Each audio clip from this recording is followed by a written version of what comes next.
Network. Who else could it be but me, your man, Louie T? Welcome to the 2021 NFL Draft Party, date number 2 here on the Louie T Network. I, of course, am your set man, Louie T. Thank you for joining me as we are back for rounds 2 and 3 of the 2021 NFL Draft. Round 1 was very eventful, a bunch of trades, a couple of surprises. JOK, Jeremiah Owusu-Koramoah, not going in the first round was probably the biggest surprise for me. But this second round features a number of players that I thought had a chance to go in the first round that are sitting there at the front end of the second round. And there are rumors abounding about that these players are highly sought after and coveted, and that teams are inquiring about moving up to get these players. And so it's a lot of intrigue. I thought that Trayvon Moehrig was going to be a player that went in the first round yesterday. He did not. So, again, another player that you look at and say, this is first round talent. He's sitting here in the second round. What's going to take place? You've got, obviously, the Jacksonville Jaguars kicking off the second round. They are officially on the clock, I believe. Not yet. They haven't opened up the second round for business quite yet. However, they're going to be the first team to make a selection, just like last night.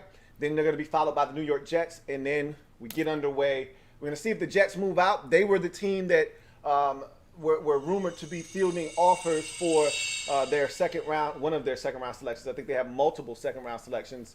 If I'm not mistaken, the Jets had like 5 picks in the first 65 of this draft. So, again, they have the ability to move back, move up, as they did yesterday in the first round, moving from 23 to 14 to go get Elijah Vera Tucker. So they've got some flexibility. So does Jacksonville. They own 5 of the first 95 picks, if I'm not mistaken, in this draft. So, again, 2 teams with a lot of flexibility. We'll see what happens. I thought that the Jaguars would take tight end Pat Freiermuth.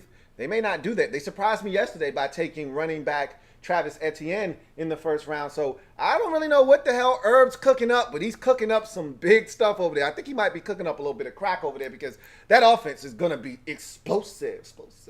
They're going to be dynamic. So I'm looking forward to it. But in any event, before we get the show kicked off with all of the theatrics of the night from the draft standpoint, let's talk about Washington in particular and what to look for. Yesterday, Washington spent the 19th overall pick on linebacker Jamin Davis out of Kentucky.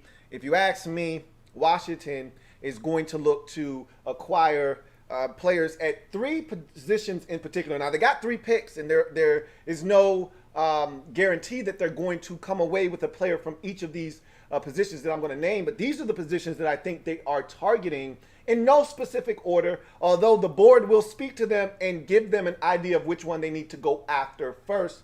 If things continue in the direction that it's going right now, I would go after safety first, because, like I said, Trayvon Moehrig is still out there. I don't think he's going to be out there for much longer, but safety is a position that I think they want to attack.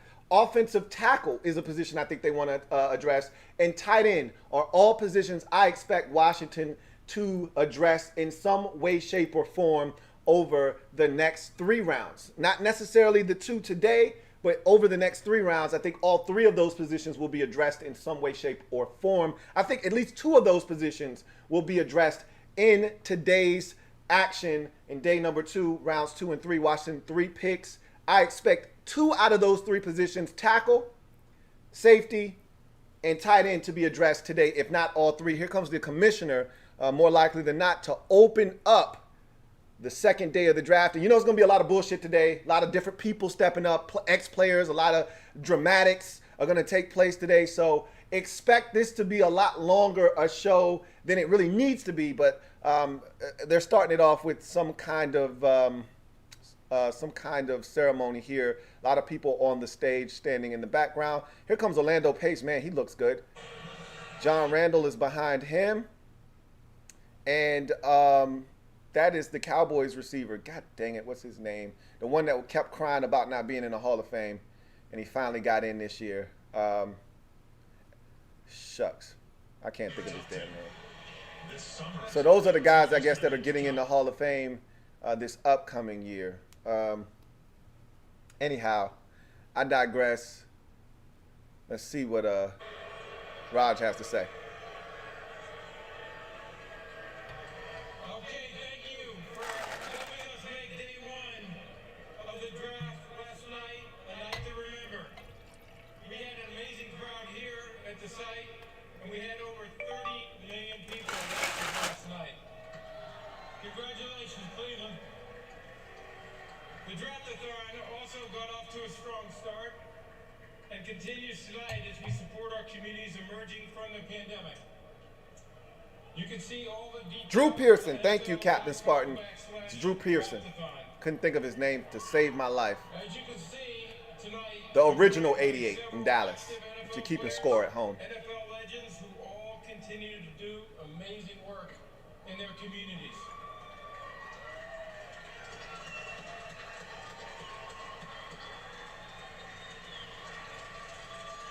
And since we're just up the road from the Pro Football Hall of Fame and here in the shadow of the Rock and Roll Hall of Fame, we're joined by a very special group of Hall of Famers. Help me welcome Rock and Roll Hall of Famers from Run DMC, Daryl DMC McNeill.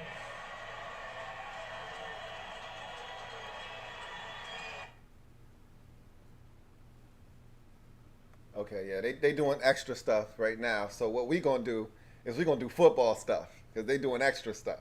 So we gonna do football stuff. All right. Just like last night, I want to know what you out there sipping on. Again, BYOB, bring your own bottle. And again, whatever it may be a bottle of water, might be a bottle of soda, might be a bottle of alcoholic beverage or an adult beverage, whatever is your vice, whatever tickles your fancy. Cheers. Salud on day 2 of the draft. But let's get to a few of these comments here and see what you guys have to say to kick off day number 2 of the draft. We start out the night with Colton Wheeler. Thank you for the super chat, Colton Wheeler. Greatly appreciate you, my man, Colton Wheeler. Writes, Lou, I'm pumped. I want to see us come up and get JOK or Moehrig to complete this defense. Also, what would you do regarding Rodgers if you were Ron? Ignore it or throw out an offer? If you're Ron, you definitely pick up the phone. The Packers are telling everybody no right now. So I'm going to answer all of your questions in the reverse order. So I'm going to take the last one you gave me, and I'm going to answer that, and then we're going to go in reverse order. So I'm pretty sure Ron and company have assessed the situation. And much like everybody else that's interested in getting a veteran like Aaron Rodgers, you're going to pick up the phone and you're going to see if Green Bay is actually interested in dealing the future first ballot Hall of Famer. And you're going to probably get the answer that everybody else has gotten, which is, hell no, we're not trading him. And you just got to stay persistent and monitor the situation because it sounds like Aaron Rodgers is adamant about not playing in Green Bay next year. So we'll see what happens. But at the end of the day, so Jacksonville is officially on the clock now. Second round is underway. I surmise that if I'm the Green Bay Packers and I have to move Aaron Rodgers, and I heard this report already, and I believe this to be factual because unlike Matthew Stafford, who didn't leave Detroit with an axe to grind, there was no grudge between the two and any bad blood, they traded him in the division. And just like their GM left Los Angeles and Brad Holmes and went to Detroit, there was a working mutual relationship between the two organizations because he had just come from LA. That's not the case with Aaron Rodgers. He wants to obliterate Green Bay. He's upset. There's bad blood. Just like with Brett Favre, when he left Green Bay, they weren't going to trade him. They didn't want him in the NFC. That's why they shipped him off to the Jets. He ultimately made his way back to Minnesota because he wanted to get back at Green Bay. But all in all, they didn't want him in the NFC. Same thing here. They don't want Aaron Rodgers in the NFC, so they're not going to trade him to Washington. If at all possible, if there are 3 teams in the NFC and only 1 in the AFC that wants to do business, they're going to try their hardest to do business with the AFC team so that they don't have to run into Aaron Rodgers unless it's the Super Bowl. So more likely than not, a team like Washington doesn't stand a chance in the Aaron Rodgers sweepstakes, if there's even a such thing. But again, if you're Ron Rivera and company, you still have to monitor the situation because it's Aaron Rodgers. It's Aaron freaking Rodgers. You got a chance to get one of the best quarterbacks in NFL history on your team. And if you watch what Tampa Bay did last year, we're building a bully over here in Washington. We could just be missing a guy like Aaron Rodgers to put us over the top. So obviously you have to monitor that situation. But I don't think anything's going to come of it. If you're a Washington fan, I would not get my hopes up. As far as coming up to get JOK or Moehrig, it's interesting. I think those guys are going to be gone very quickly. So if Washington wanted one of those players, they would have to act swiftly because I assume that within the first 4 picks of the second round, we're going to see JOK and Trayvon Moehrig gone off the board. Those are 2 highly regarded players that I was shocked yesterday that didn't hear their names called in the first round, and I think they won't be waiting very long to hear their names called in day number 2 here in the second round. So we'll see what Jacksonville does here. I wouldn't be shocked if one of them comes off the board here. I think, matter of fact, I think this is Trayvon Moehrig right here. If you're Jacksonville, I told you I had them mocked to take Moehrig at 25. They passed on that opportunity to take running back Travis Etienne. Now they're right in the position that they would have been 8 picks ago had they pulled the trigger, and they're going to still get the guy that they might have wanted. So if you ask me, I think Trayvon Moehrig is gone right now off the board. But again, it's something to definitely think about if you're Washington, that there are some really talented football players sitting here at positions potentially of need that you could address some of those holes with top-tier type players in this draft in the second round. You're going to have to obviously package up some picks to do so, but I think those guys are going to be gone here relatively quickly. So, and I expect Jacksonville to move on one of those guys right now, whether it be JOK or Trayvon Moehrig. I think it's going to be Moehrig personally, but one of those guys is going to be gone. And then at that point, if you really want one of those guys, you're going to have to trade up immediately, probably with the Jets at 34. Thank you for the super chat. And I'm pumped too, just like you are, Colton Wheeler. And really, I want to see Washington overcome this second round jinx that we seem to have of not being able to get it right in the second round. It's a brand new regime. I'm not going to bring the baggage from the last regime with us, or the last 2, really. It's not just Bruce Allen, because we were effing up second round picks way before Bruce Allen got here, but he continued the tradition of effing up second round picks in Washington. We've got to stop this, and the buck needs to stop here in the second round. We didn't have a second round pick last year. This is our first time with Ron Rivera in the driver's seat, us having a second round pick. Let's see what they do with it tonight. I think they've got to hit a home run tonight with that second round pick because of the lack of success we've had with the second rounders over the years. Thank you for that super chat once again, Colton Wheeler. Got another super chat. This one is from my guy, Vincent Coe. Thank you for the super chat, Vincent Coe. Greatly appreciate you. My man, Vincent Coe writes, happy draft weekend, Lou. Showing you some supports. Also, got to get my pitch in this I digress t-shirt idea to you, Lou. That's a great idea. I probably need to put out an I digress t-shirt at some point. And I probably will. I need one of those myself. For me, even if nobody buys it, I probably need one for me. Okay? But anyway, I digress. Thank you for the super chat, and obviously for your unwavering support, Vincent Coe. Thank you so much. Got another Got another super chat, I should say. My man Reese says he wasn't feeling the Justin Tryon pick yesterday. I actually like that pick for you guys. I told you I thought you guys were going to get a long, rangy edge rusher. He was the last one left. I think you would have taken the edge rusher from Miami, Gregory Rousseau, but he had just gotten taken 2 picks before you at Buffalo. So here comes the pick for Jacksonville. They're going to have players announcing these picks. Let's get the night started. Let's see what Jacksonville does at 33.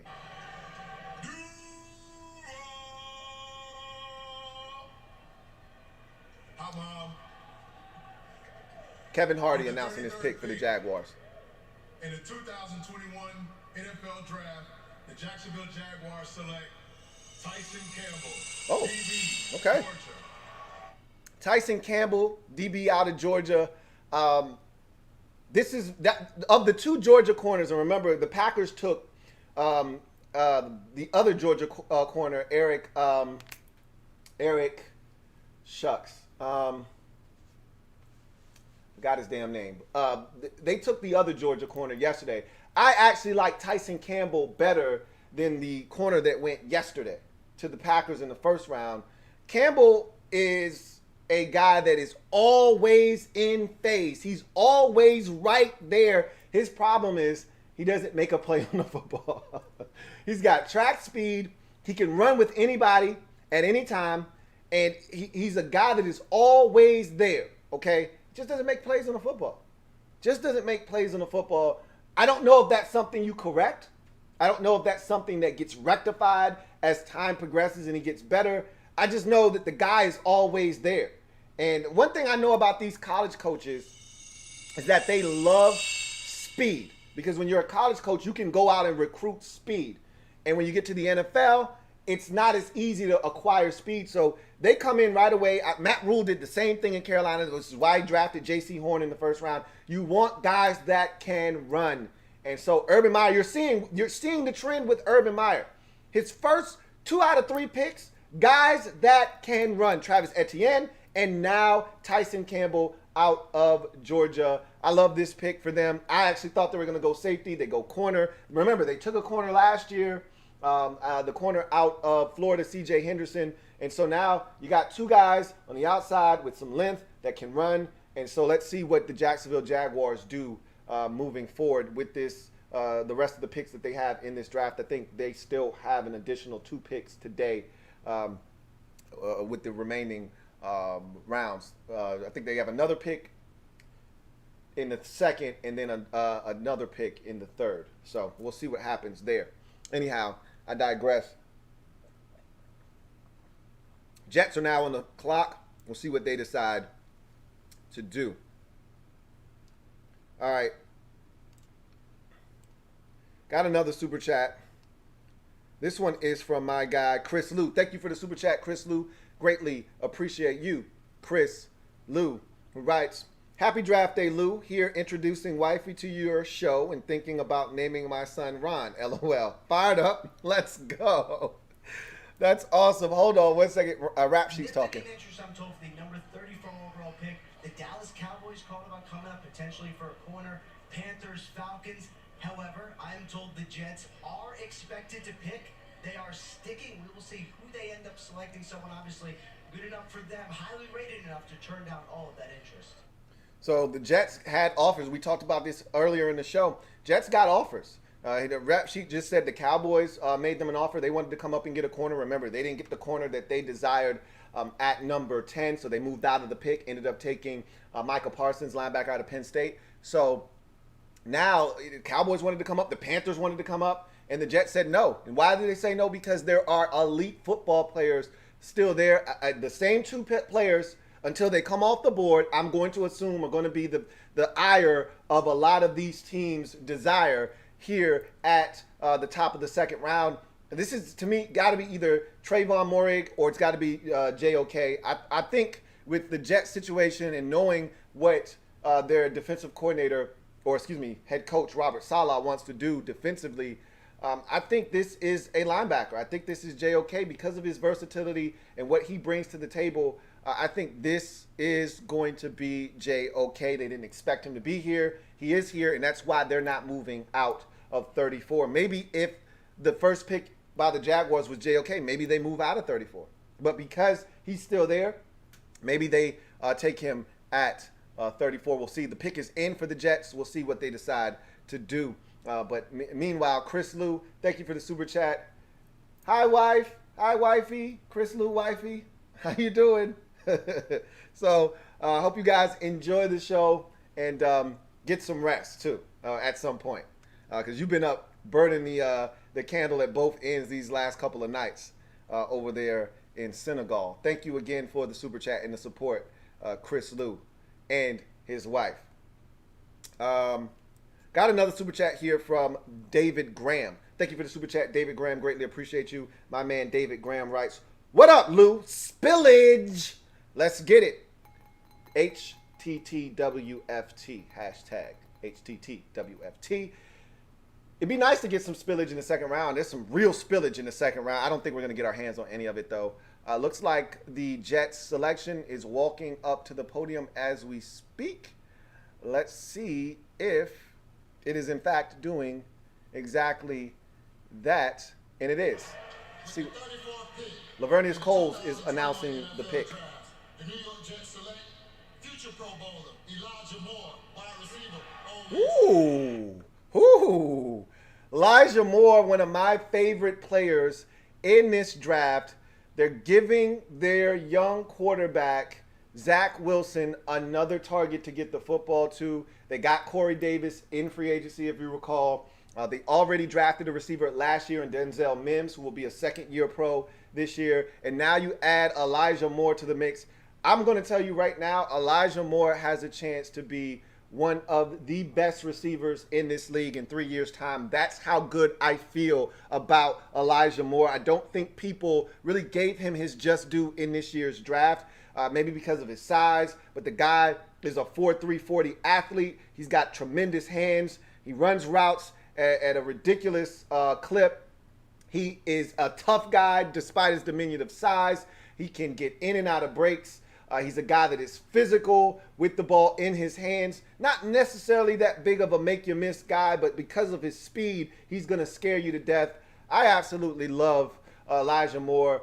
Get him the football in any way possible and watch this guy work. I think, again, tragically underrated. I thought he should have been a first-round pick. As I mentioned, he was my fourth receiver in this year's draft class. We saw the big three go off the board relatively early. Within the first 10 picks, all three of those receivers were gone. 5 was Jamar Chase, 6 was Waddle, and 10 was Devontae Smith. We didn't see another receiver come off the board until Kadarius Toney at 20 to the Giants. And then we saw Rashad Bateman, which I thought was an injustice, off the board to the Ravens at 27. None of those guys, Toney nor Rashad Bateman, are better than Elijah Moore. I think teams that passed on him in this draft are going to regret it. That guy is special, and I think he is ultimately going to be a big-time safety blanket for quarterback Zach Wilson in New York. That's a great pick by the Jets. And again, we talked earlier in the show about the spillage. Well, JOK's still there. If you want him and you want to trade up, he's available. So is a trade. We got a trade. Denver Broncos come up to 35. So the Denver Broncos have identified a player that they want to add to their roster. We know what this is. This has got to be JOK. To me, I thought they were going to take Micah Parsons. Now, obviously, they don't play the same position in terms of linebacker, but Micah Parsons has already gone on a record and said, I'll play any position at linebacker you want me to, wherever you want me to play. Sam, Mike, Will, I'll play there. I think this is a move to come up and get JOK. I talked all yesterday before the Broncos made their selection and took PS2, Patrick Surtain II, that they were going to get a linebacker because they had all these corners that they had gotten in free agency. They had the edge rushers with you're getting Von Miller back, and you get the other edge rusher, Bradley Chubb, coming off the edge. And they just lacked a difference maker at the second level. Well, here's their chance to get one. They passed on it yesterday, and look, they may have a chance to get one now. I love this selection. They come up, trade with the Falcons. Falcons acquire more draft capital, so we'll see what happens and what they're coming up to get. I'm guessing, I could be wrong, I haven't hit one yet today after having a strong start yesterday. We struck out a number of times. I've struck out a number of times already today. I think this is for JOK. Personally, we'll see what they decide to do. But anyway, thank you for the super chat, David Graham. Greatly appreciate you. Terry Maples, my guy Terry Maples, thank you for the super chat. Terry Maples, greatly appreciate you, who writes, Lou, tonight is the night we end our second round drought. I hope you're right, and we're on the same page, Terry. We got to get this thing going in the right direction in the second round and stop all of these tragically bad second round selections. He says, tonight our defense will be completed and our O-line is finished. Alley-oop, smash that like button. So here are the parameters of this trade. Broncos come up to 35 and they get a 6th round pick in this draft. Additionally, the Falcons move back 5 spots to 40. So they swap second rounders and they get a 4th round pick in this year's draft. So they swap second rounders. Falcons move back 5 spots, and then they swap 2 more picks. The Falcons get the Broncos 4th rounder, and the Broncos get the Falcons 6th rounder in this year's draft. So the pick is in. We're getting a slow stroll to the podium for the Broncos pick to be announced.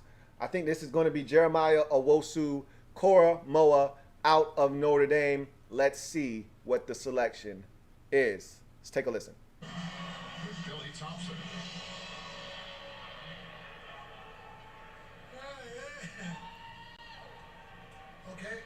Okay.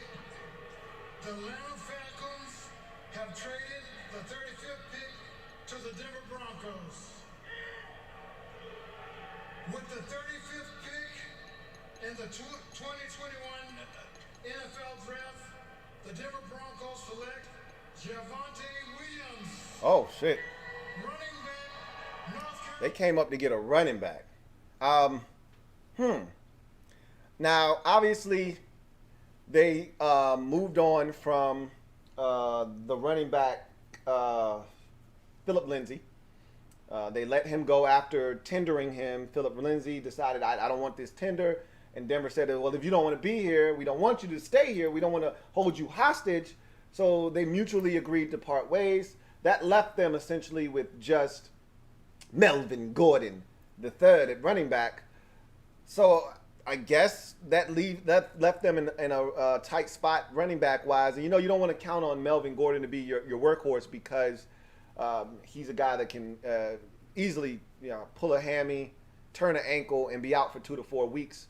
So I understand why they did this, but I just didn't see it coming. So again, another swing and miss for your man Louie T on day number 2. Broncos come up and get the all-purpose threat of the 2 North Carolina backs. This is not the last we will hear of a North Carolina back being drafted in day number 2 of this draft. This is a guy in Javonte Williams that can do just about everything. He's physical. You see him run guys over. He can catch it out of the backfield. He's elusive. He can make you miss out in space. And he's got enough speed to hit a bevy of doubles, the occasional triple. And look, if he's on a hot streak, he can hit a home run as well. So he gives you a little bit of everything. He's more of a Pam Mom back. All right, proficient at many, master of none type of running back. But damn, is he good at just about every damn thing he does. So quality overall back. First back taken here in the 2nd round, 3rd back taken overall in this draft, and that's pretty much where everyone had him slated as the 3rd best back in this draft behind Etienne and Najee Harris. So that's not a surprise. The Dolphins are now on the clock. The pick is in for the Miami Dolphins, so we'll see what the Dolphins decide to do at 36 overall. And as Terry Maple said, if you haven't done so, please hit the like button, okay? Subscribe to the Louie T Network for more great content. Turn on that notification bell so you don't miss a thing. So thank you for that super chat, Terry Maples. And again, hit the like button. So we have the Dolphins pick coming to the stage now.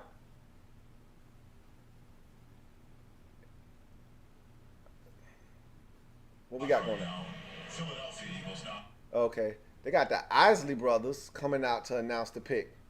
Yeah, they doing the most, man. Man, are they doing the most. They doing too much. They trying to turn this into a show. We just want to know the picks, to be honest with you. We ain't trying to make love in between the sheets. We just want to know who's going to be the pick at 36.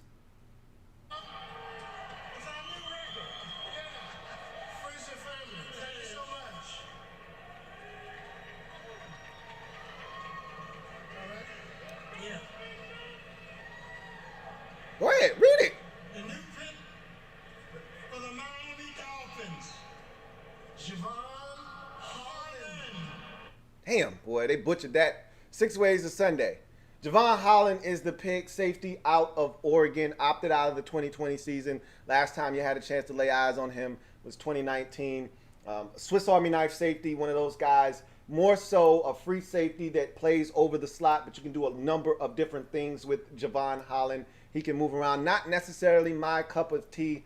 I'm more of a Trayvon Moehrig guy, so I'm very surprised that Holland and not Moehrig is the first safety off the board. There may be something going on with Trayvon Moehrig that I'm not aware of because, again, he did have a back injury at his pro day, did not run as fast as people anticipated him to run and test. But that said, the tape speaks for itself. He's still sitting there. Javon Holland is the first safety taken off the board in this draft. That's a bit of a surprise to me. But you know what? The last two drafts, I've been really surprised at the action and activity at the safety position, because guys that we thought were going to be first-round picks. Last year, we thought Xavier McKinney was going to be a first-round pick. He wasn't. This year, we thought Trayvon Moehrig was going to be a first-round pick. He wasn't. So the safety position is viewed differently. Beauty is in the eye of the beholder, and obviously the Miami Dolphins view Javon Holland as the best safety in this draft, or at least the best fit for their football team. They take him 36th overall. The Eagles are now on the clock. Their pick is in a hurry. So I'm thinking that this is a safety. Personally, they've got all kinds of issues in their secondary. They tried to take care of one of those issues yesterday on the offensive side of the football with getting wide receiver Devontae Smith. They still got a multitude of issues in that secondary. I wouldn't be shocked if this is a corner either. You know, they need cornerback help desperately. So they probably want to get that cornerback need out of the way right now while they're sitting there at 37. So I would think that this could be Trayvon Moehrig, or it could be a corner. I'm leaning more towards a corner than I am Trayvon Moehrig myself. But thank you for the super chat, Terry Maples. OJ Turner, thank you for the super chat. Greatly appreciate you, OJ Turner, who writes, "Hey Louie, it's been a while, fam. Hope you and yours are well.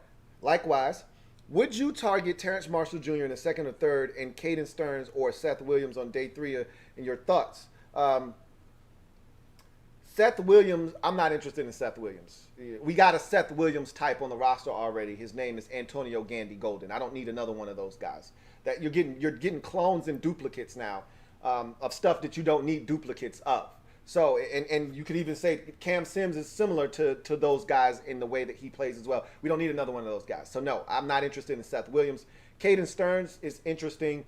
If you strike out on safety in the second and third rounds, I think Caden Stearns will actually be around in the fourth round, possibly even the fifth round. So, if you strike out on safety in the second and third round and you want to start off day 4 or day 3 in the fourth round with the safety pick, then I think Caden Stearns comes into play there. But personally, I'd like to take care of safety at some point today, round 2 or 3. Got 2 selections in round 3. Find a way to get a safety and get that need off the plate and out of the way. As far as Terrence Marshall Jr. is concerned, there's this report right now out there that, he's got injury concerns, and that's going to knock him down draft boards, which is why he wasn't drafted yesterday. Because if you ask me, he was one of the better wide receivers after the big 3, and then Elijah Moore. He was my 5th wide receiver in this draft, and he's not even being talked about right now. So I saw a mock draft today that had Washington getting Terrence Marshall Jr. at 51 because of the issues with his injuries, that teams were worried he fell down the board and Washington was able to take advantage. I would love it to get my hands on Terrence Marshall Jr., the wide receiver out of LSU, because he gives you the best of both worlds, big and fast, and we need both. We need size and we need speed. I would love to get it in that package, because we got a bunch of small fast guys. We don't have a big fast guy. I'd love to get that in a bigger package, but whatever the case may be, I just want to add more speed at the receiver position. Seth Williams doesn't do that for you. That's why I'm not interested in him. I think a guy like Terrence Marshall Jr. would fit the bill, and he would check off both of those boxes. Big body receiver, gives you some speed as well. So we'll see what happens there. Eagles pick is in. It's coming to the stage now. We'll see who this is announcing the pick. I can't really recognize who it is. Doesn't really matter to me, honestly. I just want them to announce the pick.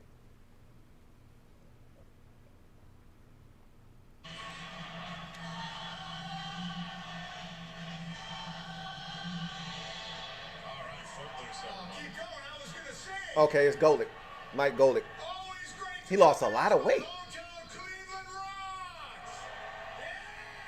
He lost a lot of weight. He looked good. I didn't even recognize him.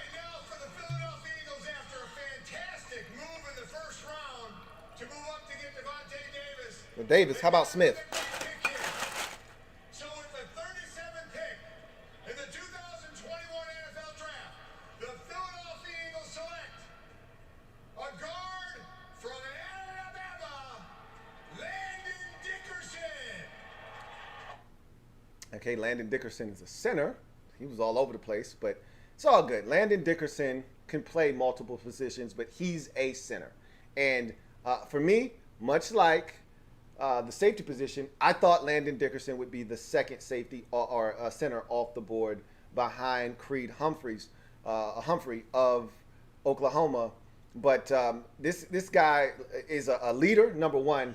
I thought what he did in the national championship game, it to me was a testament to what he's been, what he's meant to that program, and the kind of leadership he's shown. He came back and played. I think he tore his pec, if I'm not mistaken, either his pec or his ACL, one of the two. And Saban allowed him to come back in when the game was over and play, snap the ball for the final snap of the game so that he could be in and celebrate that national championship because he had earned it. He was one of the guys that had come back to school. He could have gone in the draft last year. He elected to come back, and he was playing his ass off. He got injured, and he wanted to be out there with his teammates. They allowed him to do that. This guy gives you versatility, can play just about any position along the offensive line, but his most natural position is center. And it makes sense from this standpoint. The Eagles' offense is at its best when their pivot man is active, able to get out in front and lead the way. They've had that for years with Jason Kelce. He's getting up there in age.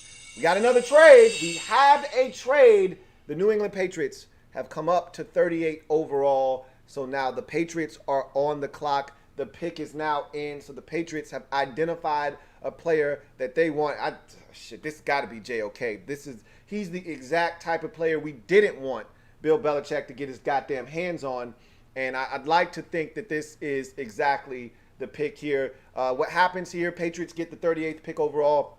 Bengals move back from 38 to 46. And then they pick up 2 fourth-rounders from the Patriots, 122nd and 139th. So that's the parameters of that trade. Patriots give up 3 selections to move up, or 2 really, to swap picks, come up to 38. Roger Goodell is coming out to announce the Patriots pick. Let's see what this pick is. I believe this is JOK. Does New England add to Mac Jones?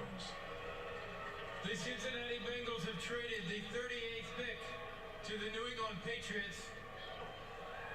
With the 38th pick in the 2021 NFL Draft, the New England Patriots select Christian Barmore, defensive tackle. Ew. Look, this is going well for Washington, okay? For all of you JOK and Trayvon Moehrig fans, this is going beautifully. Christian Barmore, Alabama defensive tackle, is the pick. Patriots came up to get him. This is a young man that for the better part of 2 years was a rotational depth tackle at Alabama.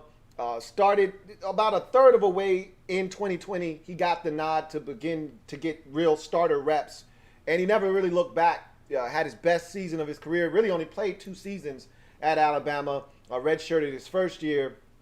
Dominated, 8 sacks this year. He's got a tremendous first step.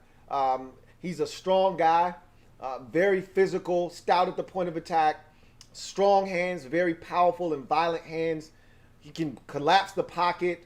He's a very active guy, so he's always moving and pursuing the quarterback, which is how he was able to get 8 sacks this year, because he actually doesn't have a move Rolodex. He's not a guy that's going to use a secondary spin move or a quick swim or anything like that. That's not really his game. He's more of a brute force type of guy, and quickness. If he can beat you off the snap with quickness, he'll win that way, or he'll just beat your ass with power. Take that speed, convert it to power. But all in all, he's a solid football player. I don't love Christian Barmore. He's not my favorite guy in this draft. I honestly don't love really any of the defensive tackles in this draft for that matter. So this is a really weak draft class for defensive tackles, if you ask me. He might have been the best of the bunch. I actually myself like the Washington tackle, Levi Onwuzurike. We got another trade. Another trade. Bears come up from 52nd overall to 39th. Panthers move back 13 spots and pick up 2 picks from the Bears. Bears get a pick in addition to the 39th overall selection. So the Bears come up. This is interesting. Bears have traded up now 2 rounds in a row. They're being very aggressive. Let's see what the Bears decide to do. Rasheed Davis, former Bears receiver, going to announce the pick. Hey, who's that? Good to see you, Bear Down. The Carolina Panthers have traded the 39th pick to the Chicago Bears. With the 39th pick in the 2021 NFL Draft, the Chicago Bears select Tevin Jenkins, tackle, Oklahoma State.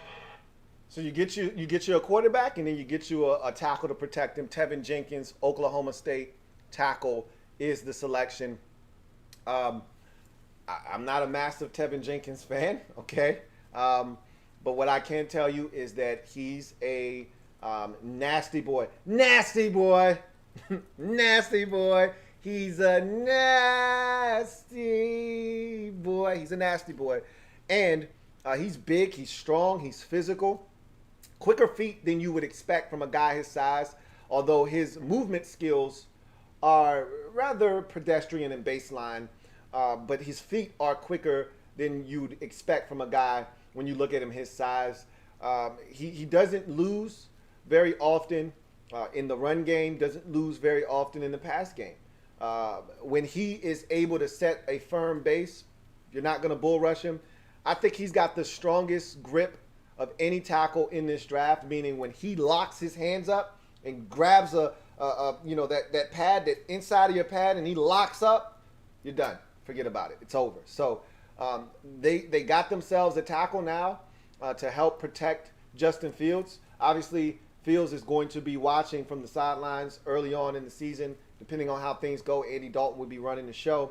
But if things go sideways, you'll see Justin Fields in there, and they will have a tackle in Tevin Jenkins to protect him, whether that's a right tackle, left tackle. We'll see. Charles Leno has been the left tackle in Chicago for a number of years now, and if they still love him, then Tevin Jenkins is a right tackle. He can play both left or right tackle, so we'll see what they decide to do. They had Bobby Massey out there playing tackle for a few years, so I think this is more of a right tackle move for now. I view him as a right tackle. I don't think his feet are fast enough to play the left tackle position. And there are some out there that think maybe his arms aren't long enough to stay at tackle either. I always say, let them prove that they can't do it. I always side with the guy being able to do it. If they did it in college, they can do it in the NFL until they prove to you that they cannot do it. So Bears come up, Panthers move back, Bears select tackle Tevin Jenkins. The Falcons are now on the clock. Remember, they moved back 5 spots, allowed the Patriots to come up and make a selection. So now they are on the clock at number 40. A lot of trades early in this second round. Falcons pick is in. We'll see what they decide to do. But thank you for the super chat, OJ Turner. Got another super chat here from Nick Riley, my guy Nick at Night. Thank you for the super chat. Really appreciate you, Nick. My man Nick writes, ain't nothing better than chopping it up with the fam and talking football. Hope all is well, Lou. Same with you. Everything is good over here on this end, bro. Hope the same can be said for you and yours. He says, what do you want to see your skins do today? Everyone like and sub. The pick is in. Rod is at this podium. Let's see what happens. Let them know they're our heroes. Let's go. So they're doing a USO salute real quick. And then he's going to announce the pick. USA.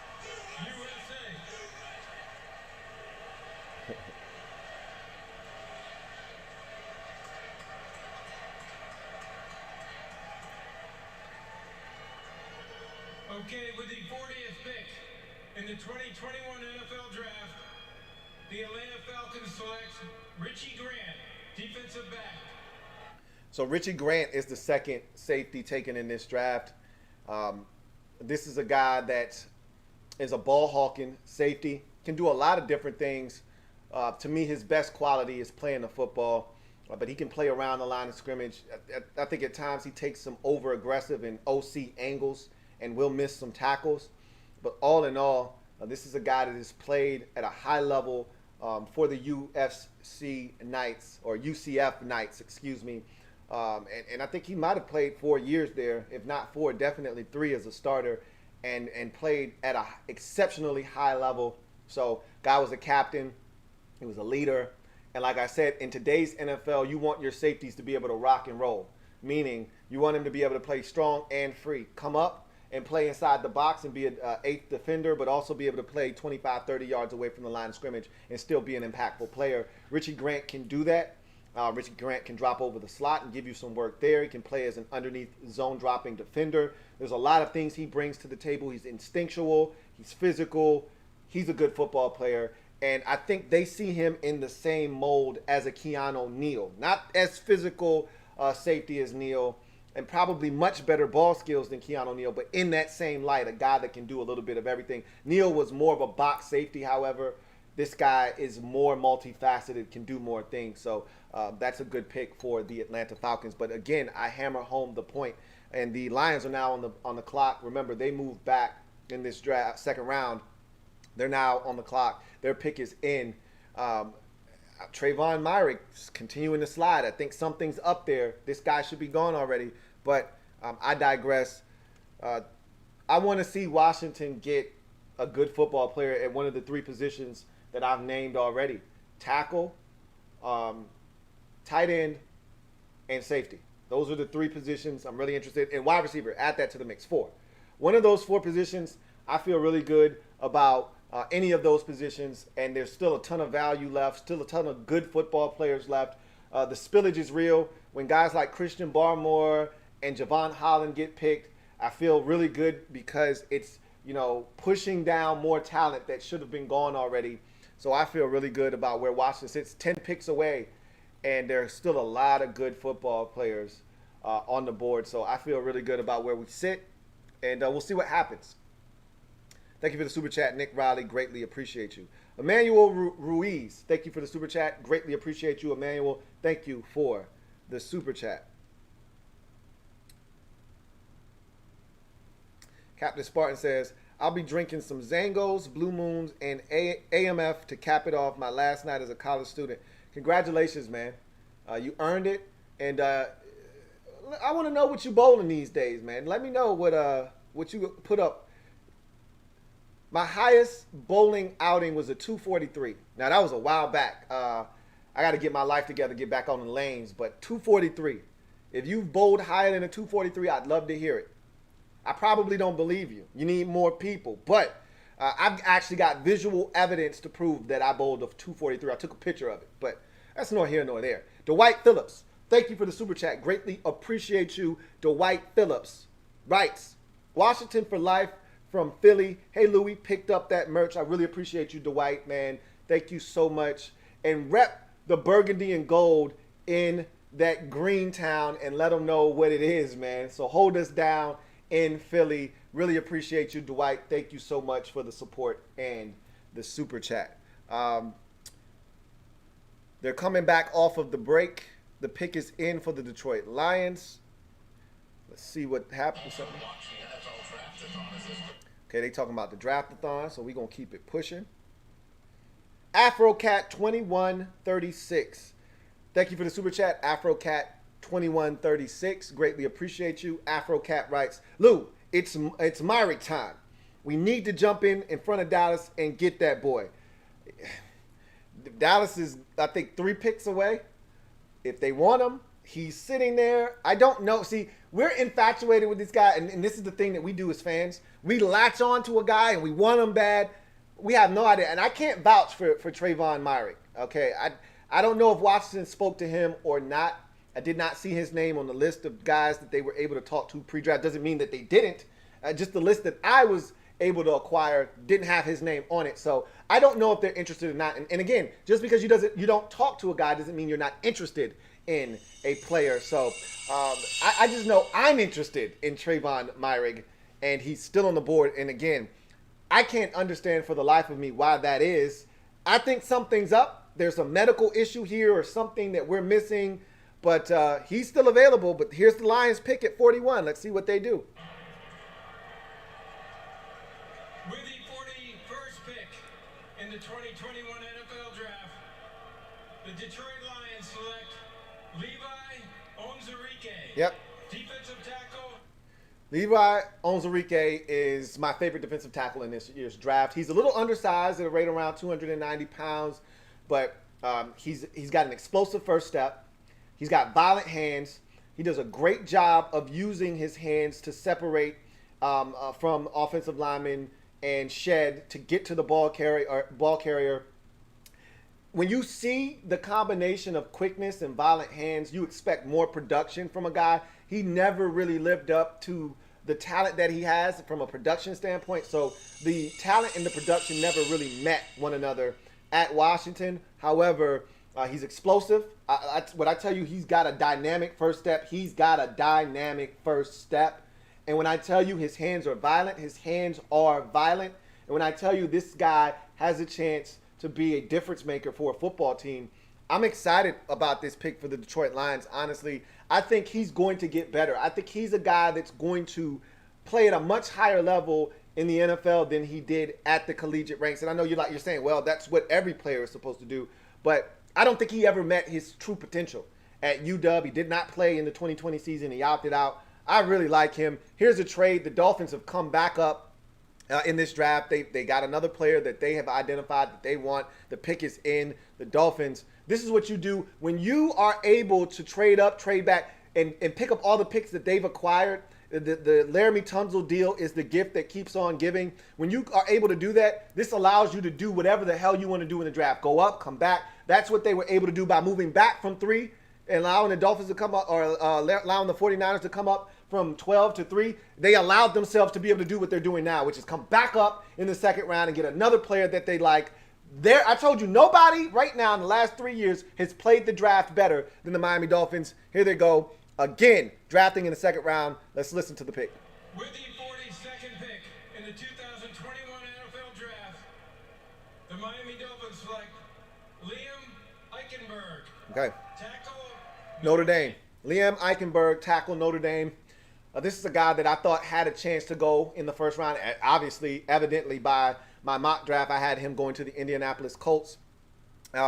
They must have felt like the team that was on the clock next may take this guy, and so they needed to jump in front of them. I'm trying to see who is next. I don't know if it's Dallas or Vegas. It's Vegas. And Vegas, remember, they traded their right tackle, Trent Brown, to the New England Patriots. So I thought that they were going to go offensive tackle. And they did. Actually, I take that back. They did go offensive tackle in the first round. They just went Alex Leatherwood, which none of us had predicted. But that's what Mike Mayock has been on of late. Really surprising everybody and throwing curveballs when everybody's looking for the straight heater. They felt like they needed to get in front of Vegas. They do. And they get their guy, tackle Liam Eichenberg. This is a guy that didn't allow a sack at Notre Dame last year. As a Notre Dame Fighting Irish fan, I always feel good about my offensive line. And Eichenberg was one of the reasons I was able to feel comfortable as a Notre Dame Fighting Irish fan. He's a guy that was a consummate professional, didn't miss games, rock solid at tackle, left tackle for Notre Dame, but could play both left or right tackle. And I felt comfortable. I always feel comfortable at Notre Dame. They do a really good job of recruiting athletes. And Eichenberg is another one of those guys. He's not necessarily a road grader in the run game, but he does wall off defenders. His feet are nimble enough, for him to get to the backside cutoff block and to be able to get out in front and seal. He's good in the pass game. He's a technician in the pass game. His feet aren't as fast. He does not get out of the blocks as fast as you would necessarily like him to. And I think speed rushers may be able to give him a little bit of trouble, but he usually recovers and pushes that guy around. And Ian Book used to do a really good job of stepping up and evading any kind of pressure and buying more time. So Eichenberg, the pick for the Dolphins at 42. We'll see where they decide to play him and how well he performs. The pick for the Raiders is in at 43. And as we continue to get closer to 51, both JOK and Trayvon Moehrig are on the board. I think the Raiders, who I thought were in serious contention for JOK in the first round, could be in contention for him here. I was talking to my friend, my best friend, who is a Raiders fan, and he wanted Trayvon Moehrig in the first round. So evidently he's here now. Remember, they did sign back their first round pick from like 5 or 6 years ago out of West Virginia. He's back in Vegas this year, but he still thinks they need more safety help. So this could be Trayvon Moehrig right here. We'll see what it ultimately is. But AfroCat wants Moehrig. I want Moehrig too, but I'm not going to hold my breath. I'm just going to tell you right now. Not going to hold my breath at all. Let's see. Got another super chat here from Wendell Barty. Thank you for the super chat, Wendell Barty. Greatly appreciate you. Wendell writes, do we grab Bolton if he drops to 51? I wouldn't have a problem with that, but this is the thing. I heard that they have plans to play Jamin Davis at Sam linebacker, which means Cole Holcomb may be moving to weak or maybe even middle. We'll see what they decide to do. They could shuffle the deck around. This is the beauty of having guys that are versatile and, as Ron likes to say, has positional flex. So I don't know ultimately where everyone's going to play, but Bolton is strictly a middle linebacker. So if they don't think they have their middle linebacker of the future on the roster, then a guy like Nick Bolton makes sense. If you think you've got your middle linebacker of the future already on the roster, then a guy like Nick Bolton doesn't make as much sense. But we got to trade. The Raiders came up 43rd overall. The 49ers traded back 5 spots to 48, so they swapped second rounders. And then the Raiders get a 7th rounder from the 49ers, and the 49ers get a 4th rounder from the Raiders. So the Raiders, I have identified a player that they want. They're high-fiving in the war room now. I think they're coming up to get Trayvon Moehrig. That's my guess, but I've been wrong. I've said that about 16 teams already, and none of them have taken Trayvon Moehrig. So I'm going to keep saying it because maybe, just maybe, they'll keep not picking him, and he'll fall to 51, and then at least we'll have a chance, and we'll know if they want him or not. So here comes Roger Goodell to the podium to announce the pick. Let's see what the Raiders came up to get. I think it's Trayvon Moehrig. The San Francisco 49ers have traded the 43rd pick to the Las Vegas Moehrig. Excuse me, Moehrig. With the 43rd pick in the 2021 NFL Draft, the Las Vegas Raiders select Trayvon Moehrig. Trayvon Moehrig is the pick. There you go. My best friend thought they were going to take him in the first round. They didn't take him in the first round, and they still get him in the second round. So he was my favorite safety, the best safety in my eyes in this draft. And somehow he managed to last to 43. Maybe I was missing something. I don't know. But again, everybody else's loss is the Raiders' gain now as they get what I perceive to be the best safety in the draft. And Washington fans everywhere, you can now exhale. You were holding your breath this entire time. I told you I wasn't holding mine. You can exhale now. He's not available. He's gone. Let's move on. Okay. All right. Thank you for the super chat, Wendell Bar T. Got another super chat. Eric Stokes is the name of that safety that the Packers took in the first round that I couldn't think of his last name. Thank you out there. And Carl Joseph is the safety that they got back in free agency. Thank you out there. Who was the one who just put that in there? Yikes. I just saw somebody put Carl Joseph. There it is. Sean McKenzie, my man Sean Mack. What up, Sean Mack? What's good with you? Yeah, Carl Joseph was the safety. He played well with the Browns last year.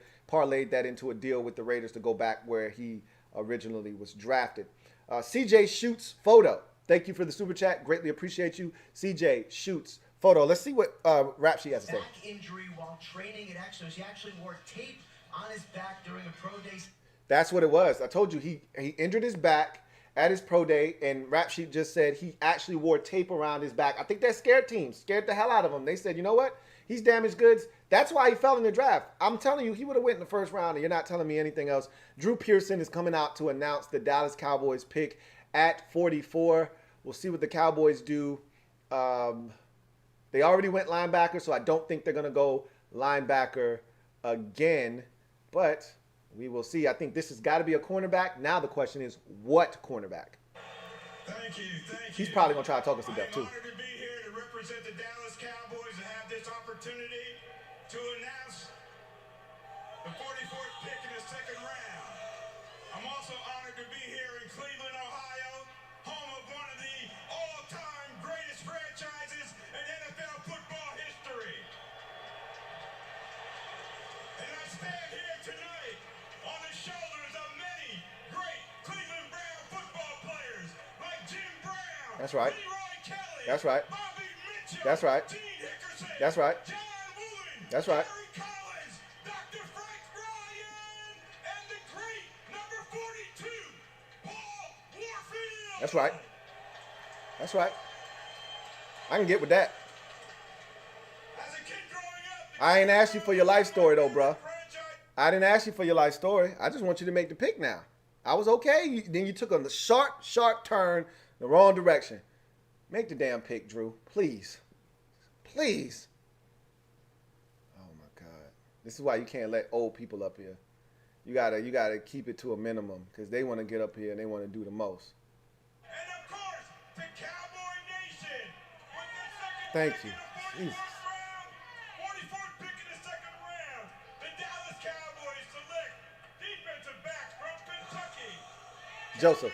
Kelvin Joseph is the pick. Good gracious. I didn't think he was ever going to spit it out. Kelvin Joseph is the pick. Corner out of Kentucky. This is a talented guy. I don't love Kelvin Joseph, but I don't dislike Kelvin Joseph. You go watch his game against Alabama, and that's where you see the talent that Kelvin Joseph provides. He's not the biggest corner in the world. He's not one of these 6'2", and there's a bunch of these guys, 6'1", 6'2", 6'3" in this draft. He's not one of those guys, but what he can do is he can run, he can stay in phase, he can turn and locate the football. He's a guy that has some ball skills. I really like Kelvin Joseph in the ball skill department. He knows how to find the football, and he's not afraid to come up and tackle.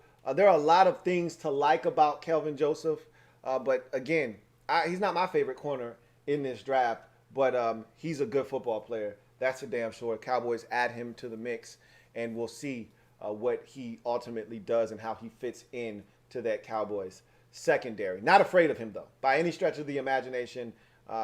He's a guy that I think you can go after and take advantage of. But they're showing the Cowboys secondary now. Keanu Neal, they acquired him in the free agency period. Trayvon Diggs, who they drafted in the second round last year. Jordan Lewis, cornerback that they drafted in the second round about 3 years ago. And now Kelvin Joseph, they add to the mix as another second round corner. So bunch of second round corners, Keanu Neal, and a bunch of guys that don't scare me in the secondary. Now, they're going to play a ton of cover 3 because Gus Bradley is their new defensive coordinator. So they don't necessarily need a bunch of studs out there playing man-to-man coverage. But here comes the Jaguars again. 45th pick in the 2021 NFL Draft, the Jacksonville Jaguars select Walker Little, tackle, Stanford.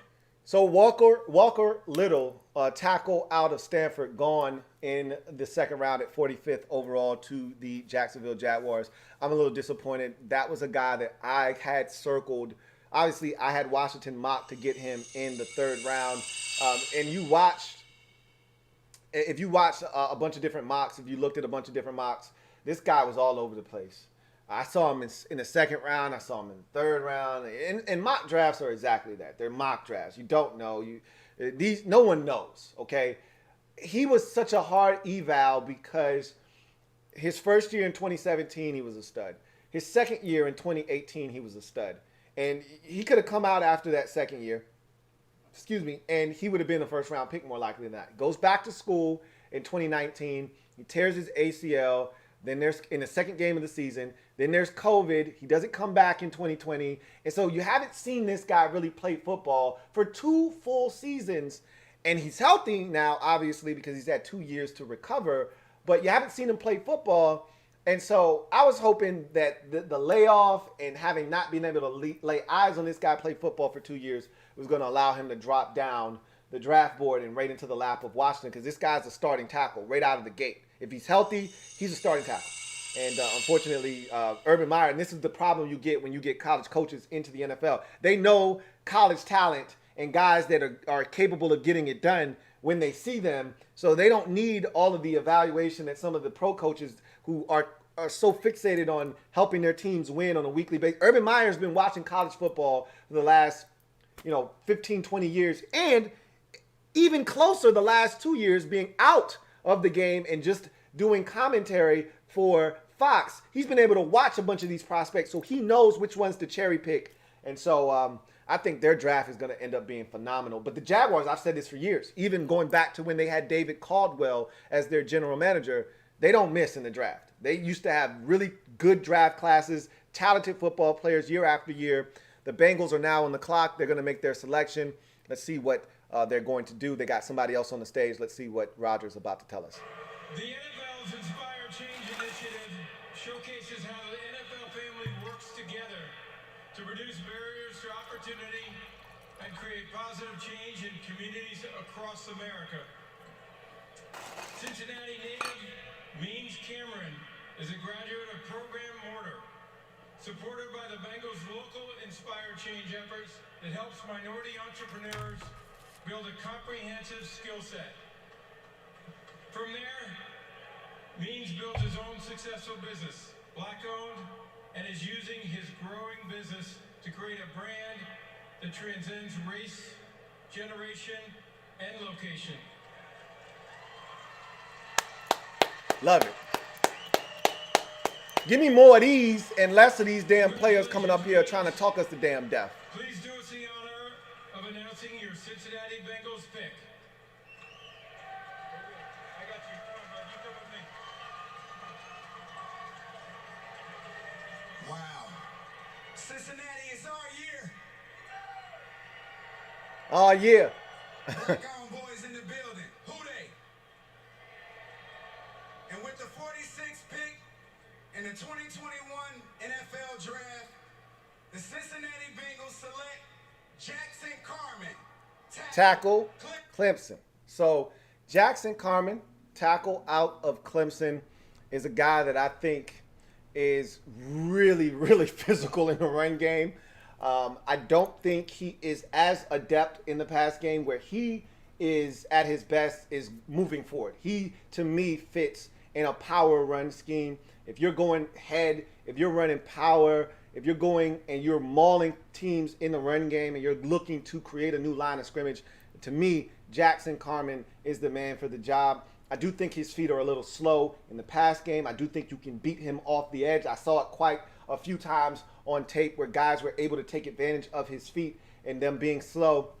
He does not have the longest arms in the world to be able to recover. So if you can beat him off the line of scrimmage and win early in the rep, you can finish him. Dun-dun-dun, finish him and get around the edge and get to the quarterback. But if you're looking to run the football, which they're looking to do in Cincinnati, Jackson Carman is the man for the job. And like I said, he can be a solid tackle in the pass game, does a good job of absorbing contact. And when his base is set and he is able to sit down, you're not going to bully him.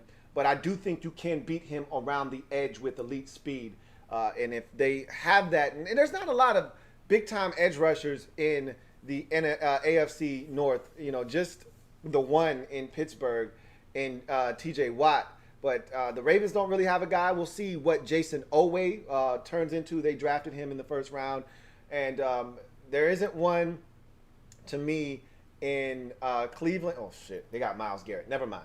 Forget I even said that. They got Myles Garrett, and they just signed Jadeveon Clowney. So he might have his work cut out for him. We'll see what happens with Jackson Carman, because there are some elite edge rushers in that division now that I actually think about it. So the Chargers pick is in at 47. We're getting even closer to Washington at 51. And when we get about 2 picks away, that's when I'll give you my prediction as to what I think the pick is going to be. I want to see who else comes off the board, what's remaining, and then I'll be able to give you my prediction as to what I think Washington will do at 51. But with that being said, CJ Schutt's photo Thank you for the super chat. Greatly appreciate you. CJ Shoots Photo writes, now is the time, Ron. Be aggressive and move up. The time has come. It's gone. I don't see us moving up anywhere. If they wanted a guy, you saw all the teams being aggressive and moving up.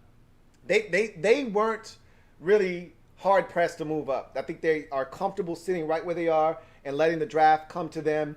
And I think they got a player in mind. I have a player in mind in my head as to what they want to do. And they are literally 4 picks away from that guy being right there for them to select. We'll see if that guy comes off the board in the next 3 picks. You know what? I'm sitting here and I'm looking at the Chargers on the clock. And I said, the guy that I'm thinking about in my head, he could come off the board right now. And if he does, I'll tell you why I was thinking that. And you'll understand why. But and if you are thinking intellectually and you're in deep thought, you'll know exactly the player that I'm thinking Washington will take at 51 and why I think the Chargers may be interested in that same player here at 47.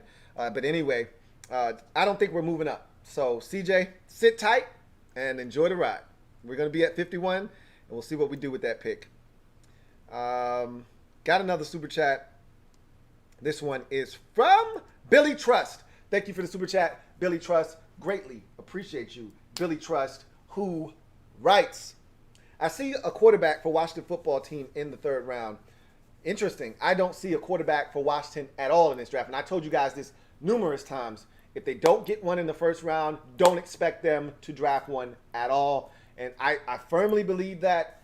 And again, I don't see them getting a 3rd round guy and then having to move on from Taylor Heineke or Kyle Allen. It just doesn't make any sense.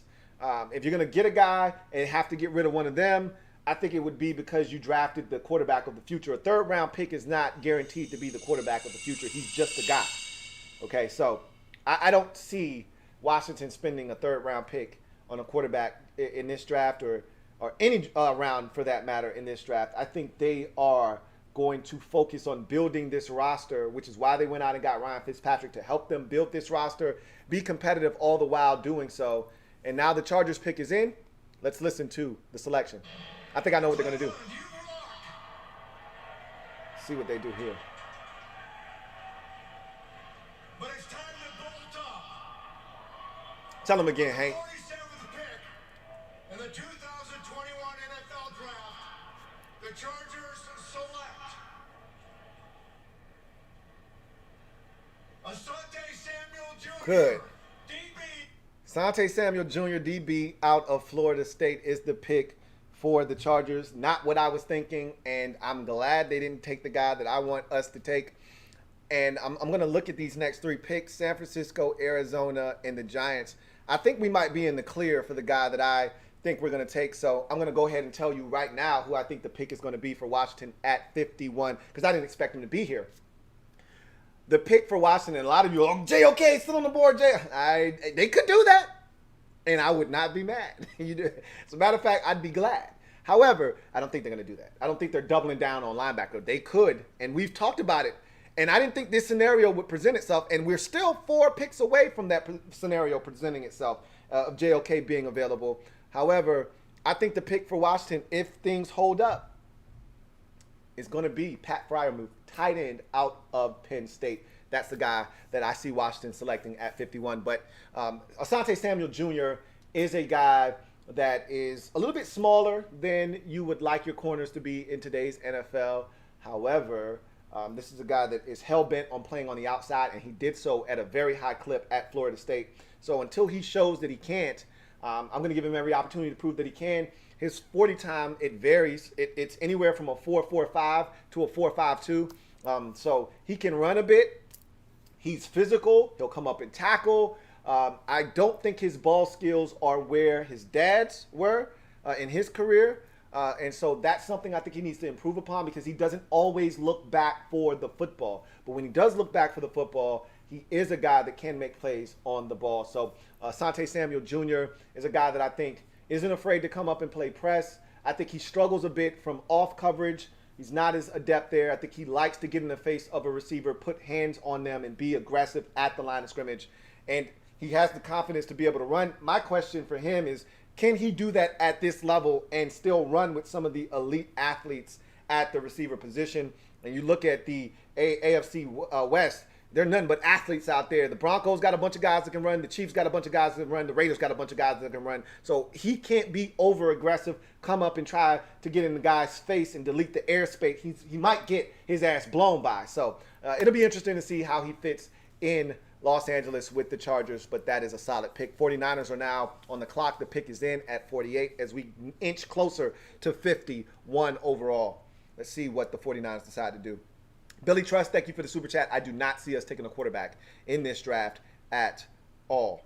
Nicholas Gregory, thank you for the super chat. Nicholas Gregory writes, "Sup, Lou? Just bought my first house, so I feel like giving back. How do you feel about Tommy Tremble at 74 HTTR? First and foremost, congratulations, man. That is one of the biggest achievements one can have in their lifetime, is to purchase a home, whether you decide to flip that 5 years down the road or that's the home you're going to be in for the next 40 years of your life and raise your kids and have your family be there and create memories. Congratulations to you and your family on that achievement. Next, Tommy Tremble in the third round, 74 would be beautiful, but why do that when you can get Pat Freiermuth here at 51? And I think that's going to be the pick if he is available. And I don't see anybody standing in our way. I don't see Arizona, the 49ers, Arizona, or the Giants taking a tight end. So I could see Washington taking care of a big need here in the second round with tight end Pat Freiermuth out of Penn State. Roger Goodell is walking to the stage to announce the 49ers pick of at 48. Let's see what they decide to do, I should say. Thank you for the super chat, Nicholas Gregory. And congratulations once again. With the 48th pick in the 2021 NFL Draft, the San Francisco 49ers select Aaron Banks. Guard, Notre Dame. Aaron Banks, guard, Notre Dame. One of my favorite players on the Notre Dame Fighting Irish offensive line. He's big, he's wide, all outside, and he is a road grader in the middle of that offensive line. When you would see runs up the middle, it usually be big Aaron Banks leading the way. He's a big guy. He creates a new line of scrimmage. He's a guy that just does work, human-like work inside. Have been a big fan of his. He's not the best mover in the world, not the slewest of foot, but when he makes contact, he makes contact. He's a big guy, as I mentioned. He's a massive sized guy, and he's a guy that is really stout in the pass game. You're not going to bull rush Aaron Banks. You can beat him with quickness off the snap. That's your best bet, but you're not going to bull rush this guy. And in the run game, he's going to be a man mover. So Aaron Banks, it's interesting because for the 49ers, they usually want athletically gifted offensive linemen, guys that can move in that zone run blocking scheme. That is not necessarily what Aaron Banks is. But on the backside of that, on that zone run blocking scheme, on those outside zones, on those stretch runs, he can definitely get to that reach block or that cutoff block and at least get that guy and slow him down. So worst case scenario, I think he'll be able to function in that offense. The 49th pick belongs to the Arizona Cardinals. The pick is in. Cardinals making their selection. So now Washington is now 2 picks from being on the clock. The Giants are currently on the clock, and then Washington will be on the clock. So we're getting even closer. So let's get to some more super chats while we wait on the pick for the Arizona Cardinals. Got another super chat. This one is from Quentin Ruiz. Thank you for the super chat, Quentin Ruiz. Greatly appreciate you, my man. Quentin writes, are you concerned about Dallas getting Parsons? No. I mean, he's a good football player. I mean, what are you going to do? Just know this. Every team in the division has draft picks just like we do, and they're going to get good football players. I told you, I'm not concerned with what everyone else is doing. All I'm concerned with is what we do, because all we can control is what we do. That's it. So, is he a good football player? Yeah. You know who else is getting good football players? And I said this yesterday. The New York Giants. And you know what the fun saying of yesterday was? Because they added another weapon. They got guns and shit. Now, we don't know if they know what to do with them, but boy, do they have weapons. Kelvin Beachum is coming out to announce the pick for the Arizona Cardinals, 49th overall. Let's see what the Cardinals decide to do. With the 49th pick in the 2021 NFL Draft, the Arizona Cardinals select Rondale Moore, receiver, Purdue. Rondale Moore, receiver from Purdue.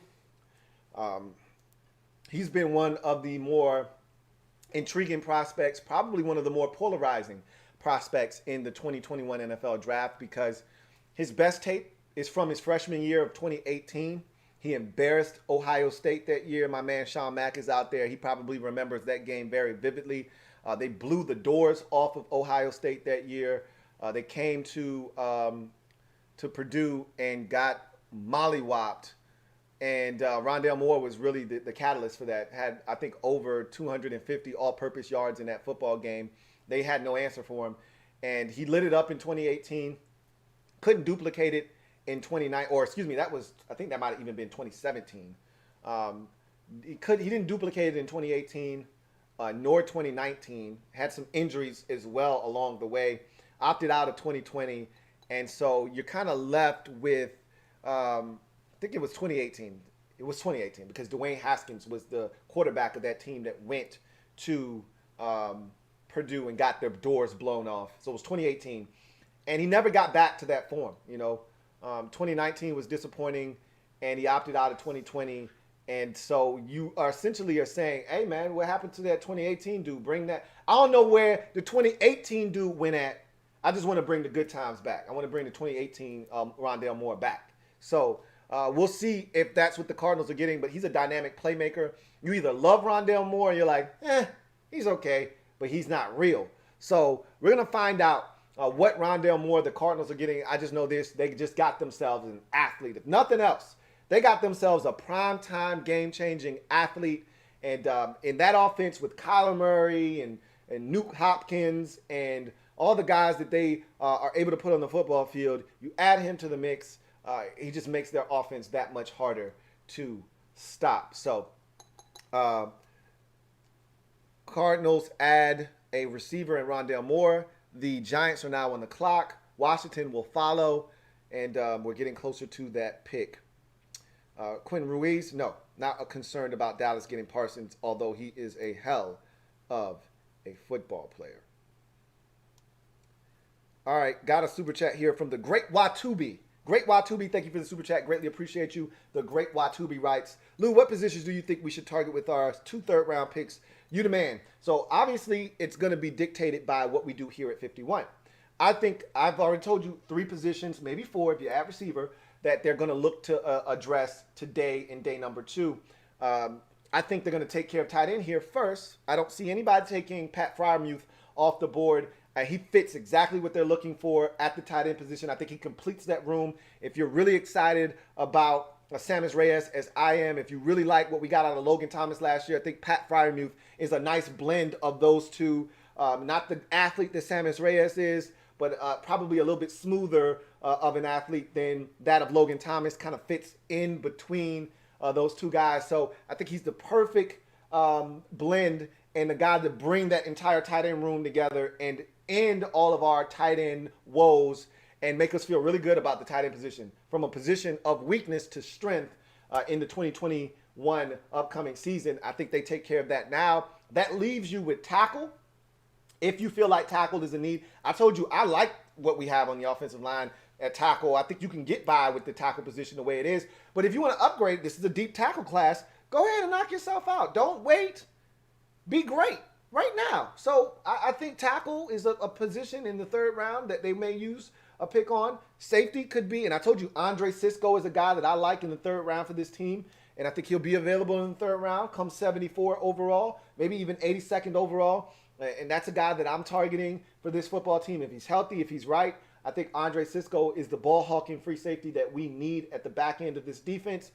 So that's the kind of guy that I'm looking for. There are other safeties that are ball-hawking safeties, not as adept at it, guys that I don't love as much, but they can make plays on the football, like a Jamar Johnson out of Indiana. So there are names to watch, and there's some names that Washington has been linked to that they're interested in.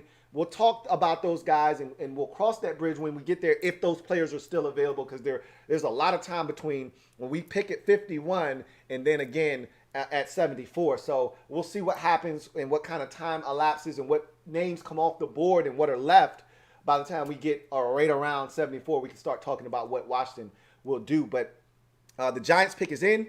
Washington is officially on the clock. And for me, if this pick isn't Pat Freiermuth, and I don't anticipate it being Pat Freiermuth, but it could be because, remember, they signed Kyle Rudolph, but I think it's only a 2-year deal, probably with an out after the first year, and he's not a spring chicken. And then Evan Ingram's rookie deal has to be expiring here shortly. So it could be a Pat Freiermuth here at 51. I highly doubt it with the Giants. I think they're going to look to go edge rusher. They haven't done that yet. That's probably the biggest need on their team to this point. Just thinking about the crop of edge rushers, there are some names that are intriguing. Boogie Basham is still on the board out of Wake Forest.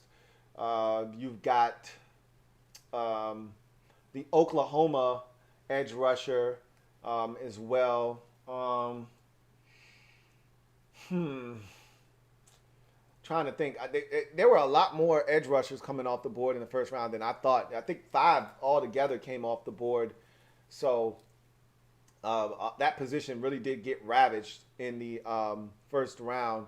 But there's still some guys available, and I want to see what the Giants decide to do. Do they go for a position of need, or do they go best player available on their board here at number 50? So the 2 positions I would target with the 3rd round picks, I'll tell you right after this pick. But here comes the announcement. Darius Slayton, the receiver, is going to announce it. With the 50th pick in the 2021 NFL Draft, the New York Giants select Azeez Ojulari. There it is, Azeez Ojulari, edge rusher out of Georgia. And I was trying to think off the top of my head who hadn't been selected at the edge rushing position, and there it is. That's the first guy that I would have said had I been looking at my list of edge rushers, because I thought he was going to be a first-round pick. I actually mocked him to Baltimore. So Azeez Ojulari, I think a lot of people were down on him after his pro day because he didn't have a great 3-cone time.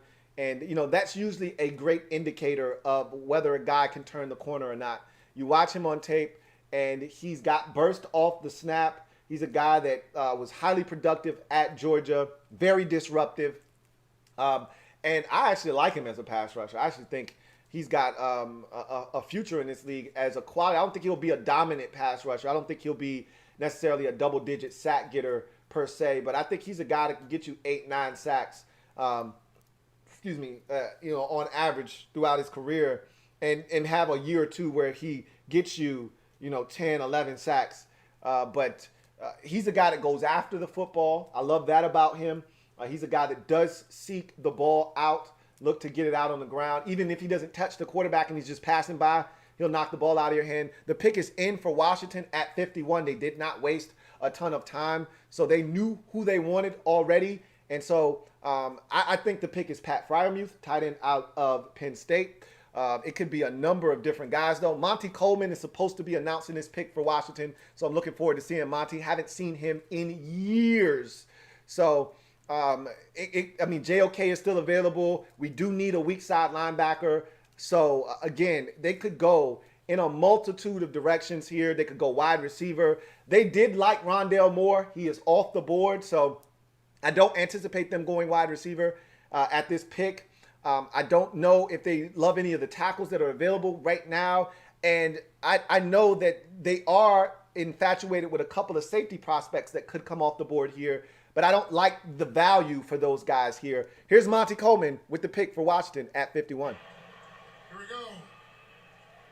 With the 51st pick in the 2021 NFL Draft, the Washington football team selects Samuel Cosmi. Tackle. Texas. All right. So Samuel Cosmi, tackle out of Texas, is the pick. So I talked about 3 different positions. I thought wide receiver was going to be pushed back a little bit, not as big a need after what they've done in free agency. Told you tackle, tight end, and safety were going to be the 3 options here. And I think those are the 3 positions that I expect them to try to address. I said 2 out of the 3 for sure are going to get addressed today. Samuel Cosmi is a guy that has a lot of experience at Texas as a tackle. He's a guy that I really like in the pass game as a protector. I think he's got some limitations with his knee bend. I talked about how Christian Darrisaw is a guy that gets down in the stance and bends. Well, Cosmi is a guy that doesn't really bend all that much. We got to trade.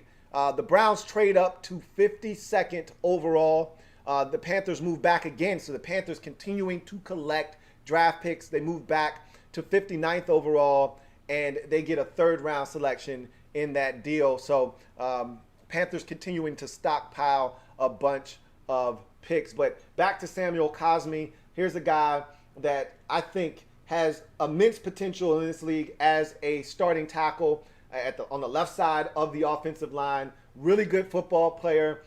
Again, he kind of fits in with our offensive line because he's not necessarily a man mover in the run game. He can seal off defenders. Again, very heavy hands. So when he punches guys as they're trying to come up the and run the arc, he's able to knock them off balance with that punch.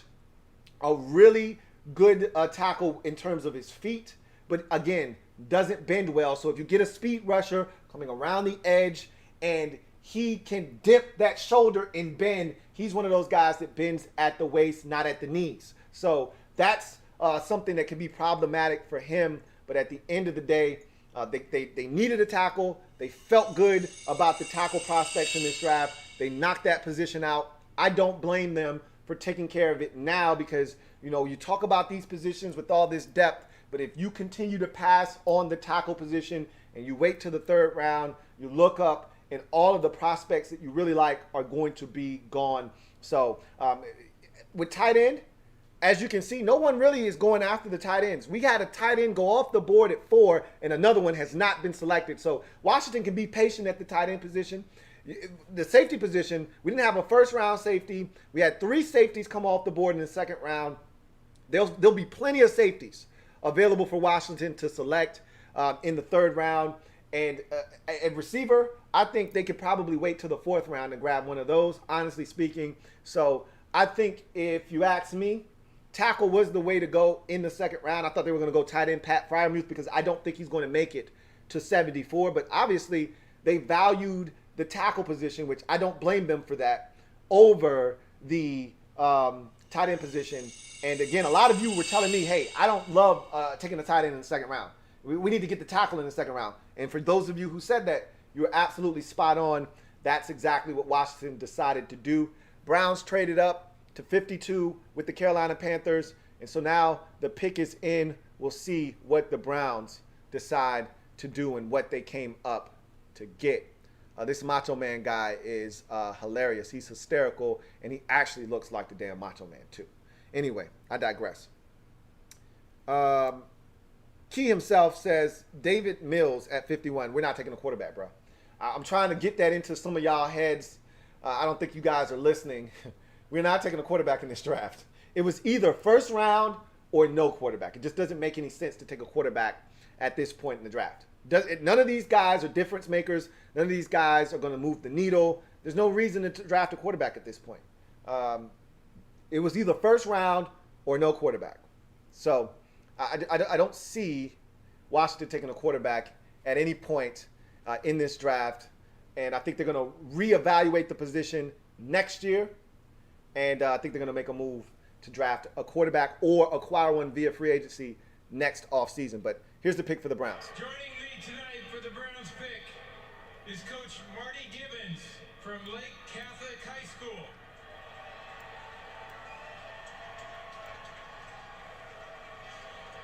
Coach Gibbons is a recipient of the 2020 Cleveland Browns High School Coach of the Year Award.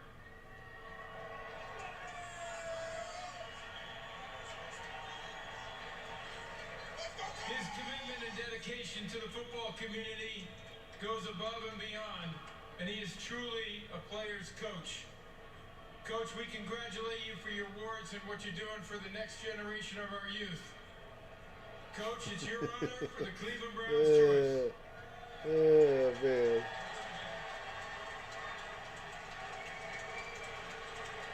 What's up, Cleveland?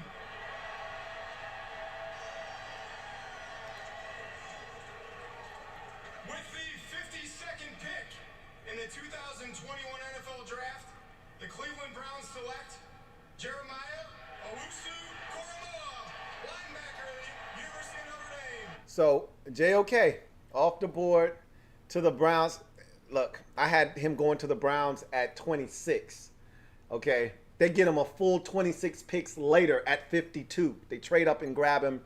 The Browns, they're winning right now. I mean, to not take this kid in the first round, to pass him up then, and then come back around and get him in the second round, you got to feel like the Browns absolutely stole just now. This kid is he's a unique athlete, okay?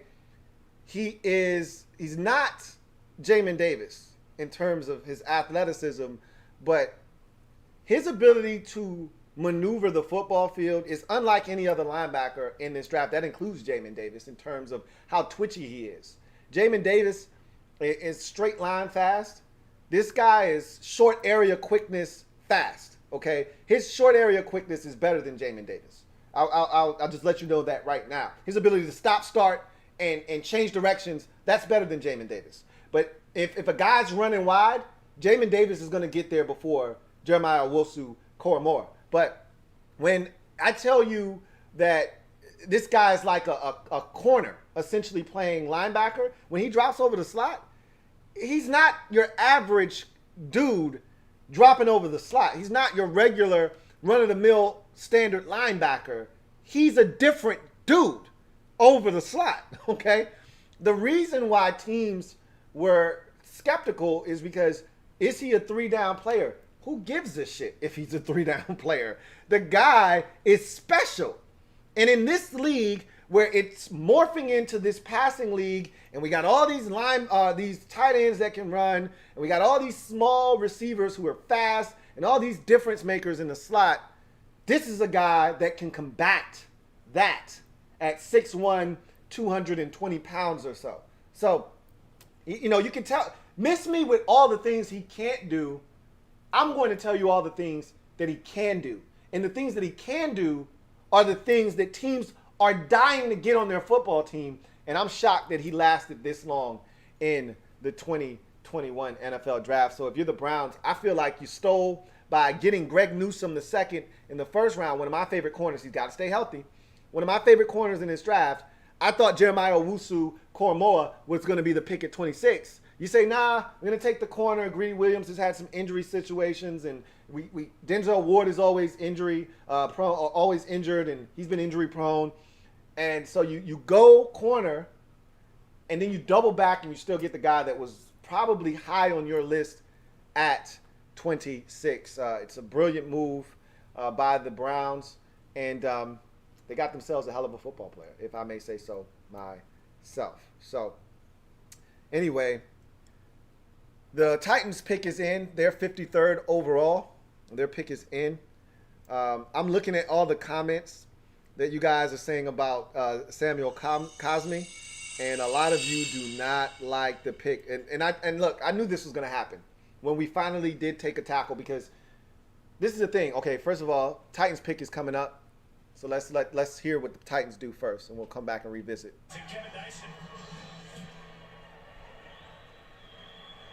All right, with the 53rd pick in the 2021 NFL Draft, the Tennessee Titans select Dylan Radunz, tackle, North Dakota State. Dylan Radunz is an interesting tackle out of North Dakota State. Man, he is long, straight up and down, pause, okay? There's not a lot of girth on his frame. He's lean, but he's big. He's long, pause. Really good athlete, sneaky good athlete, and a guy that does a really good job of riding guys around the pocket. You know, he's not a guy that's going to overwhelm you with any one physical trait. Because, again, he's not a big physical guy. He's not a mauler. But he can get out in space. He can run. He's a guy that does a really good job of absorbing contact. And for those speed rushers that want to get around the edge, he does a really good job of riding that guy around the pocket. So I like his athleticism. I like his movement skills. He doesn't have a ton of girth. So he is a guy that I think can get bullied. You can pick him up and bulldoze him into the lap of the quarterback. He is going to have to get functionally stronger. But if you're talking about a guy protecting the quarterback, talking about a guy that's going to be able to move in the run game, get out on screens and things of that nature, get to the second level, come off of a combo block, get to the second level, get to the linebacker, Dylan Radunz is the man for the job. So the Titans get themselves a tackle, a guy that played left tackle for North Dakota State the last few years or a couple years. So back to Samuel Cosmi, Washington's second round pick. I knew a lot of you were going to be upset. Whenever that pick was made, if it was Dylan Radunz, you would have been upset because it's not sexy to draft a tackle, especially with JOK on the board. And a lot of you wanted him at 19. He's sitting there at 51. You wanted to take him. So you're going to be upset. This is why you don't get fixated on specific players, because these are the things that can happen. It'll make you frustrated. I told you drafting offensive linemen isn't sexy. It's just not. You want to draft skill guys. You want to draft a guy that's going to score touchdowns or stop somebody from scoring touchdowns. You want to draft guys that are playmakers. There are no stats for offensive linemen unless you count pancakes. There are no stats for these guys. They're the unsung heroes in football games. If you don't hear their name, this means they're doing their job. They're like the referees. You just really want them to stay the hell out of the way. Do your job. I don't want to hear your name. Similar to a long snapper on a team. If you don't know the long snapper's name and you don't hear his name, it means he's doing a damn good job. The only time you really hear a long snapper's name is if he's making a tackle on a punt, or he just effed up and snapped one over somebody's head or skipped it back to the punter. So with offensive linemen, you really want them out of sight, out of mind. I really don't want to hear what you're doing unless you're blowing somebody up on a play.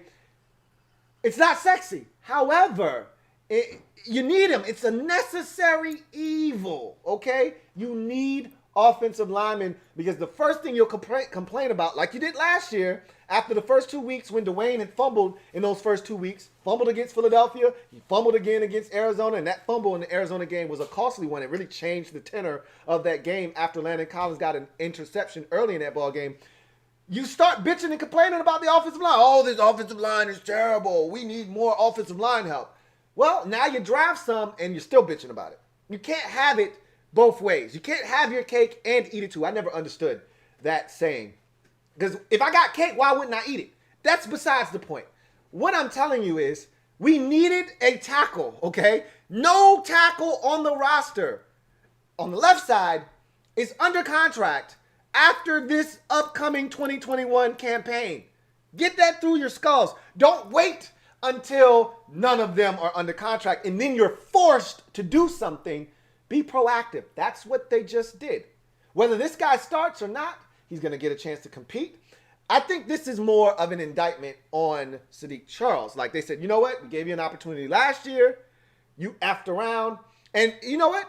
I say that, but Morgan Moses is getting up there in age. His contract expires, I believe, after the 2022 season. Sadiq Charles could even go to right tackle for all I know. So they're not giving up on Sadiq Charles as much as they're saying, look, we drafted you last year to give you a chance to play left tackle. You couldn't stay healthy. So we don't want to go down that road again. We don't want to entrust the left tackle position to you again and then have you do what you did to us last year. We're going to make sure that we get more competition for that position so that if something were to go awry, we have more protection, and they may have gotten their starter for the next 7 to 10 years with Samuel Cosmi. We will see. He's a good football player, guys. All right, he's not Trent Williams. You're not going. You want Trent Williams? You're gonna have to draft him 5th overall. Rarely do you get those guys in the 2nd or the 3rd. You get good football players in the 2nd, But when we talk about legacy tackles, when we talk about the Orlando Paces of the world, when we talk about the Trent Williamses of the world, those guys go in the top 10. Walter Jones, these are top 10 picks. These are not guys you get in the 3rd or the 4th round. Here's another pick by the Indianapolis Colts, 54th overall. Antoine Bethea is going to announce the pick. Thank you, Vaughn. Happy to see you doing well. And with the 54th pick in the 2021 NFL Draft, the Indianapolis Colts select Dayo Odeyingbo, DN Vanderbilt. So Dayo Odeyingbo is a long, tall-ass drink of water. Pause. This guy, all legs, all arms. He is the exact quintessential Indianapolis Colt draft pick if I've ever seen one. They like their athletes long, they like their athletes athletic, and they like their athletes rangy. They drafted a guy a couple of years ago, I think now, in Ben Banagoo. They drafted a kid a few years before that out of Rutgers. Similar frame. I can't remember his name, but he jumped off sides in the playoff game, almost cost them, or he did cost them big time against Buffalo. That's what they do. They draft these long, rangy athletes, and he's another one of those guys, man. I don't love Dayo Odeyingbo, but I see the potential in what he could be. He's very long, very athletic guy. He is quick off the snap, can get into the backfield, knife in and make plays. He's extremely raw. This guy has no idea what he's doing at this current juncture. He's going to need tons of coaching to really get him to maximize all the God-given abilities and traits he was blessed with. But he's got a lot of the things we call uncoachables, okay? He's tall, he's long, he's athletic, and you can't teach those things. So they got essentially a slab of clay to work with. And so that's the edge rusher. They decide, well, he's an interior defensive lineman, but he can play edge rusher. Steelers pick in 55th overall, Franco Harris to announce it. Let's see what they do. Thank you for that nice Cleveland welcome. But I do want to say hello to my Cleveland friends.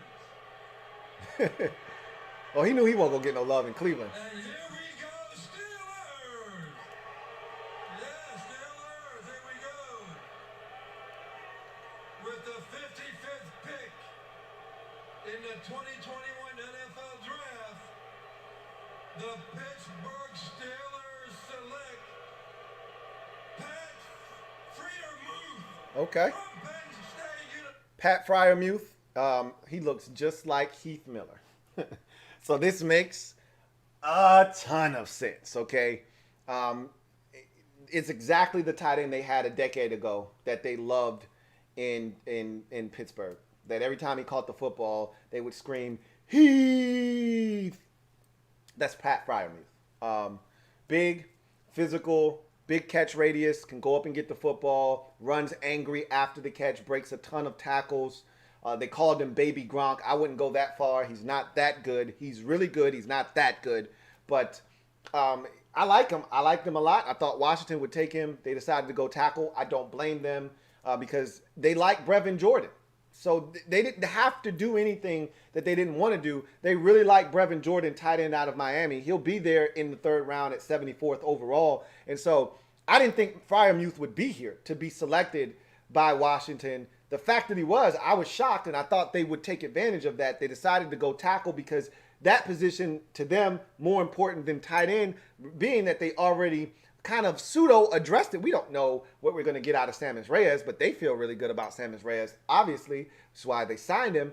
And so they feel like they've pseudo kind of handled that position. They want to add to it. They really like Brevin Jordan. They've talked to him multiple times. So Brevin Jordan, definitely an option for Washington at 74 or 82. And so I think we're going to see if he's still available, and I anticipate him being available. But again, he, to me, is the 4th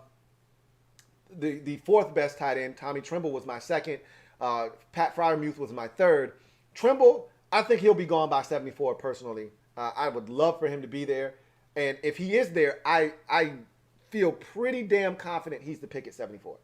I almost would guarantee it to you if he's there that Tommy Tremble is the pick at 74. But I don't anticipate him being there. And I think their fallback plan is Brevin Jordan, tight end from Miami. So we'll see what happens. But Pat Freiermuth, I really like him as a football player. And he's the perfect fit in Pittsburgh, quintessential Steeler. I told you the Steelers, you know a Pittsburgh Steeler when you see one. He looks like a Pittsburgh Steeler. So Pat Freiermuth selection made at 55. Now the Seattle Seahawks are on the clock for the first time in the 2021 NFL Draft after trading for Jamal Adams and giving up 2 first-round picks, which they did not have a first-rounder this year. Traded that to the Jets. So now they're on the clock for the first time, and we'll see what the Seattle Seahawks do at 56. Let's see if we got any more super chats. I see some super chats. So let's get to one of those super chats here. And this super chat is first one's from Adam Wilson. Thank you for the super chat, Adam Wilson. Greatly appreciate you. Thank you for the super chat, Adam Wilson. Got another one here from Lethal G. Thank you for the super chat, Adam Wilson, once again. And thank you for the super chat, Lethal G, who writes, just stopping in to give you your just due, brother. I support you, and Ron has something up his sleeve. It's all about scouting and trust. Take that Omen black off. Laughing my butt off. Okay. So this is just about swag. This has nothing to do with dressed in all black. I would tell you from off the rip, I'm dressed in all black like the Omen, meaning we got problems. If I felt like something was wrong, this background wouldn't be red. It would be black like it was last night, and I'd be dressed in all black like the Omen, and I would have told you from the jump, off the rip, dressed in all black like the Omen, which means one of two things happened. Either we just lost or we just took one on the chin, and that's not the feeling I have. I feel good about us tonight, and, you know, a lot of you don't like to pick, and I knew this was going to happen when we finally took a tackle. It's not fun taking offensive linemen, but again, it's a necessary evil. And in this draft, if you look at the tackle position, it was a deep draft class of tackles. They were running out, okay? I thought Walker Little would be around in the third round. He was gone in the second round. Like, they were running out. How many tackles went in the first round? 4 of them went in the first round. Rashawn Slater, Penei Sewell, Alex Leatherwood, who should have been around for us to maybe take in the third round as at least an option. He's gone in the first round. Christian Darrisaw went in the first round. Tevin Jenkins went early in the second. Walker Little went mid-second or so to Jacksonville. And so Jackson Carman, who I thought would be available in the third round as an option, he was gone in the second. So these tackles were coming off the board. You had to get one, okay? Really, at the point where we were at, there were only really 2 tackles that you felt good about left, and that was Dylan Radunz and Samuel Cosmi. Both of them are gone. We took Samuel Cosmi, and then who took Dylan Radunz like 2 picks later. Like they didn't stick around. Okay, the tackle position was getting pretty thin quickly. I told you tackles don't get pushed down; they get pushed up. Here's the Seattle Seahawks. Looks like Max Strong coming out to announce the pick, 56 overall. Thank you. With the 56th pick in the 2021 NFL Draft, the Seattle Seahawks select Dwayne Eskridge, wide receiver, Western Michigan. Dwayne Eskridge was one of my favorite receivers in this draft. Guy with just ridiculous amounts of speed. I told you, if you watch my Draft Prospects 101 video on the receiver position, he's got the best acceleration of any receiver in this draft. It's ridiculous. I don't know if I've seen a guy, and there's some other guys. Tyreek Hill is one of those 0 to 60 real quick, real effing quick dudes in this league. But I tell you, Dwayne Eskridge is one of the guys that I've seen with the rare acceleration of literally 2 steps and he's running full speed, and you're like, whoa. It's like video game shit. Really, I'm not joking. I mean, you go watch him and he catches a slant and you're like, hey, they not catching him. And the safety's got the angle. There's a corner on the backside. He's got an angle. They're not catching him. You can forget about that shit because he just turns it up. I mean, seriously, turn it up. And they're not catching him. So Seahawks lose David Moore in free agency. He moves on to Carolina. They replace him with a guy that is, to me, exponentially better than David Moore, going to give them everything David Moore gave them and then some, and wide receiver Dwayne Eskridge out of Western Michigan. So that's a hell of a pickup for the Seattle Seahawks. There were games where this guy was averaging like 50 yards a catch. He'd have 4 catches, and he's like 221. You know, like, are you serious? And, you know, maybe one of them will be a deep ball, but most of them are like slants, and he just run by everybody else. I mean, what the hell are you going to do? Seriously. Anyway, I digress. Ron has something up his sleeve. I just think they are taking this draft as it comes to them. I don't think they're have some diabolical scheme up their sleeve to package up picks or do anything of the sort. I just think they are letting the draft come to them, and they're filling holes on this roster that they perceive strategically as they come to them. They haven't been over aggressive. They haven't moved up. We've seen all these teams move up and go get guys.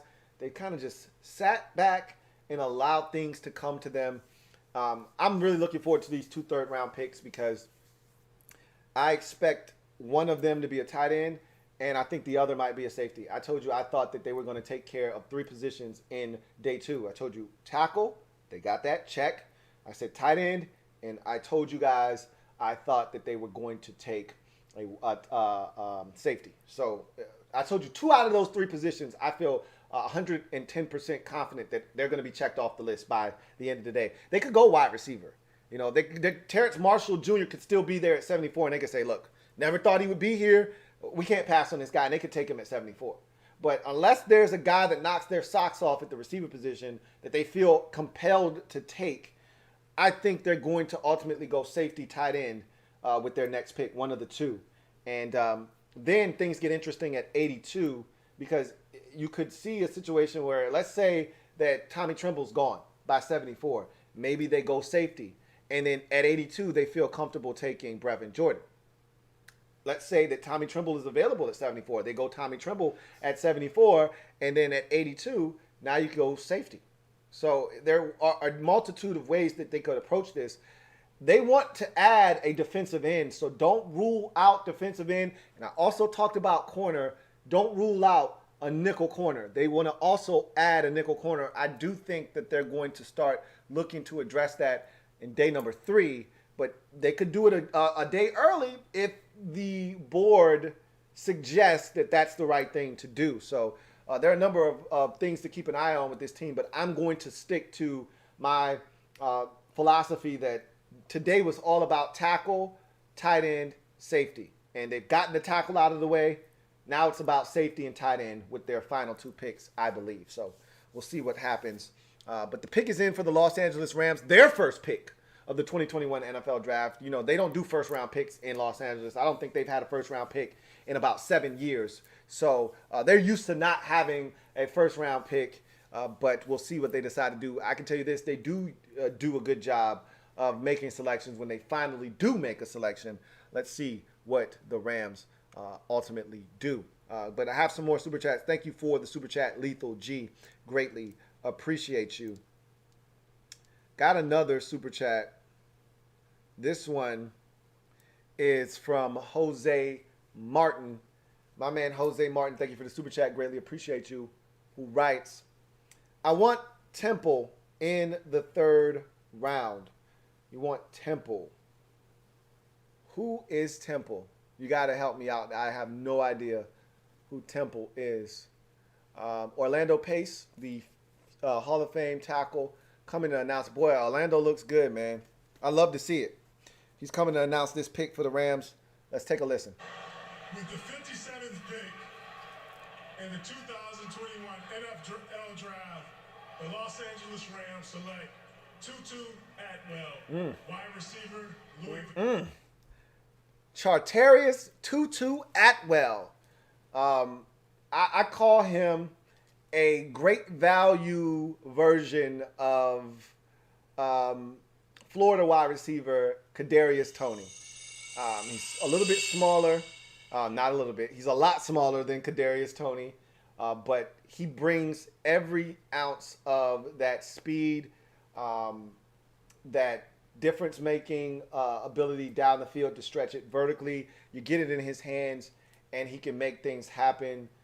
He's got like Hollywood Brown type speed. I think he's actually faster when you watch him on tape than that of Kadarius Toney. But I liken him to Kadarius Toney. I said this is the draft of the small receiver. You know, in past years, all the rage was getting the big 6'3" guy that ran a 4.42. That was all the rage. You know, finding the DK Metcalf or finding the guy that was 6'1", 6'2", like a Justin Jefferson last year, for instance, that could run. That's been the rage in this league.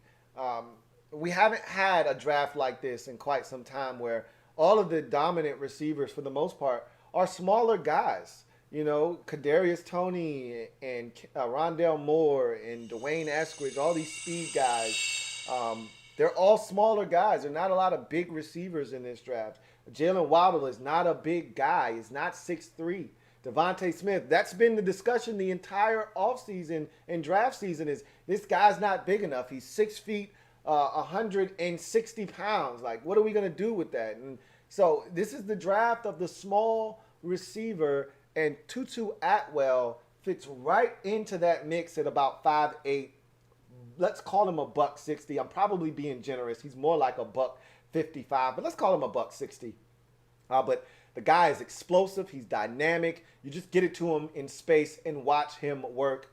He's not as tough as Kadarius Toney in terms of contact balance. Kadarius Toney is one of the better receivers in this draft in terms of contact balance, but he can make you miss more so than Kadarius Toney out in space, and he can run by you. I actually think he's faster than Kadarius Toney when it's all said and done. But that's a hell of a pickup for the Rams. Adds another element to their offense that they really have been lacking. And with Matthew Stafford pulling the trigger, I think this is a great addition to their team, because if you think about the Rams for the last 5 years.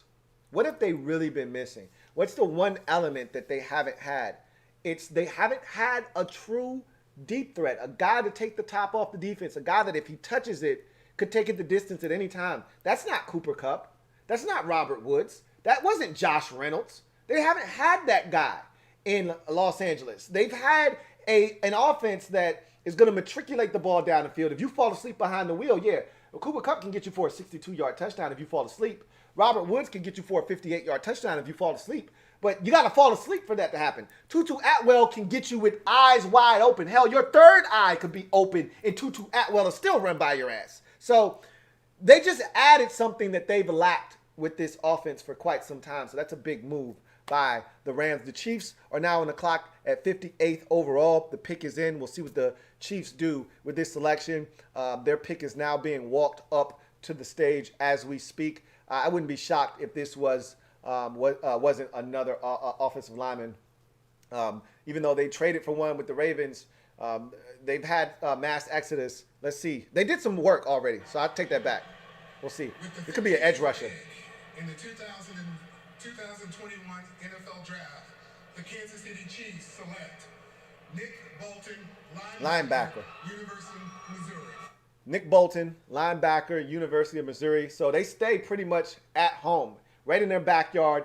Linebacker Nick Bolton out of Missouri, one of my favorite linebackers. I told you his physicality is next level in this draft. And they go and get the middle linebacker Nick Bolton from Missouri. They've done quite a bit of work to have the Chiefs to their offensive line that I think about it. Joe Thuney in free agency. They also signed guard Long from retirement, and then they added tackle Orlando Brown Jr. from Baltimore. And so they've revamped the offensive line. So they're good there. So they were able to take a guy like Nick Bolton at linebacker, and he's going to give them something that they really have lacked at the linebacker position. They've gotten by with some of the guys. They've done a really good job of just having patchwork guys there, but they spent a pick, I want to say in the second or third round last year on Willie Gay Jr. out of Mississippi State. He infused a bit of speed to that linebacking core, but now they're going to add even more speed to that group here with Nick Bolton, linebacker out of Missouri. He needs some work in coverage. He's still getting adjusted to dropping into coverage and getting more adept at that. He'll need more work there. But when you talk about sideline to sideline, when you talk about a guy physical, coming downhill, putting a hat on a hat, busting skulls, or as or maybe not a wise man used to say here in Washington, we're going to come downhill, we're going to strike iron and crack skulls. That's Nick Bolton in a nutshell. He's a guy that is just extremely physical, and that's the way I like it. That's the way, I like it, that's the way, I like it, at the linebacker position. So a lot of Washington fans wanted Nick Bolton. I wouldn't have been opposed to Nick Bolton, but after getting Jamin Davis, I pretty much knew that ship had sailed. Just like JOK had sailed, more likely than not. I didn't think they were going to double up at linebacker, at least not this early. They could do something later on in the draft, but it wasn't going to come back-to-back rounds. And I know a lot of you had proposed that, hey, we should go linebacker first and second round. We could get Jabril Cox. Well, Jabril Cox is still out there. Nobody has picked Jabril Cox. He's still out there. Washington could have taken him at 51. They didn't want him. They didn't want him. Tackle was more important. Safety is more important.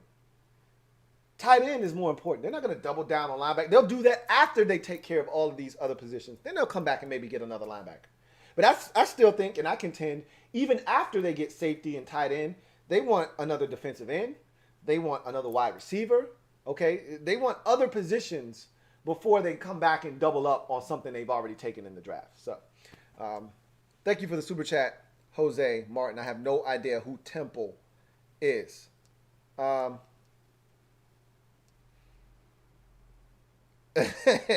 Somebody said, Louie, you effed us up wearing that black, Slim. Hey, look, man. If you want to put the blame on me, you can put the blame on me. I got broad shoulders. I can handle it. But I'm telling you right now, the black that I'm donning isn't a bad thing tonight. It's not a bad thing, trust me, when I tell you. I'll let you know when I'm dressing all black like that. And that's not the case tonight. As a matter of fact, I'm going to pull up just because y'all stressing. Relax. Go get you a glass. I got the bottle right here. Go get you a glass, man. Y'all relax, man, and enjoy this draft. Samuel Cosmi, listen to this pour. How about that? Listen to this pour. This will calm you down.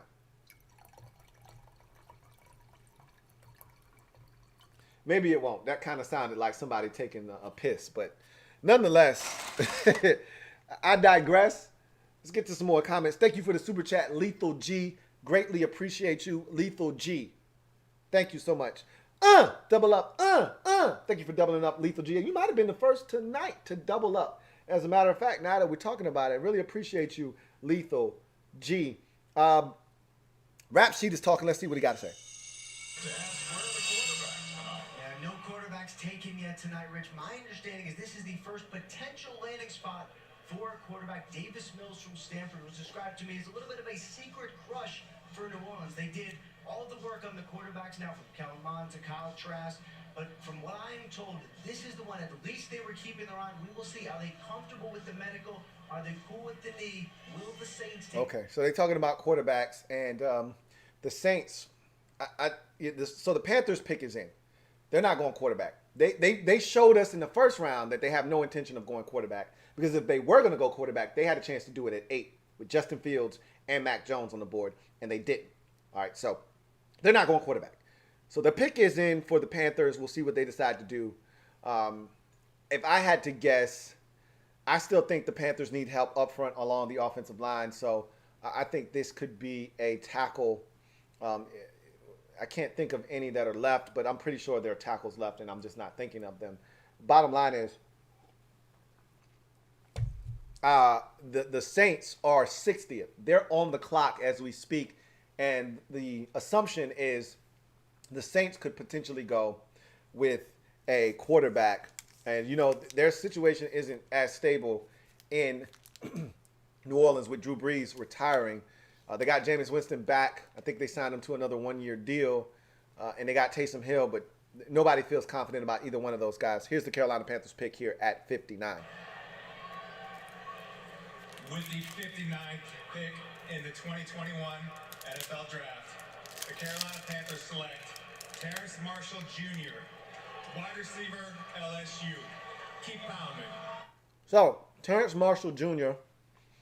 is the pick for the Panthers, and the track record of their head coach, Matt Rule, just continues to blow me away. He just wants speed, man. He said it from the day he got the job. I want athletes. I want guys that can run at every position on the field. And he just took another one. Terrace Marshall is 6'2" and some change. He's a height, weight, speed specimen. 6'2", 205, and he runs a 4.3, 940. I think is what he ran. Let's call it a 4.41. I think that's what most people clocked him at. Whatever the hell. 4.39, 4.41. Who gives a shit? It's fast, especially when you're 6'2". So they wanted an athlete, and they added another one. Remember, they lost Curtis Samuel in free agency, so they needed another receiver.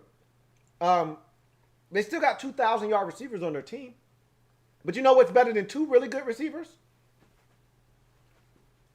3 really good receivers. Now they just added another one. If you're the Panthers, Sam Darnold, I said this when they traded for him. He's going to have something, a couple of things really, that he has never had since getting into the league. One, a stable organization. The Jets are a mess. He never had a stable organization. Second thing is he's going to have weaponry everywhere.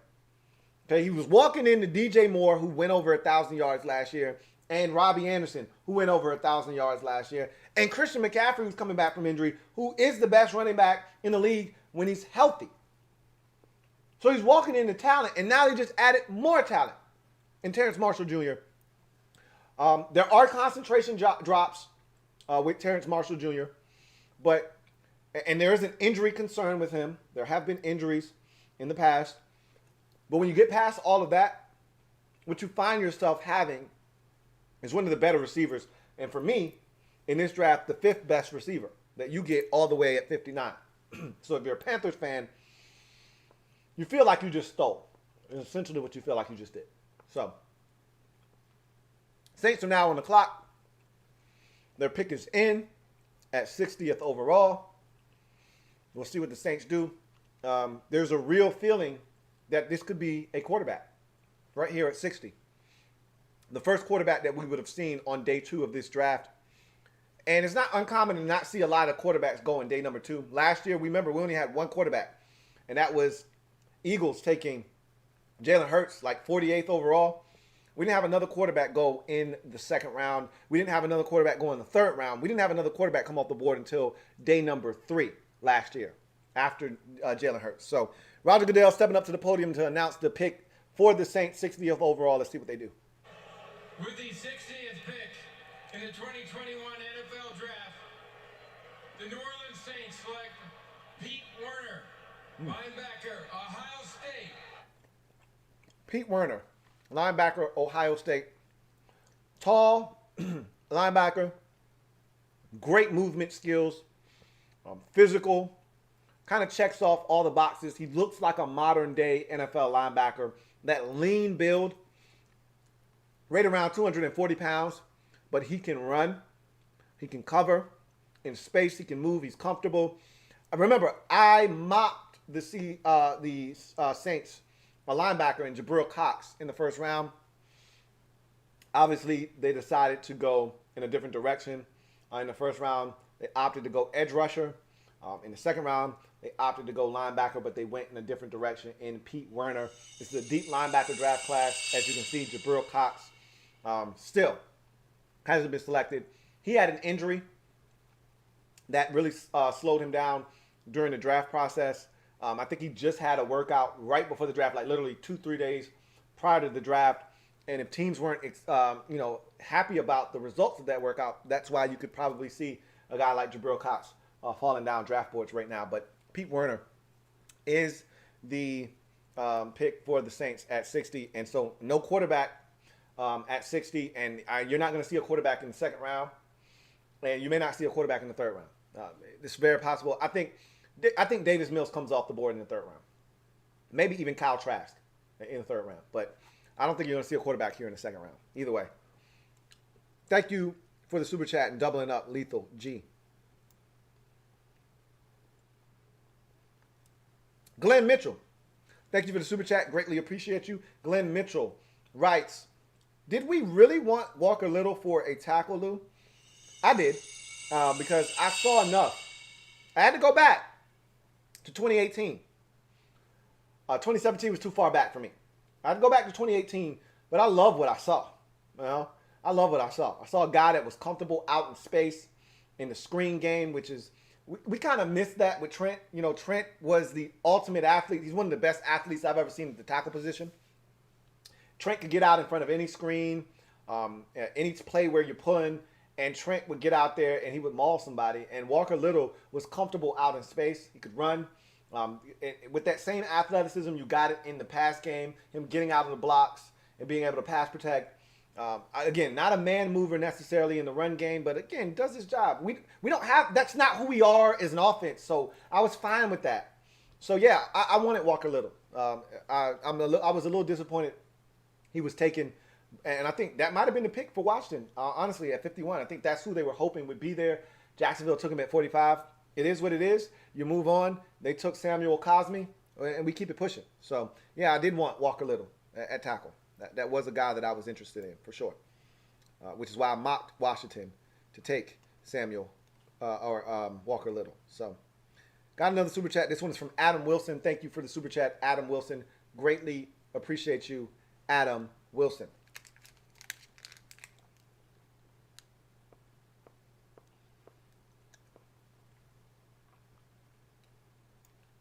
Got another super chat.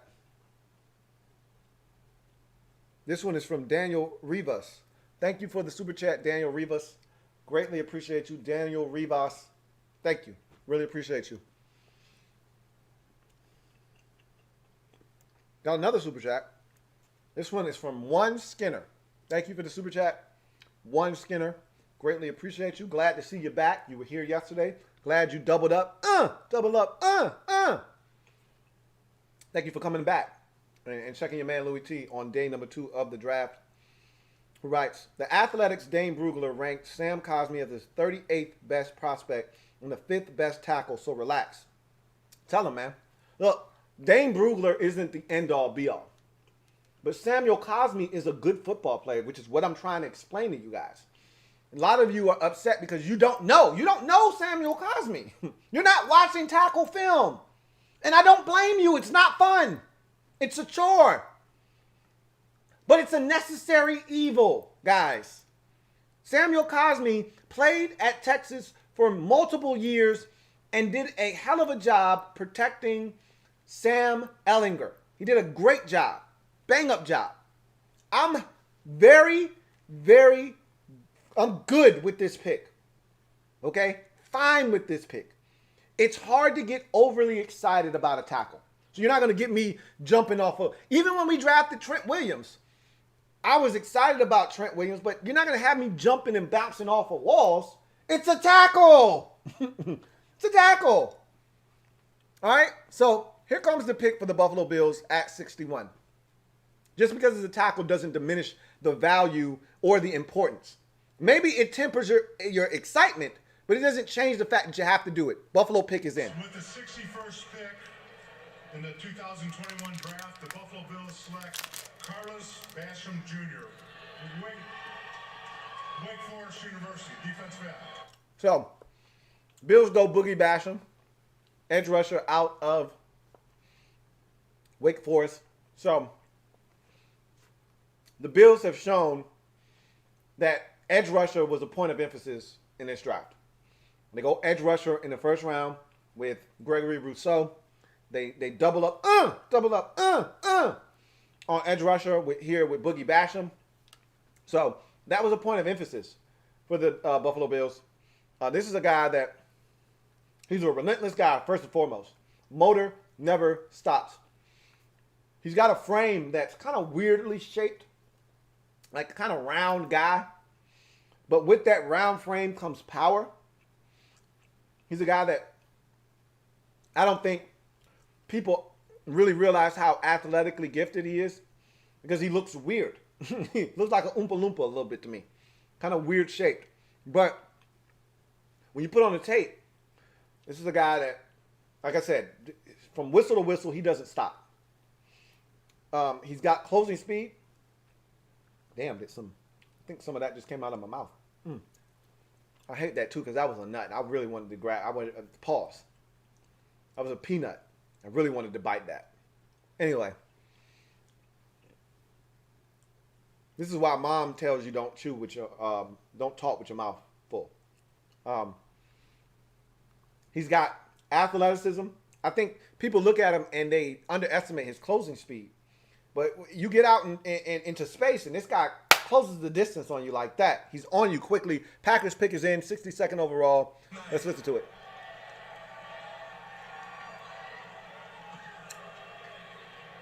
Oh, man.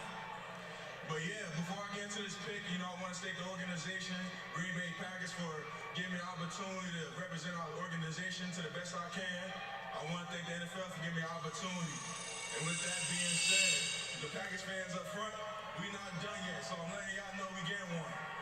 So with that being said, the second pick of the 2021 NFL Draft, Green Bay Packers select Josh Myers, center, Ohio State. Go Blue Dog. Josh Myers, center, Ohio State. I'm shocked. Good football player. First and foremost, let me say that. Before I start. I thought that, again, Creed Humphrey would have been one of the first centers off the board. Josh Myers is the second center off the board. We've already seen one center come off the board, Landon Dickerson. I could see Landon Dickerson coming off the board before Creed Humphreys, even though I thought Humphreys would be the first. Landon Dickerson is a real deal at the center position. Part of the reason why that Alabama run game was so effective. Josh Myers, to me, is kind of in the same mold of, the last Ohio State center that we saw in the last two or so that have come into this league. Solid football players, sort of finesse centers, not guys that are going to maul you. And again, you don't have our center, Chase Rouillet, isn't a mauler. He's a finesse center. And they work in this league. And so Josh Myers is a guy that does a great job of anchoring in the middle. So he's not going to allow the integrity of the pocket to be compromised. He can stand up, bow his back, not give up any ground, and allow that quarterback to throw the football comfortably without having somebody breathing down his neck. So when you look at this pick for the Green Bay Packers, they just lost their center in free agency. He went to the Chargers. Okay? One of the best centers in the league departs Green Bay, goes to Los Angeles with the Chargers. They needed to replace and replenish that position because, as I just mentioned, the worst type of pressure for any quarterback, doesn't matter how athletically gifted you are or if you're a statue, nobody likes pressure in your face. The imminent pressure in your face is the worst because it's hard to get away from. You need a center that's going to be able to give you an opportunity to get the football off in a comfortable setting. And that's what the Packers just did by drafting Josh Myers. If nothing else, he's a hell of a pass protector. Solid in the run game. He's not a plus run blocker. But here's the Chiefs picking 63rd overall in the 2021 NFL Draft. With the 63rd pick in the 2021 draft, the Kansas City Chiefs select Creed Humphrey, center, Oklahoma. There we go. So I thought he would have gone first, but I said even after first, I would have thought he would have gone second. Well, here he is. The very next pick, I spoke him up, Creed Humphrey off the board to the Kansas City Chiefs, and they've revamped their offensive line. And I knew that they were going to put an emphasis on this offensive line in the offseason because what happened to Patrick Mahomes in the Super Bowl is something that they won't allow to happen again. And you know what happened with Russell Wilson? They took notes. Everybody was taking notes. Russell Wilson said he saw what Tom Brady did. Like, it was funny. One of my best friends is a Buccaneers fan. So I got two best friends. One's a Buccaneers fan, one's a Raiders fan. And my Buccaneers friend said, man, Tom effed it up for everybody. We out here causing trouble. And he's not lying. Because Aaron Rodgers, they beat Aaron Rodgers, and look where they are now. If they would have won the Super Bowl, if they would have beat the Buccaneers and went to the Super Bowl and won it, or at least performed in the Super Bowl, are we having this discussion about Aaron Rodgers right now? Probably not. Probably not. But they lost in the fashion that they lost, and with them not going for it on fourth down and all of that good jazz, it created a rift. It made the situation worse than it already was. You know, they had already traded for Jordan Love and taken a quarterback, so Rodgers was already feeling some type of way, and then you lose the way you do, and the coach makes the decision that he made, and it just makes it easier for him to be steamed. You win a Super Bowl, it's harder, not necessarily impossible, but harder for him to be upset the way that he is right now. So he effed up the situation in Green Bay, did Tom Brady, by helping the Buccaneers win the Super Bowl. Then he turns around and he goes to Tampa Bay, and he essentially erects the staff, essentially. All right? He helps them construct the offensive line. They go out and they get Tristan Wirfs, and they make sure they put all the pieces in place, and they go and get all these other guys to complement. They go get Gronk and Antonio Brown. And Russell Wilson was jealous. He's like, shit, Tom goes to Tampa Bay. He gets all of this power to go help them handpick players that he wants, and they win a Super Bowl. I've been running around for my life the last 8 years trying not to get sacked 5 million times. Some of those sacks are his fault for running around.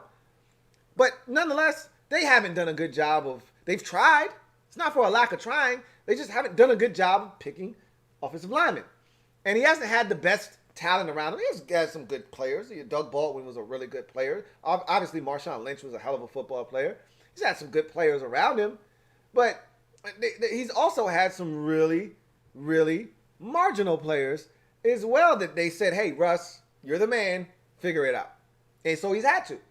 Bottom line is, Brady effed the game up for everybody. And so when Mahomes gets sacked 80 million times and is pressured the most of any quarterback in NFL history in the Super Bowl, I think he was pressured on 92% of his dropbacks. That's unheard of. You knew the emphasis this offseason with the Chiefs was going to be the offensive line, because Mahomes was like, look, that shit can't happen again. And they were like, no, don't worry, it's not going to happen again. And so they go out, they trade for Orlando Brown, they go out, they sign Joe Thuney to a massive deal, they go out, they sign Long to a deal out of retirement. They go out, they draft another offensive lineman here, and Creed Humphrey, and all of a sudden, they've revamped this offensive line just like that. And they're getting Laurent Duvernay-Tardif back from the opt-out. So this offensive line is pretty much complete across the board now. They fixed it just like that. So I knew that was going to happen. To what degree, what extent, we didn't know. Now we know. Chiefs were not playing any games. So One Skinner, thank you for that super chat. He said, look, 38th best prospect, according to Dane Brugler of The Athletic. 5th best tackle. You guys, RELA. Relax. Well said, One Skinner. Even though, again, Dane Brugler is not the end-all, be-all. Relax, guys. He's a good football player. As I tried to mention. Tried to tell you guys. Relax. Nicholas Gregory. Thank you for the super chat and double up. Thank you for the super chat and doubling up. Nicholas Gregory writes, just want to hear the iconic double up. Double up. Thank you for the super chat and your contribution, Nicholas Gregory. Got another super chat. This one is from, let's see if we got another super chat. Yes, we do. This one is from Jay Willard. Thank you for the super chat. Jay Willard, who is this guy on the television? But I didn't dare say microphone. So you let me walk off that. One of our draft picks, but things are ridiculously crazy at this draft in particular. So I wanted to come out and say this. I will see you all right here for the show tomorrow night, and I will also see you at 2022 when the Cleveland Browns win the Super Bowl. And I'm out. Machine Gun Kelly was supposed to announce the third round selection, but it looks like he's out. But he's going to join the Isley brothers. He's already going down. There we go. Oh, man. Okay, so Machine Gun Kelly decided to crash the party. I was like, who the hell is this guy? How did this rando get the... I didn't even know who the hell he was, so shit. Shoot me. I was like, who is this rando on the stage talking? Anyway, Jay Willard, thank you for the super chat. Greatly appreciate you. Jay Willard writes, hey, Louie, your opinion. If we seem to miss out on safety, what are your thoughts of Malik Hooker, who is still out there in free agency for us at free safety? Hit that like button, everyone. Ron's plan. Ron's plan. All right, I'm going to give you your answer here in a second. Buccaneers pick is on the way to the podium. Let's see what the Buccaneers do to wrap up the second round of this draft and get the third round underway as we get closer and closer to Washington's 74th pick in the 2021 NFL Draft. On behalf of the NFL, we'd like to thank you for your Midwestern hospitality while we've been here. It's a great pleasure. I'm here to represent the 2021 Super Bowl champions, Tampa Bay Buccaneers. On behalf of the Glazer family, Brian Ford and the administrative staff of the Tampa Bay Buccaneers, and of course, the Super Bowl champion coach, Mr. Bruce Arians and his coaching staff. What a fantastic crew and what a fantastic job they did this past year. On behalf of the Buccaneers, with the 64th pick in the 2021 NFL Draft, the Tampa Bay Buccaneers select Kyle Trask, quarterback. Wow, nice. Kyle Trask, quarterback. So I stand corrected. Let me first say I was wrong. Okay? I said no quarterbacks going in the second round. Maybe in the third round. And I told you, I thought that Kyle Trask had a chance to go in the third round, and so did Davis Mills. I did not think a quarterback was going to go in the second round. I stand corrected. Kyle Trask is going in the second round, and this is a great spot for him because you just think about it. I mean, how many years does Tom Brady have left? We keep saying that shit, and Brady keeps playing.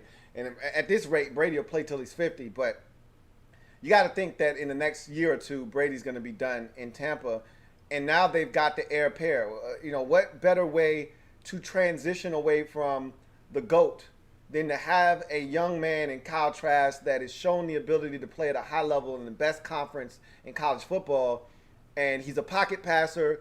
He's not a guy with a ton of mobility. So learning from Tom Brady, who is also a pocket passer with limited mobility, is the perfect mentor for him. Like, this is a great spot for Kyle Trask. It's a great pick by the Buccaneers, and they're in a position to do this. They have a luxury pick.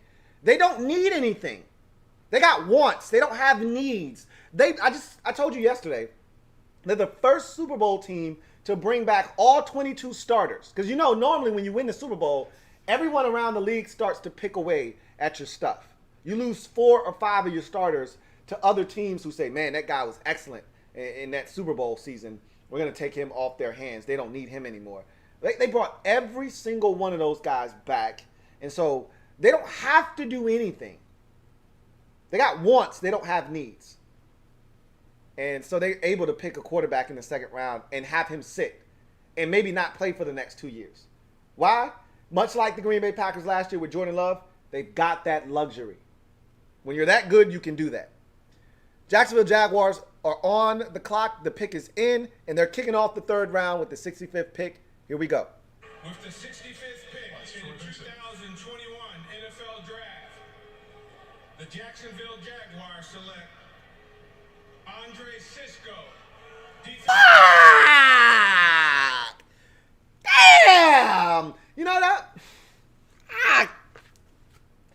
Urban Meyer, man. This 30 son of a bitch Herb. Man, I told you he knows college players, man. That one hurt. That one stung. Andre Cisco, safety out of Syracuse. The ball-hawking free safety out of Syracuse is now a member of the Jacksonville Jaguars. I tried to give them Trayvon Moehrig this whole time, and they said, nah, we good. We're going to take Andre Cisco at the beginning of the third round. Don't worry. You dirty bastard, you. Damn it. That was my guy. I at least wanted the opportunity. Washington wanted him. They wanted him. And I feel like had he been available at 74, they may have pulled the trigger on him. Well, we'll never know now. He's gone at 65. There are other options at safety. I don't love them the way that I did Andre Cisco. Another guy that Washington likes at the safety position is Jamar Johnson out of Indiana. I don't love Jamar Johnson. He's a guy that can make plays. He's very instinctual, but he's not a guy that first of all, he's physical, but he doesn't tackle well, which I know that doesn't make a lot of sense, but he's a terrible tackler. He's not fast. He's a 4.6 guy. And so he's got to be perfect almost in terms of safety angles that he takes. That one hurt. That one. In a safety draft that's not very deep, that one hurt. I'm not going to lie to you. All the rangy safeties are pretty much gone at this point now. Somebody was like, yeah, we could get Nasruddin from Hamza Nasruddin from Florida State. You're just drafting Landon Collins all over again. Why would you want to do that? That doesn't make any sense. That's not what we're after. That one hurt. They got a good safety. They got one of the best ball-hawking free safeties in all of college football. He is coming off of an injury, so that is something that you have to take into consideration. But pick is in for the Vikings at 66. That one hurt. So Jay Willard asked about Malik Hooker if we don't get a safety in this draft. Remember, I said all along I would love to take a flyer on Malik Hooker. I've been adamant about that. I wanted to take a flyer on him and John Ross. So I'm not going to turn that opportunity down. But as you said, it would only be in the instance of us not coming away with a safety in this draft. I want a safety in this draft. But if you don't come away with one, Malik Hooker is an option out there to kick those tires to see if there's anything left in that tank. And much like they did with the safety from the Steelers last year, if you're not pleased with what you find, you can cut them before the season starts. So Malik Hooker, much like John Ross, not going to cost you a lot to kick the tires of a former first-round pick and see if the guy has anything to offer. If not, you move on. I would be on board with that 110%, Jay. Thank you for that super chat. Jose Martin, thank you for the super chat. Greatly appreciate you. Double up. Thank you for doubling up, Jose Martin, who writes, my bad, I messed up his name. I meant Tommy Tremble. You meant Tommy Tremble. Okay, all right. I was like, who the hell is Temple? I've been studying this draft. I didn't run across any Temples. I was like, maybe he's talking about a player from Temple? Tommy Tremble. Yeah, he'd be a guy that is definitely on the radar in the third round. So absolutely, I think that is a guy that will be in the mix here at 74 if he is, in fact, available. Got another super chat. This one is from Chilled Dude. Thank you for the super chat, Chilled Dude. Glad to see you back again tonight after joining me yesterday. Chilled Dude writes, good draft so far. Still a lot of deep talent in this draft. He said, I've never been this excited about the third round. Culture change, Ron's plan. Love you, Lou. Same can be said for you as well, Chilled Dude. I'm excited about this third round. As I told you, this is a big day for us. We got to tackle. Now, safety and tight end are the other two positions. Don't rule out corner. Don't rule out wide receiver as well. Those are other positions I know. And defensive end. Those are other positions that I know they want to attack in this draft at some point. I don't know if the value is necessarily here for the defensive end position. I think that's something you do a little bit later on. Same can be said for wide receiver. I don't know if there's a ton of value here. So we'll see what they decide to do. But we're getting closer to that pick because the Vikings are now going to make their selection here with John Randall, 66th overall, let's see what happens. Are you ready?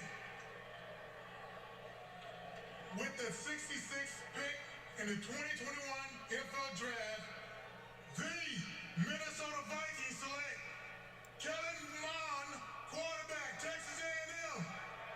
Oh! There it is. So there it is. I was talking to a couple of Vikings fans earlier in the week, and they made it known that a quarterback was very possible. They thought even potentially in the first round had one, fallen to them. So Kellen Mond here makes a lot of sense because I want to say I was talking to my man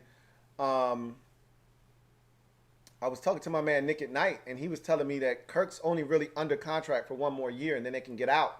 So it would make sense to get the quarterback of the future here and have him learn under Kirk, and then maybe, transition from Kirk to your young quarterback in 2022. So Kellen Mond has grown over the life of his career at Texas A&M. I talked about that during his breakdown. I'm not a Kellen Mond fan, but I can tell you this much. I respect him a lot more now than I did before the 2020 season. He showed a lot of growth really throughout his entire career. From 2017 when he first started to 2018 to 2019 to finally 2020. I think he has really grown, and there's something there. I don't know what, but there's something there with Kellen Mond as they get a quarterback of the future in Minnesota. So let's see. Let's see. Houston is on the clock for the first time in this draft. As we get to the third round, we'll see what the Texans decide to do as they finally make their first pick in this draft. Got another super chat. This one is from Vincent Coe. Double up. Thank you for doubling up, Vincent Coe. Greatly appreciate you. Vincent Coe writes, poor Seahawks, probably struggling to trade down.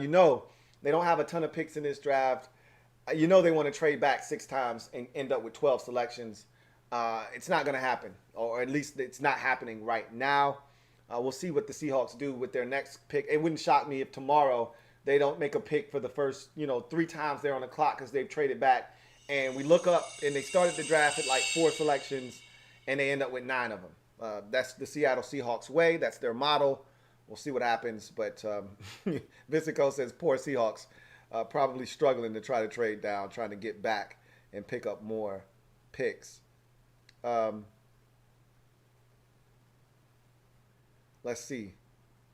All right, the Houston Texans pick is in at 67 as we inch closer to 74 overall, where Washington will make the first of 2 third-round picks. So the Texans pick is coming to the stage, and I don't know who this guy is, but boy, is he hyped to come out and announce this pick. I hope he looked like he ready to talk our ass to death. Hopefully he just excited to come out here, and then he just gonna get to the pick. Ooh, I knew it. I hope y'all having some fun because this is crazy out here. This draft is awesome. Much love to the traveling Texans. My guy right here, 24 years of marriage, happy anniversary to his wife. I just found it out walking off stage. Show his wife some love. Show his wife some love. Cleveland, what's happening? All right, Chester. I'm going to take 10 seconds to tell y'all a quick story. Oh, shit. Didn't I tell y'all? New York. Didn't I tell y'all he was going to talk us to death? Didn't I tell? I could see it. I took a psychology course in college. I can read body language. I said, he looked like he about to talk our ass to death. I muted him. He's still talking. When I got drafted, he wanted the Browns to draft me. I muted him again. He's still talking. With the 67th pick in the 2021 NFL Draft, my Houston Texans select Davis Mills, QB from Stanford. Go. Look at that. Davis Mills, quarterback, Stanford. They are preparing for the worst in Houston. They don't know what this Deshaun Watson situation is going to bring, but they are preparing themselves for whatever may happen, whether they have to ultimately trade him, whether the league suspends this guy, puts him on the What's the list right now that they're contemplating putting him on? The non-football injury list or whatever. They are preparing themselves to get out of the Deshaun Watson market. They've got their stopgap quarterback already in Tyrod Taylor. So worst case scenario, if Deshaun can't play this year because the league suspends him while they're taking care of this ongoing investigation, they got their guy that can get them through the season, even though we know Tyrod is good for about 3 or 4 games before he himself gets injured. They draft themselves Davis Mills, and if Davis Mills shows them enough, he could ultimately be the starter in Houston moving forward. The Texans, much like Jacksonville, 2 of the highest turnover rate rosters in the league this offseason. They signed about 875 players this offseason, did the Texans. Like, their new GM came in from New England and started shifting shit around. Like, all right, take the couch, put it over there. Take that picture down, move it over there. Take that lamp, put it over there. That coffee table, move it all the way over there. He started coming around and rearranging furniture. So this is another opportunity for him to move some shit around. And if it looks good when it's done, Davis Mills could ultimately be your starting quarterback a year or 2 from now in Houston. And Deshaun Watson could fetch them a few first-rounders, a couple of big-name players, and they can move on. This situation is turning into a nightmare for the Texans. This might be the first step in them trying to prepare themselves for the worst, which is moving on from one of the best young franchise quarterbacks in the league. The Falcons' 68th pick is in. Troy Vincent going to announce it. Let's see what's going to happen. In the 2021 NFL Draft, the Atlanta Falcons select Jalen Mayfield, guard, Michigan. So Jalen Mayfield was a tackle at Michigan. And look, teams do this purposefully to tell you how they view this player. He was a tackle at Michigan, was Jalen Mayfield. Troy Vincent announced him as a guard. So that tells you how he's viewed in Atlanta. They don't view him as a tackle. They view him as a guard. They're going to kick him inside. He was another guy that was a part of the tackle mix.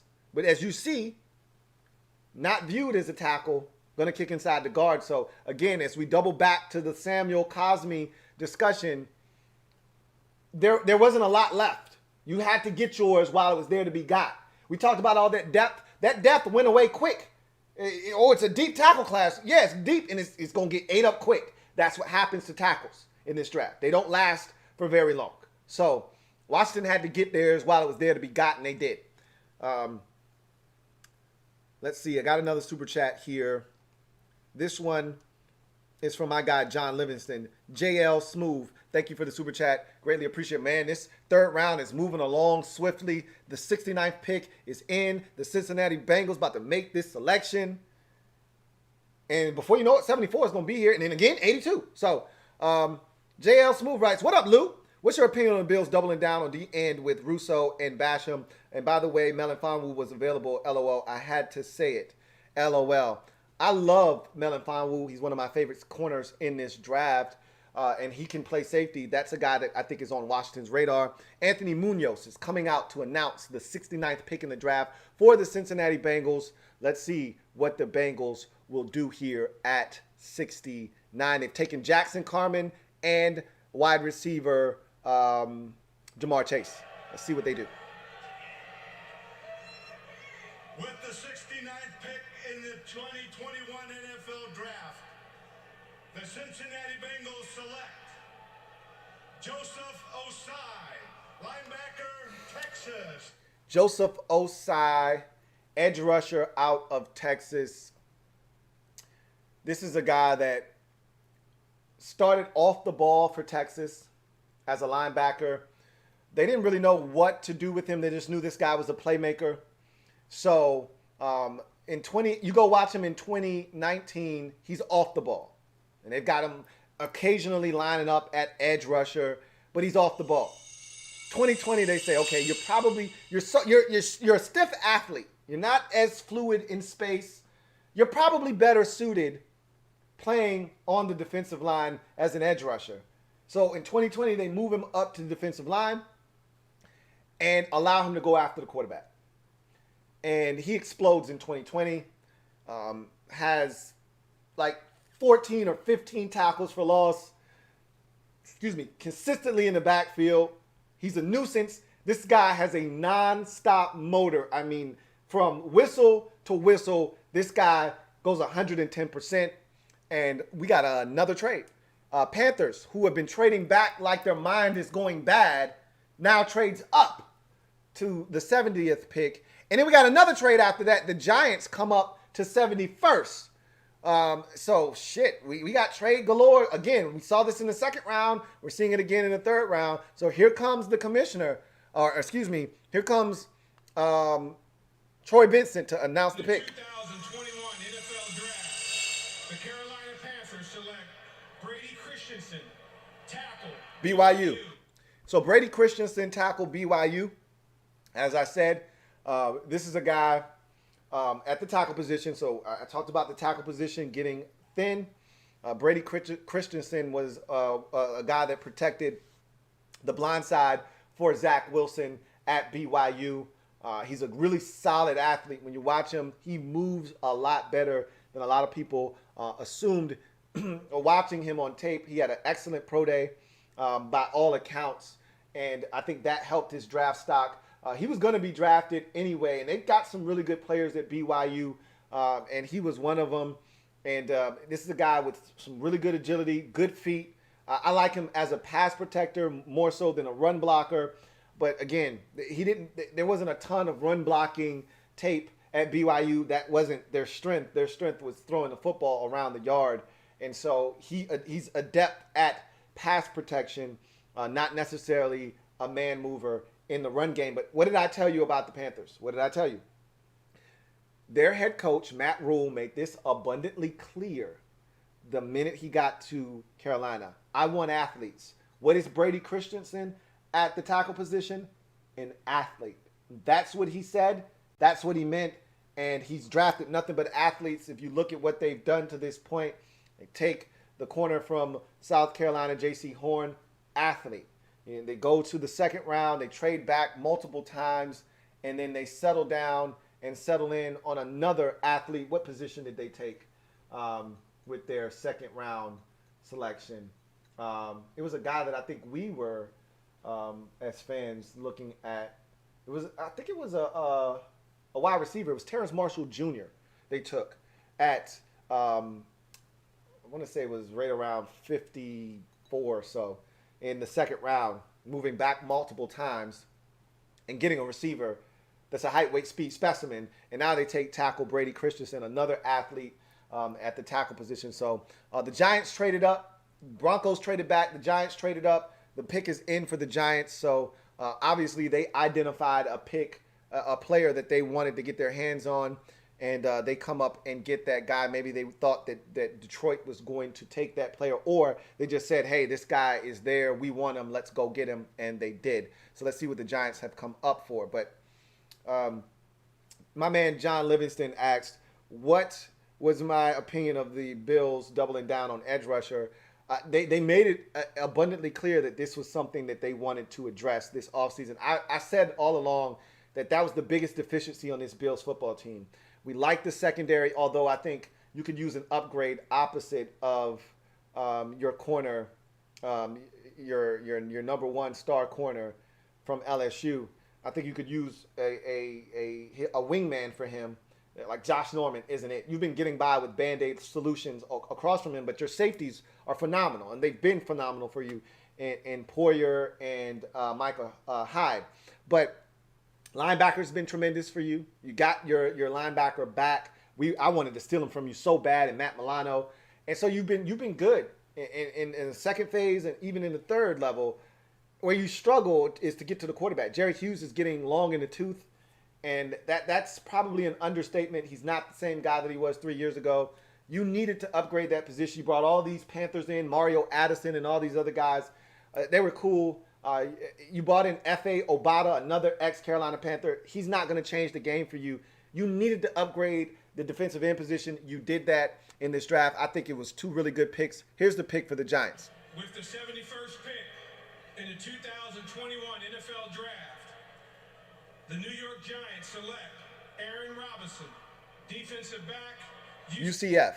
Aaron Robinson, cornerback, UCF is the pick. Ex-Alabama, Crimson Tide, corner, transferred to UCF. Speedster, playmaker, a guy that has a nose for the football. He's physical. He'll come up, he'll hit you. You're talking about a guy that is a 4-3 type of corner, can run, can make plays on the football. There's a lot to like with Aaron Robinson. This is a good pickup for the Giants, honestly, to get that kind of value. That was a guy that a lot of people projected as a second-round pick, honestly, in this draft, and his film is good. It's clean. It's UCF, and you say to yourself, well, couldn't get on the field at Alabama, so he transferred, and he dominated competition at UCF. Thought he did some really good things for that program, but he's a talent. He's not the biggest guy. He's not one of these 6'1", 6'2" guys. He's a 5'11" corner or so, but very talented. And the Lions pick is in at 72. We're getting ever so close to Washington. That pick is coming to the stage right now. Let's listen to the pick as is announced for the Detroit Lions. Not just that. Hello. With the 72nd pick in the 2021 NFL Draft, the Detroit Lions select Aleem McNeill, defensive tackle, NC State. Aleem McNeill, D-tackle from North Carolina State. Haven't watched him. Can't tell you a damn thing about Aleem McNeill. I told you I'm not a big fan of the defensive tackles, so I'll have some work to do on him. Obviously, it's going to be a bunch of dudes that I haven't watched that I'll have to watch, and didn't get to Aleem McNeill. So Lions take Aleem McNeill, second team all Associated Press All-American selection, so that must mean he played really well, and looks like he was also a baseball player. So a multi-sport athlete, that's always a good thing. You'll have to wait till my draft wrap-up series breakdown to get my thoughts on Aleem McNeill, because I can't tell you anything about him. But yeah, I think you guys did really well. Rousseau is raw, but he has a lot of things you can't coach. Eagles pick is in at 73, so Washington is officially on the clock with their first of two third-round picks.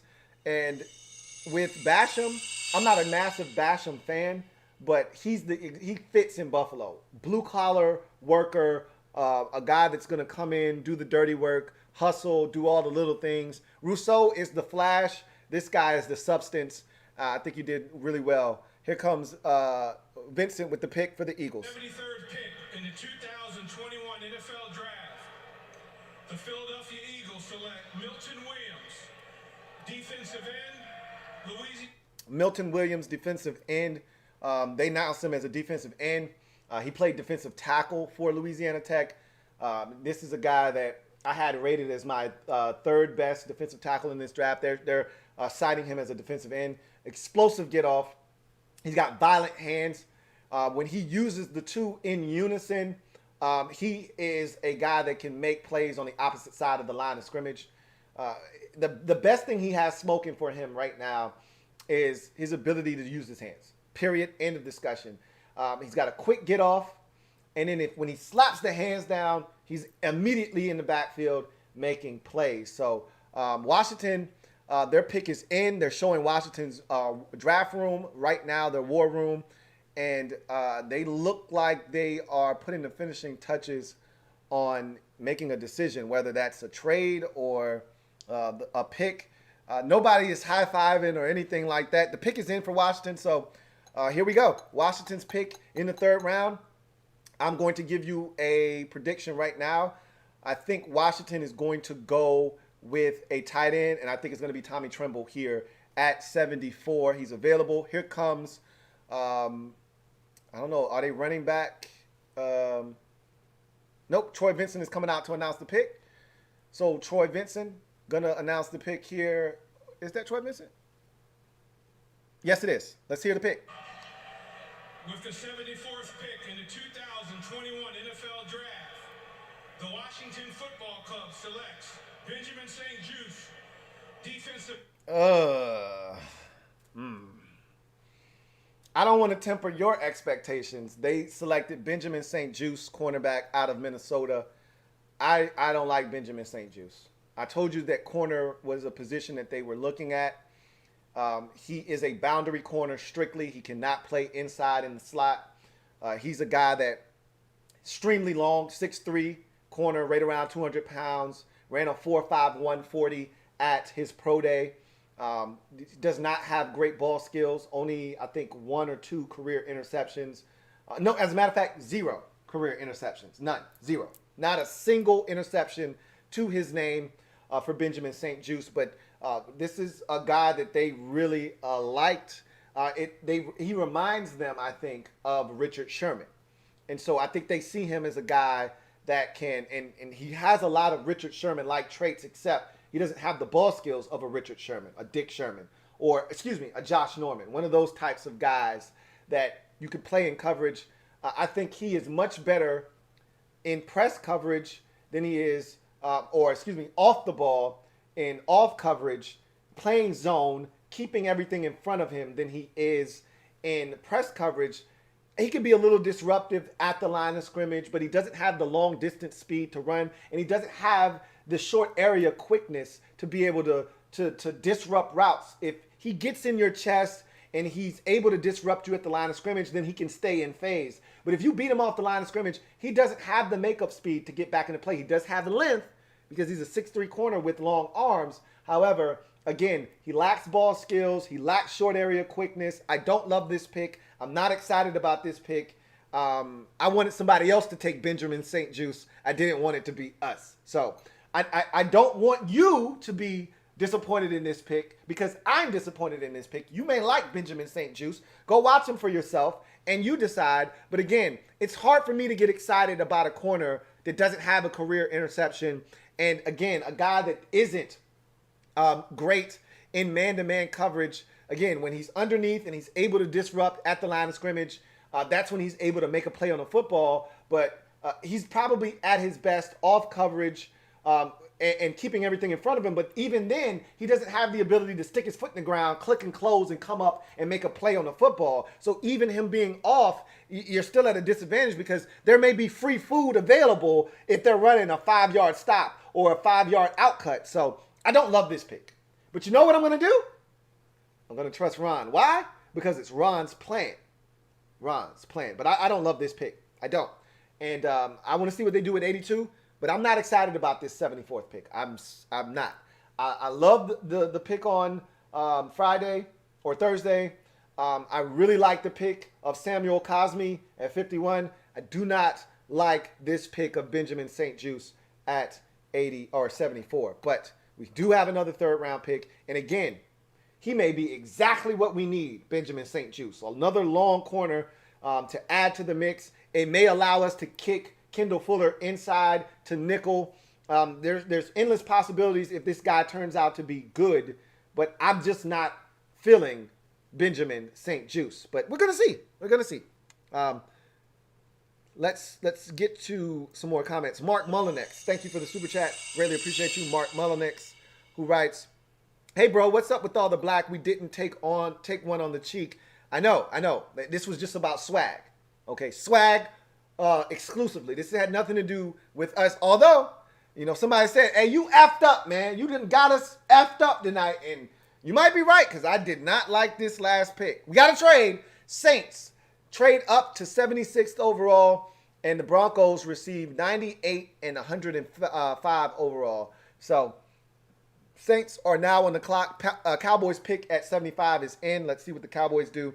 Saints are now on the clock. Broncos move back to 98th overall. Cowboys are excited about a player that they just got. They're clapping. They're all excited. So they traded up, they're on the clock now. They made the pick. They already probably contacted the guy. We're going to see who they ended up drafting. The Cowboys usually don't miss in the draft. They do a hell of a job. Looks like the Cowboys pick is coming to the stage now. Let's take a listen.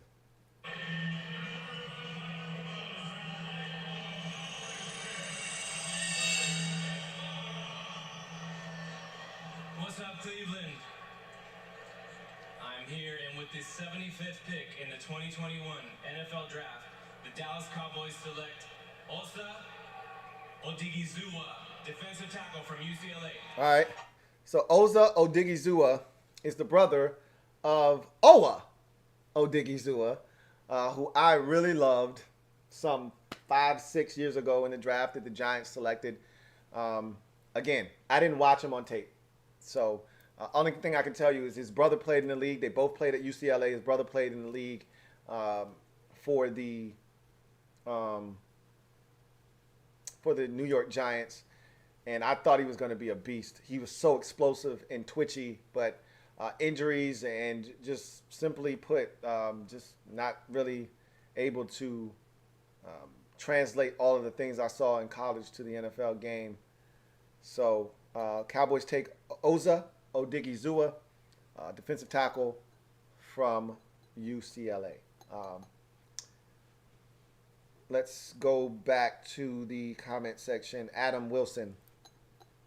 Thank you for the super chat. Greatly appreciate you. Adam Wilson writes, what Washington football team is raising the talent floor on the 53-man roster? Ron's plan. By Jerron, don't let the door hit you on the way out. LOL. Thoughts on Cisco from Syracuse? Yeah, I really wanted him. That one stung. Anyway, you're right. That's the point. Is for years we had guys on the back end of our roster that nobody else in the league, if we released them, would take. You know, we had guys that shouldn't be in the league. That's no longer the case. And I told you, if we draft a receiver, we're going to have legitimately 7 guys that can play in this league. And somebody, it may be 2 of them, but 1 for sure is going to be odd man out. So there are a lot of interesting things that is taking place with this roster as it's continuing to be reshaped by Ron, Martin Mayhew, and Marty Herney. So it's interesting, the things that are taking place with this roster. The Saints pick is in at 76. They traded up to get this selection. And let's see what Demario Davis, who is representing the Saints, is going to announce. With the 76th pick in the 2021 NFL Draft, the New Orleans Saints select Paulson Adebo, defensive back, Stanford. So Paulson Adebo, cornerback out of Stanford, fits a need for the Saints. And remember, when we talked about them moving on from Janoris Jenkins, not really having another option at corner at this moment, Paulson Adebo is probably one of the more underrated prospects in this draft because he opted out of the 2020 season. He got injured in 2019, and so he didn't finish that year. So it's been a while, similar to his teammate Walker Little. He hasn't played ball in a little while, and when he was playing, this guy was an interception machine. He was a PBU machine. He's the anti-Benjamin St-Juste, okay? I think the dude had like 8 interceptions in 2 years. I think the guy had like 20. Let me see.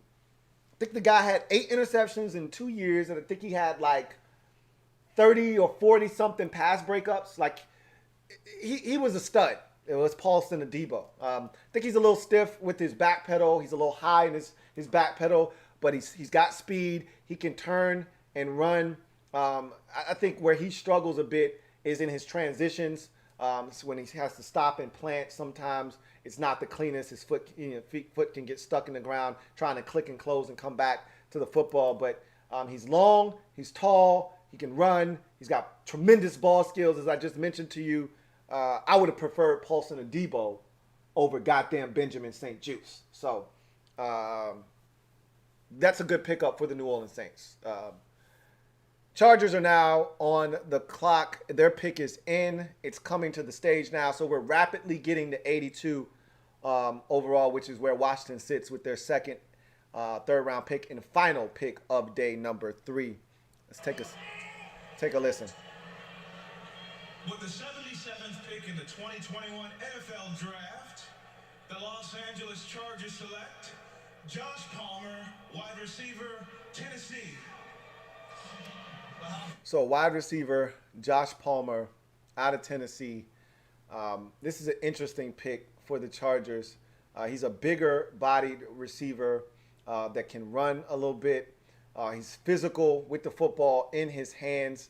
You know, I've made a lot of jokes about Tennessee players Josh Palmer is actually a really good football player. I didn't expect him to go this early, though. I thought there were other receivers still available that could have been selected here before Palmer. But the thing with guys like him that you really don't get to see is how good they can truly be, because they don't play with a good quarterback. And when you don't play with good quarterbacks, for years, LSU had all these receivers that came into the league, like Odell Beckham and Jarvis Landry and all these guys that you really didn't know their full potential because they played with trash at quarterback. And Josh Palmer kind of suffered from that while he was at Tennessee playing with Jaron Garantano. And so I think his best football is ahead of him. He's big.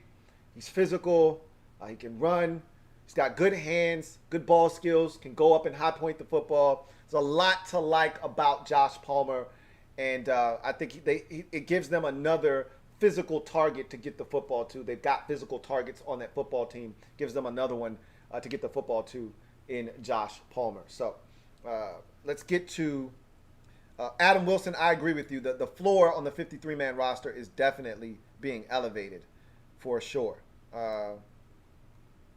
Adam Wilson, double up, thank you for doubling up. Greatly appreciate you. Adam Wilson writes, welcome to the Washington football team, Trey Boston. I hope that doesn't take place, but we will see. Jared Y, thank you for the super chat. Greatly appreciate you. Jared Y, thank you again for the super chat. Troy Vincent coming to the stage to announce the 78th pick in the draft for the Minnesota Vikings. Let's see what the Vikings decide to do. 2021 NFL Draft. The Minnesota Vikings select Chaz Surratt, linebacker, North Carolina.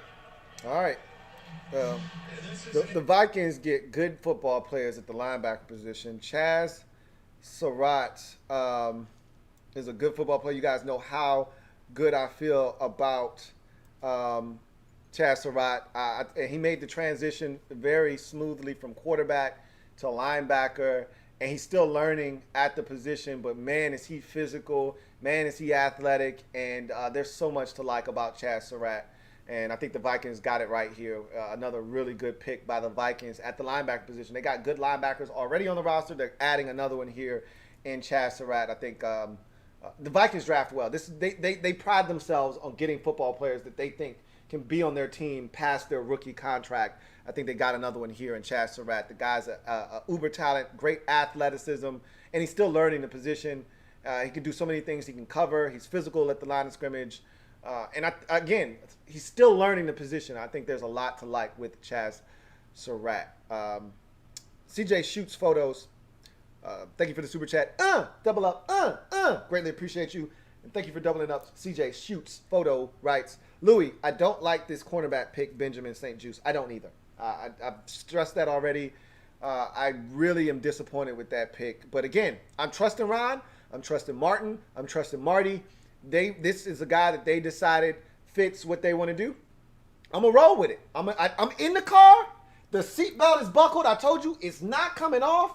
We going to ride. We just picked up Benjamin St-Juste.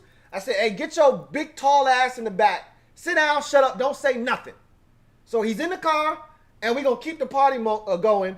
And we're going to keep riding because we got another passenger to pick up here at 82 and 4 picks. So we don't have time to sit here and lament over Benjamin St-Juste. He's in the back. He's quiet. I told him to zip it, lock it, throw away the key. So we're not going to hear from him. He's sitting in the back chilling. He's got his belt on. We're going to go pick up another draft pick. So let's see what we do. I'm not excited about it either. So that makes 2 of us.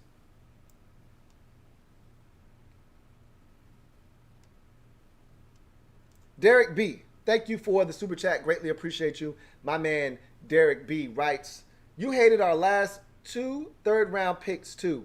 Good omen. Maybe you're right. First of all, don't say I hated. I didn't hate the Terry McLaurin pick.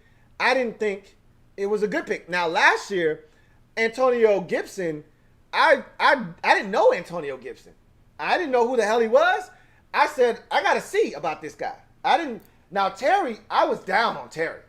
I was like, man, did we just get a special teams guy? Is that what we just did? I didn't know the dynamo that Terry was going to be. And remember, I went and watched film on Terry. An hour later, after the draft, the second day of the draft was over, and came back and did a video saying, "I'm sorry. I think we got more than just a special teams player." But you're right. Maybe this is a good omen. Maybe, just maybe, me not liking Benjamin St-Juste means he's going to turn into Dick Sherman. I hope that's the case. But whatever happens, I'm going to trust Ron. I'm going to trust Martin. I'm going to trust Marty. We're going to see where this thing goes. But I don't like Benjamin St-Juste. And it's crazy. You know, it's ironic, and it's probably my fault that he's here because I mocked him like 2 days ago. Somebody was like, yo, I like Benjamin St-Juste. He's Dick Sherman 2.0. And I'm like, you can have his stinking ass. He doesn't even have a career interception. How the hell is he Dick Sherman and he didn't even know how to find the damn ball? And he's on our team. Go figure, right? Thank you for the super chat, Derek B. Chauncey Davis, thank you for the super chat. Greatly appreciate you. My man Chauncey Davis writes, Lou, you're not trying to say you miss Kyle Smith. No, I don't miss Kyle Smith. I don't miss Kyle Smith, but would Kyle Smith have taken Benjamin St-Juste at 74 overall? Probably not. I don't know. I don't care. He's not here. We're rolling with Ron and company. And again, we're not going to belittle nor demean the pick because we don't know what plans they have for him. They may maximize Benjamin St-Juste. He may turn out to be a stud. And I could be wrong. I remember talking about Monte Nicholson some 5 years ago, talking about how he was soft and he wasn't physical and I hated the pick. And Monte Nicholson was the exact opposite. He was too damn physical. That's why he kept getting stingers and concussions. He was super physical. I remember talking about cornerback Cameron Curl last year and saying, man, this guy, Cameron Curl, because remember, he was a corner turned safety, and he was a free safety, and he was slow, and I thought they were misusing him at Arkansas. And so I wasn't impressed with how he was being utilized. And I said, oh my God, there were all these safeties available, and this is the guy we take. And look what he turned out to be. So again, I could be wrong about Benjamin St-Juste. Just understand that. I don't like Benjamin St-Juste, personally. Just because I don't like someone doesn't mean they're not going to be a good football player. I told you, the draft is all about beauty being in the eye of the beholder. Benjamin St-Juste isn't beautiful to me. That's not a beautiful draft pick. That shit is ugly and hideous as hell. Or as my man Gearcell would say, he's got on polka dot skinny jeans with a wife beater and cowboy boots. Tragic. That's what we're doing right now. That's what that pick looks like to me. Now, he could turn out to have on a crispy ass 3-piece suit that's tailor-made and custom fitting, and he may turn out to be the best draft pick of the draft for us. I don't feel that way in the moment. Shoot me. So, anyway, Raiders are on the clock at 79. Their pick is in. We're going to see what they decide to do. But thank you for that super chat. Miggy, thank you for the super chat. Greatly appreciate you. Miggy writes, St-Juste could maybe be converted to safety. That's a possibility. Absolutely. They've looked at multiple players. Trill Williams was another name I kept hearing going through the process that they were looking at, that played corner at Syracuse, that they were thinking about maybe converting to safety. And St-Juste could be another one of those guys that they look at and say, hey, we see you as a safety. And you're absolutely right, Miggy. I'm glad you brought that up because that was something that I meant to mention earlier when the pick was made, but I was so disappointed in the pick that I didn't think to even say that. So I'm glad you brought it up because that does bear mentioning. He could be looked at as a safety. Trill Williams was a guy that they viewed as a safety prospect. I know another guy that they looked at in Israel Mukuamu that could convert to safety potentially at 6'3", 6'4". So when you see these big, long corners that have range on them in terms of length, you could also look at them as potential converts. And you know Ron is big on positional flex. Don't rule that out, but I think they drafted Benjamin St-Juste to play corner. We'll see. Maybe, just maybe, they drafted him to potentially be a safety. That could be a thing as well. We'll see. Thank you for that super chat, Miggy. Got a super chat here from Plato Rel. Thank you for the super chat, Plato Rel. Greatly appreciate you. Plato Rel writes, 6'3" corner with a 6'6" 3-cone. I know y'all like 40s, but footwork matters most, fellas. Just trust Ron can work his magic like he did with Bradbury. And that's the thing that I thought about was James Bradbury. I don't know if I mentioned him like 10 minutes ago. I meant to mention him if I didn't. But that's the first person that came to my mind is like, hey, he did wonders for James. And I didn't love the James Bradbury pick when it was made out of Sanford. So the first thing I thought about was maybe this is James Bradbury 2.0. Hold on a second. Let's hear the pick. Raiders. That's what I'm saying. There we go. Hey, in all seriousness, rest in peace to the late, great Willie Brown. I have the pleasure of carrying on this tradition with the Raiders and reminding everybody next weekend is Mother's Day. Call your mom, go drive, pick up groceries, tell her you love her, tell her you miss her. Take care of your moms, man. They run this thing. With that being said, rest in peace, Willie. Pick in the 2021 Well said, Alec Ingold. Well said. Raiders select Malcolm Kuntz. Edge rusher out of Buffalo, Malcolm Kuntz. That's a good pick by the Raiders because I think they whiffed. And look, are they going to double up? Another pick. Hold on. And with the 80th pick in the 2021 NFL Draft, the Las Vegas Raiders select Divine Diablo, linebacker, Ooh. Virginia Tech. Ooh, you hear how they announced Divine Diablo. So 2 picks. Malcolm Kuntz out of Buffalo is an edge rusher. He's slick off the edge, has a little bit of juice. He's a guy that I really like. Non-stop motor. I think he's got a lot of tools in his tool bag. Still needs to learn how to develop a rush plan, but he's got some explosiveness and some twitchiness off the edge. And I think they whiffed on Cleveland Farrell. And so they need a guy. I actually like the white kid that they have from Eastern Michigan. He's actually a solid player. He took a step back last year, though. But 2 years ago, he was really good as a rookie. I think Malcolm Kuntz comes in and immediately might be their best pass rusher right out of the gate, just like that. But Divine Diablo is a safety out of Virginia Tech. So this is a guy that switched positions. He was a wide receiver at Virginia Tech, switches to the safety position. You hear the announcement that they made. Linebacker, Divine Diablo. Look, I can say this about my man Michael Mayock. He's always looking for a guy to be unique. And Divine Diablo was one of those guys that as this process continued to progress, I heard his name from somebody else, so I went and watched him, and I said, oh, okay, he's got a little something here. And so I knew he was shooting up draft boards. I knew he could potentially be a second-day pick, and here he is in the 3rd round to the Raiders. This is a guy in Divine Diablo that has some range. He's definitely got ball skills because he's an ex-wide receiver. He's physical, despite not being a defensive guy for much of his life, being an offensive guy. He's a lot more physical than I thought. And the Raiders are looking to play him at linebacker. You heard what the announcement was. Not safety, but linebacker. And remember what the Raiders did a year ago when they took the safety from Clemson and tried to make him a linebacker. That was an epic fail. And so Tanner Muse, that was an epic fail because Tanner Muse ran a 4.41, but everybody knew he didn't have any agility. He couldn't stop and redirect, and so that was a bad move. Bad news, that's bad news. So now he's trying to fix an issue and clean up a mess that he started last year with Tanner Muse here with Divine Diablo.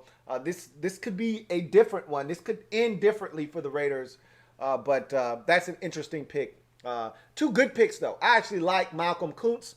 I like Divine Diablo. The Raiders pick is in, or excuse me, the Dolphins pick is in at 81. That means Washington's on the clock. Let's listen to the pick. Byron Jones going to give us the pick here. Shout out to Caleb Thornhill in particular.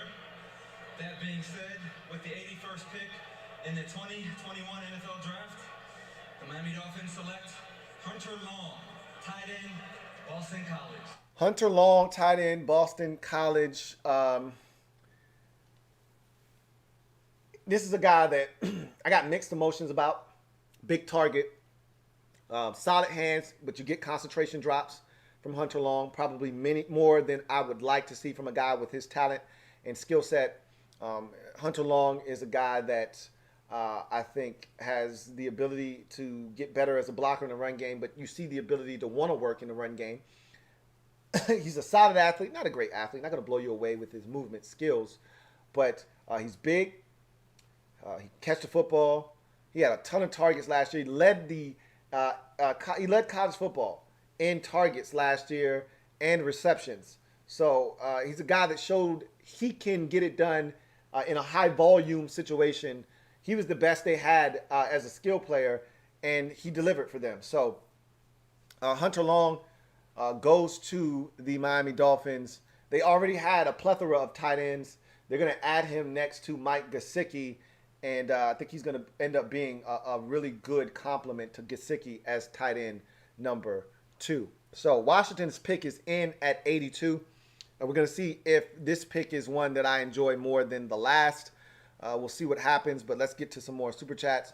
Plato Rail, I do want to go back to that Super Chat real quick. He talked about the 3-cone. That's a good time. 40s. 4.51. Let's just clarify this. 4.51 for a 6'3", 200-pound corner is an excellent time, by the way, just so you know. He's not slow. So you don't have to run a 4.4 when you're 6'3" with, a long wingspan. That's the point of you being tall allows you to run slower. So the 4.51 is perfectly fine.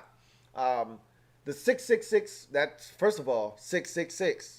Do I need to say anything else? That's an omen in itself. Anyway, at the end of the day, we're going to see what he turns out to be. I would love him to turn into James Bradberry, and I'm thinking that's what Ron thinks if he's going to play corner. Ron's thinking, hey, we got James Bradberry 2.0. We'll see. I didn't love him on tape. I'm just going to be honest. He's handsy underneath. In order for him to stay in phase underneath, because his change of direction and short area quickness isn't the greatest, in order for him to stay in phase, he's got to grab and tug, hug and love. I can see him picking up some penalties. Anyway, I digress. Let's get to the next comment, because the pick is about to be in. All right. Let's see. Got a super chat from Pedro Barbosa. Thank you for the super chat, Pedro Barbosa. Greatly appreciate you. Thank you once again, Pedro Barbosa. Got another super chat here from One Skinner. Double up. Thank you for doubling up, One Skinner. Greatly appreciate you. One Skinner writes, Benjamin St-Juste played 5 games in 2020, but in 12 games in 2019, 21% forced incompletion rate, third among 2021 draft-eligible corners, played free safety at the Senior Bowl. So that 2019 number doesn't really do much for me. It doesn't move me. He played in the Big Ten. The quarterbacks in the Big Ten are awful, okay? So that doesn't move me, that incompletion rate. I watched the tape is what I go off of, not the incompletion rate. When you start, I hate PFF. I'm not a analytics guy. So, those numbers don't move me at all. Analytics don't. You can take analytics with a grain of salt. There are times where analytics comes into play. See, Ian Rappaport has to say. There's some perspective on that Davis Mills pick. Okay, I don't give a shit about Davis Mills. So, PFF stats are cool, and there's a place and a time for that. But I'm not that guy. So the completion rate for me doesn't do much. It doesn't move me because the Big Ten stinks. The quarterbacks in the conference stink. So the fact I love that you said at the Senior Bowl he played free safety. That's more of something that's relevant to me than the incompletion rate in 2019.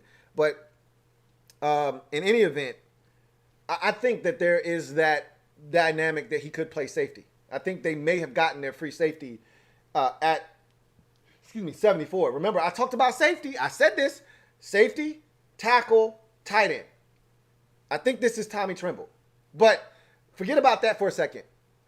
They're showing the Washington draft room right now. They're standing around waiting for their pick to be announced. It's in. So, hold on. Let's see. He might be talking about the pick right now. Taken earlier in this round, Benjamin St-Juste, defensive back out of Minnesota. Let's see who they add to that as the commissioner is in the crowd taking selfies with people who probably will boo him the minute he turns his back. All right, here comes the pick, guys. Let's see what we do. Last pick of the night for Washington. 82nd pick in the 2021 NFL Draft, the Washington football team selects Dami Brown. Woo! Receiver, North Carolina. Speed! Washington just went and got speed. Dami Brown, wide receiver out of North Carolina. I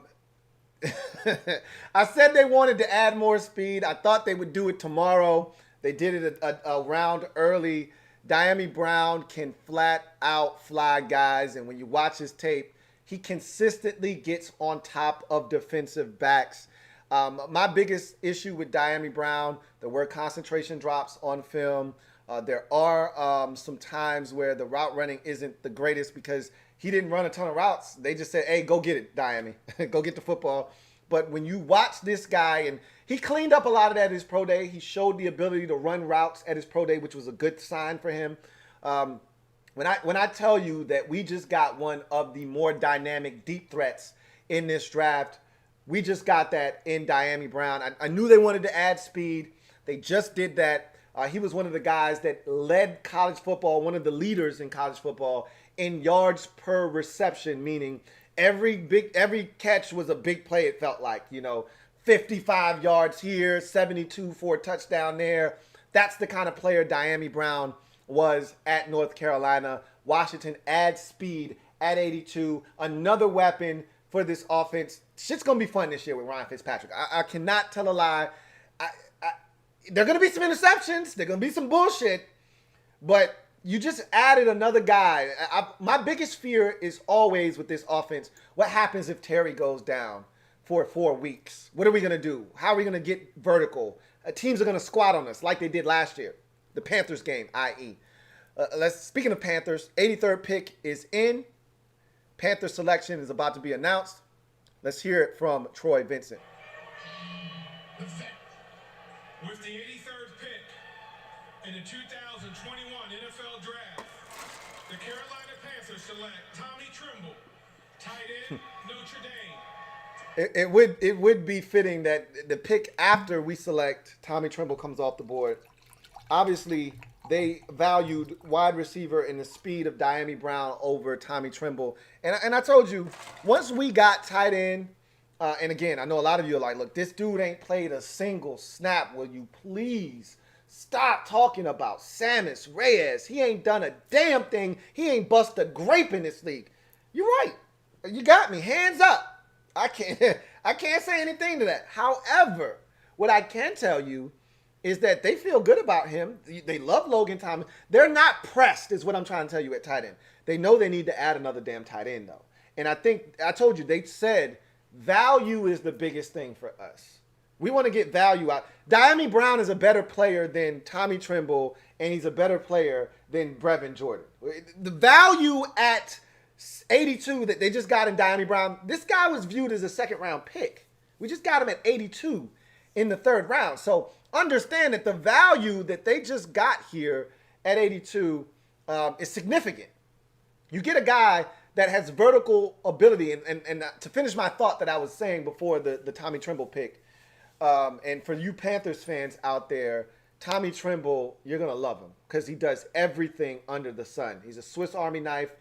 He can play H-back. He can play fullback. He can play tight end. He can catch. He's a better athlete than people give him credit for. He's got better hands than people give him credit for. He's going to do everything for your football team. You won't be sorry you selected Tommy Tremble. That said, to finish up my thought, my biggest fear was what happens if Terry McLaurin goes down for 4 weeks? We saw what happened to us against the Carolina Panthers in Week 16. We couldn't get vertical. They sat on everything underneath, and Dwayne was absolutely horrid in that game. So now with the addition of Curtis Samuel, you can move him around. You can do a bunch of things with him. He offers you speed. Now Dami Brown gives you another option. If anything were to happen to either one of those guys, you still got a guy that scares you vertically. No longer is it okay to come up and play Washington, 15 yards and in. You got to respect our ability to get deep or else get beat. Here comes Troy Vincent to the podium to announce another selection for Dallas, 84th overall. With the 84th pick in the 2021 NFL Draft, the Dallas Cowboys select Chauncey Golston, defensive end, Iowa. All right, Golson goes. Got nothing for you. Chauncey Golston, got nothing for you. That's a guy I'll have to watch. Didn't make it to Chauncey Golston. So I'll defer to Joel Klatt on this one, who is a Big Ten aficionado. We'll see what Chauncey Golston brings to the table, but I'm just watching the cut-ups of him here on the highlight package. And he looks like an undersized defensive end, maybe like a 3-4 outside linebacker. Trade. Green Bay Packers come up to 85th overall. Titans move back 7 spots and pick up an additional 4th-round pick in the process. So Packers come up to 85. Titans move back to 92nd and pick up a 4th-round pick from the Packers to allow them to go up to the 85th pick. Let's see what the Green Bay Packers have in mind coming up to 85th overall. What are they coming to get? So thank you for that super chat and doubling up one Skinner.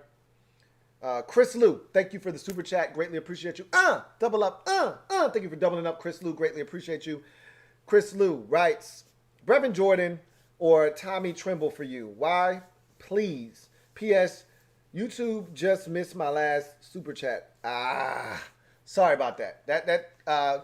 When it's a lot of people in the comment section, they go quick, especially if they're commenting. And, you know, sometimes I can get a little bit. These picks have been coming in really rapidly. Here's the Packers pick. With the 85th pick in the 2021 NFL Draft, the Green Bay Packers select Amari Rodgers, wide receiver. Clemson. Amari Rodgers, wide receiver, Clemson. One of the better wide receivers in this draft. One that I don't think he got a lot of pub. A lot of the spotlight was stolen at Clemson by running back Travis Etienne and, of course, quarterback Trevor Lawrence. But this was the guy that they got the football to a ton, and he made things happen. He's a good route runner, good run after the catch. He's tough with the football in his hands. He's a smaller guy, a diminutive, but he's a playmaker. It's a great pick. And you know what's funny is his comp is Randall Cobb. Well, guess who just drafted him? The Green Bay Packers. So it's not a coincidence that they draft a guy that reminds them of a guy that played exceptional football for many years in Green Bay, in Randall Cobb. Amari Rodgers is a really good football player, and he is now a Green Bay Packer. They traded up to get him. And we always mock the Packers for not drafting first-round wide receivers, but they did just give Aaron Rodgers, if he's back in Green Bay, another target to get the football to. So Tommy Tremble and Brevin Jordan. Tommy Tremble is now off the board. He's a Carolina Panther. Brevin Jordan, I think, will be available in the 4th round. I don't see anybody else taking a tight end in this round, but I said that about quarterback in the 2nd round, and then the Buccaneers took Kyle Trask. So we'll see what happens. I don't anticipate another tight end coming off the board, and if it is, I think Brevin Jordan will be around in the 4th round, but we'll see. I said that I said three positions going into the day for Washington: tackle, tight end, safety, and I said at least 2 of the 3 positions would be addressed. And I told you don't discount wide receiver and cornerback because those were positions that they were also interested in upgrading. And we don't know what St-Juste is. I think he's going to be a safety. We'll see. But they did go wide receiver. And I told you they wanted a wide receiver. I thought they were going to wait till the 4th round. Dami Brown was tremendous value. They couldn't pass it up, and they take him. And now we got another vertical threat. I'm excited about that pick. I really am. All right. Let's see what we got.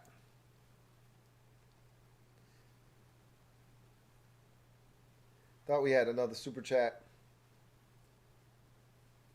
I don't see any more super chats. That doesn't mean they weren't there, but they might have gotten erased by a bunch of comments. Either way, I think when we look at this day number 2, I told you this was a big day coming into it. I was excited. I'm still excited. I love what they did with Dami Brown. I really like the pick of Samuel Cosmi. I'm going to take a wait-and-see approach on Benjamin St-Juste because he could be a safety. And remember, I talked about safety being one of the 3 positions I expected them to attack on day number 2. And I said, I think they're going to attack tackle. I think they're going to attack tight end. And I think they're going to attack safety. And I said at least 2, and I said this at the beginning, at least 2 out of the 3 will be addressed today. And I felt really confident in making that assertion. Well, they took tackle off the board right away in the second round. And they may have gotten safety out of the way as well. And as one Skinner wrote, St-Juste played safety, free safety at the Senior Bowl. And so maybe, just maybe, that's where Washington got the idea that, hey, this is a guy that gives us positional flex, can play corner, but we really like this kid potentially as a safety. So we'll hear from Ron and company as to what, this pick means. We'll hear from Benjamin St-Juste more likely than not via Zoom.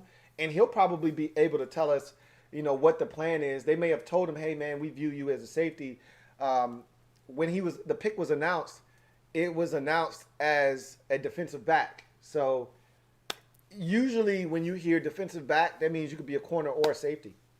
If you're a cornerback, they say cornerback. If you're a safety, they usually say safety. So the fact that they said defensive back means that there's leeway there for Washington to decide what they want to do with him. Maybe he's a corner. I mean, maybe he's a safety. But because I don't love him as a corner. But again, just because I don't love him doesn't mean he's not going to be good. I've been wrong plenty of times with draft picks made by this team that have turned out to be effing outstanding. Outstanding. So I could be wrong again. I want to be wrong. When it comes to this team and draft picks and play, I want to be wrong if I think they stink. I want to be wrong. Want these guys to be good. Vikings selection is in, 86th overall. Let's listen to it. With the 86th pick in the 2021 NFL Draft, the Minnesota Vikings select Wyatt Davis, Guard, Ohio State. So Wyatt Davis comes off the board. Guard, and look, Vikings offensive line has been an issue for the Vikings for years. They've tried to kind of plug holes as they go, put a finger in the dike here, finger in the dike there. But you can see in this draft, they've made a conscious decision to upgrade the offensive line. Christian Darrisaw, after trading back, Christian Darrisaw pick at 23 after trading back with the Jets. Now they get Wyatt Davis here. I didn't know that. He's the grandson of Pro Football Hall of Famer defensive end Willie Davis. So he's got NFL bloodlines. But at the end of the day, Wyatt Davis is a quality interior offensive line. Gives you some positional flex. He's a solid athlete, not a great athlete by any stretch of the imagination. But he can get the job done. He's a really solid interior offensive lineman. And I think he is an upgrade over the Dakota Doziers of the world that we've seen in Minnesota trying to help them figure out the guard position. So I think that's a really good pick for the Minnesota Vikings. So the Steelers pick is in at 87. I do have a super chat that I want to get to. Let's take a look at this super chat that we have. And this super chat is from Ken C. Thank you for the super chat, Ken C. We got a trade. The San Francisco 49ers come up to 88th overall, and the Los Angeles Rams. So again, draft making bedfellows out of sworn enemies. 49ers come up to 88. They're going to get a player that they want.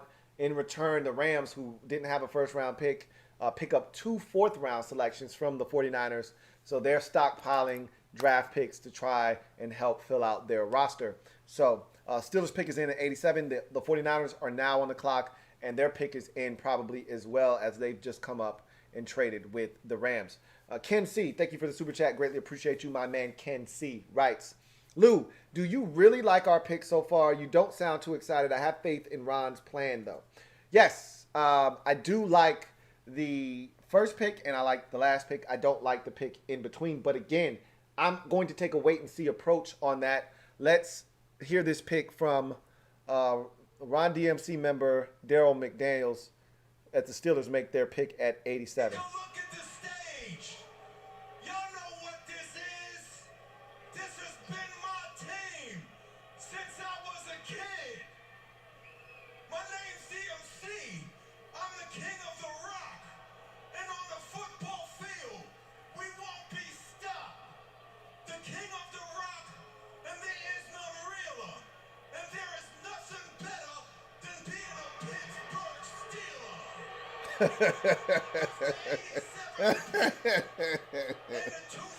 Oh. NFL Draft. He hit him with the sauce. Steelers select Kendrick Green, center, Illinois. Louie, I love you. As Mark Davis would say, he hit him with the sauce. Kendrick Green, guard, Illinois. Got nothing for you. That's going to have to be a draft wrap-up 101 series breakdown. But you asked me, Kenzie, do I actually like the picks by Washington? Yes, I do. I told you I'm not gonna be climbing the walls over a tackle, over an offensive lineman in general. It's an offensive lineman. Now, what do you want from me? I can't give you anything more than, hey, we needed it. Again, it's a necessary evil. It's a tackle. Tackle, guard, center. I don't give a damn if that guy has the potential to be the next coming of Walter Jones or Orlando Pace. I'm not going to be jumping and climbing the walls all over a tackle. It's an offensive lineman. I can only get so happy. But I'm happy about Samuel Cosmi. We needed a tackle. Okay? So I'm good with that pick. I didn't love the St-Juste pick at 74, but guess what? I'm going to wait and see. Much like you just said, it's Ron's plan. Ron's plan. So I'm going to allow the plan to unfold, to unravel, and I want to see what happens. Okay? I'm not going to condemn the pick, and I don't even know what this pick is going to be. I just don't love it. Here's the 49ers selection at 88. With the 88 pick in the 2021 NFL Draft, the San Francisco 49ers select Trey Sermon, running back, Ohio State. Trey Sermon, running back, Ohio State. Great pick for the 49ers. He fits what they do in that zone run blocking scheme. If there's one position that Kyle Shanahan knows is running backs and who would fit his scheme, and Trey Sermon is a damn good football player, man. I liked him at Oklahoma. He transfers to Ohio State, and he had an outstanding season for the Buckeyes. Is he a Blazer? No, by no means is he a Blazer. But is he a good runner with good vision, physicality, and the ability to maximize a run? Absolutely. And Kyle, we've seen him take the Raheem Mosterts of the world and turn them into household names and guys that have put up some quality yardage in this league. So Trey Sermon, good pick for the 49ers at 88. The Houston Texans are now on the clock at 89. We'll see what they decide to do. So, yeah, I'm excited about the picks, man. Dami Brown, I'm telling you right now, is a tremendous pickup by this football team. He is the equivalent of, I'm gonna give you my notes on Dami Brown and tell you what I have in my notes. And I did a video on Dami Brown. I think I did. Don't quote me on that, but I believe I did a Dami Brown video. But let's see. Dami Brown was my 1, 2, 3, 4, 5, 6, 7, 8, 9. He was my 10th wide receiver in this draft. Dami Brown, in my notes, I put, he's a three-point shooter whose game flows off of his shot. Translation, he's me. That's my basketball game. I just described my basketball game. I'm a shooter, okay? That if the jumper's falling, you got to come out and you got to contest. So what happens when you start running out at me? I put the ball on the floor and I go to the cup. Dami Brown's game is predicated by his ability to get vertical, to scare you with his deep speed and his ability to take the top off the defense. In doing that, now you got to respect his speed. So now the corner, if he doesn't have speed, if he can run, he's going to trust his abilities. He's going to come up and try to disrupt Dami Brown, and it's Dami Brown's job to get off the line of scrimmage and make him pay. That said, and I've seen him do that. That said, and go back and watch him against Clemson in 2019 when he scorched first-round pick A.J. Terrell. Smoked his ass. Ran right by him, touchdown. If he can do that consistently, then corners start to back on up. All right, okay, this guy can run. I'm going to back my ass up real quick. And he's got a gear. So he ran a 4.44. Moses Malone 4.44 at his pro day. Watch his tape. It looks faster than that. I'm just going to tell you the acceleration. There's another gear there. So that 4.44 looks more like a 4.39. Either way, what I'm telling you is once he starts to blaze you deep, and all it's going to take, like Terry, okay, like Terry, for instance. Week 1, right out of the gate, what did Terry do? Beat the shit out of the Eagles. Should have had another deep ball touchdown if old Case Keenum didn't overthrow his ass. So Terry came out the gate and started scaring teams shitless. They were shitting bricks. Like, hey, this McLaurin fella could run. If Miami can do that, they'll back up, and then you get free food underneath because of it. Now they playing off at 8 yards, and you run a 5-yard stop, and it's free food. Or you run a 5-yard speed cut, and it's free food. Or you run a 5-yard slant, it's free food. You get to eat with free of charge. His game is predicated off of speed. We needed speed. We got it. I feel good about it. I'm gonna break him down later on with these other picks. I'm gonna have to watch a little bit more of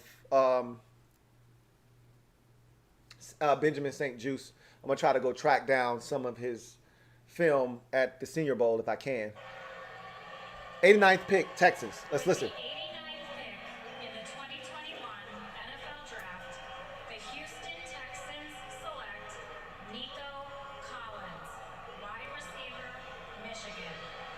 Nico Collins, wide receiver, Michigan. One of the few big height, weight, speed receivers in this draft. 6'4", 215. When you have a draft, and I talked about this earlier with a bunch of Smurfs, Rondale Moores and Kadarius Tonys and Tutu Atwells and Elijah Moores and Jalen Waddles. When you talk about all these sub 6 feet receivers that can run, and a bunch of guys that aren't north of 6'1", when you get a guy that's 6'4", 215 and can run, that conjures up some interest. And the Texans, they lost DeAndre Hopkins. They effed that one up. They traded him away. They don't have another one of those guys on their roster. They had John Brown and they had Will Fuller. Will Fuller's gone. He's now in Miami. They effed that up. They need a big target now. A guy that you can just say, hey, I'm in trouble, 40 yards down the field, throw it up, see if you can go get it for me. He can do that. He's a big guy. He boxes. He does a great job of boxing out defenders. Like, just put my body in between you and the football. Good luck. Come in between me and the rock. And so, for me, I love this pick for the Texans because they don't have a guy on the roster that looks like Nico Collins. They don't have a guy on their roster that looks like Nico Collins. All of their guys are smaller receivers. You know, whether it was Vikings pick is in 90th overall. Let's see what the Vikings do. Collins in Houston, latest pick for the Vikings, who seem to be picking every 5 seconds. Here we go.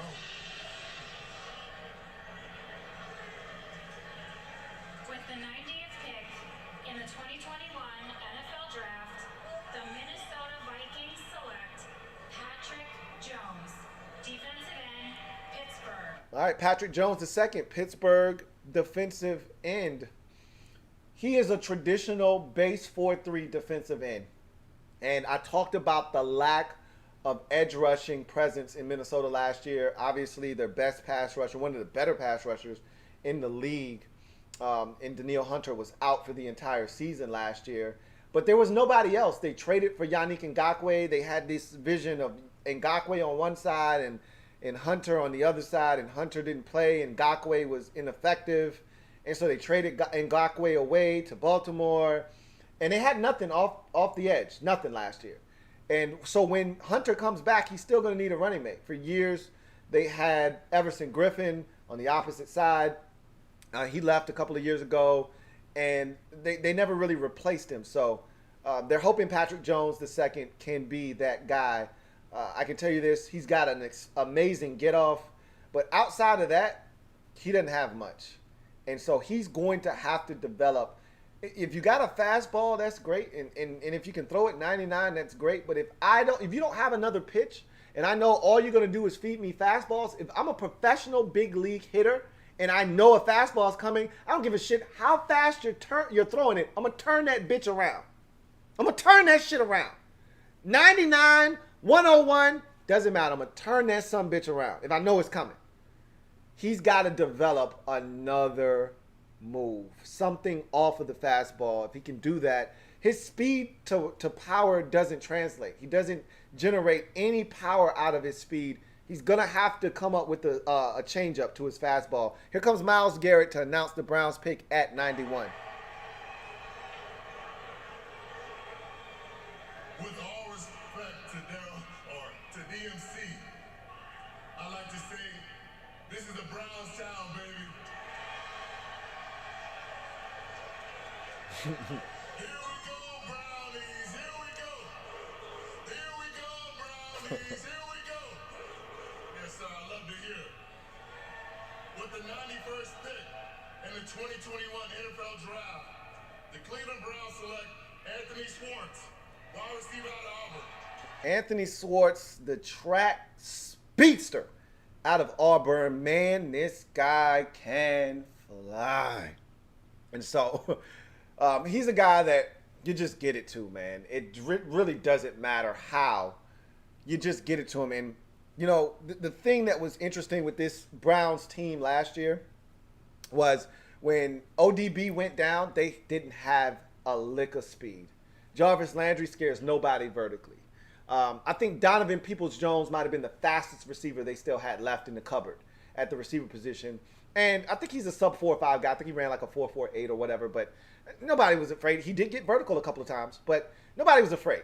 You know, you move Odell Beckham Jr. out of the mix, and it was a bunch of guys that are 4.5 dudes, and they don't scare you. They had the other guy from Colorado State, really solid receiver. He ain't fast. None of these dudes scare you. Now all of a sudden, if Odell Beckham goes down, Rashard Higgins, that's the name right there. Rashard Higgins. If Odell Beckham, shame on you if you step to the old dirty Beckham. If ODB goes down, they're like, don't worry, we still got a dude that'll blow the top off your damn doors. Come up if you want to.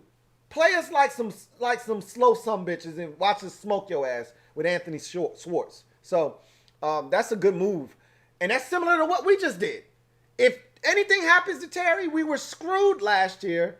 Now we added Curtis Samuel. Never, ever trust a man with two first names. And Dami Brown. Here's the pick for the Titans, 92nd overall.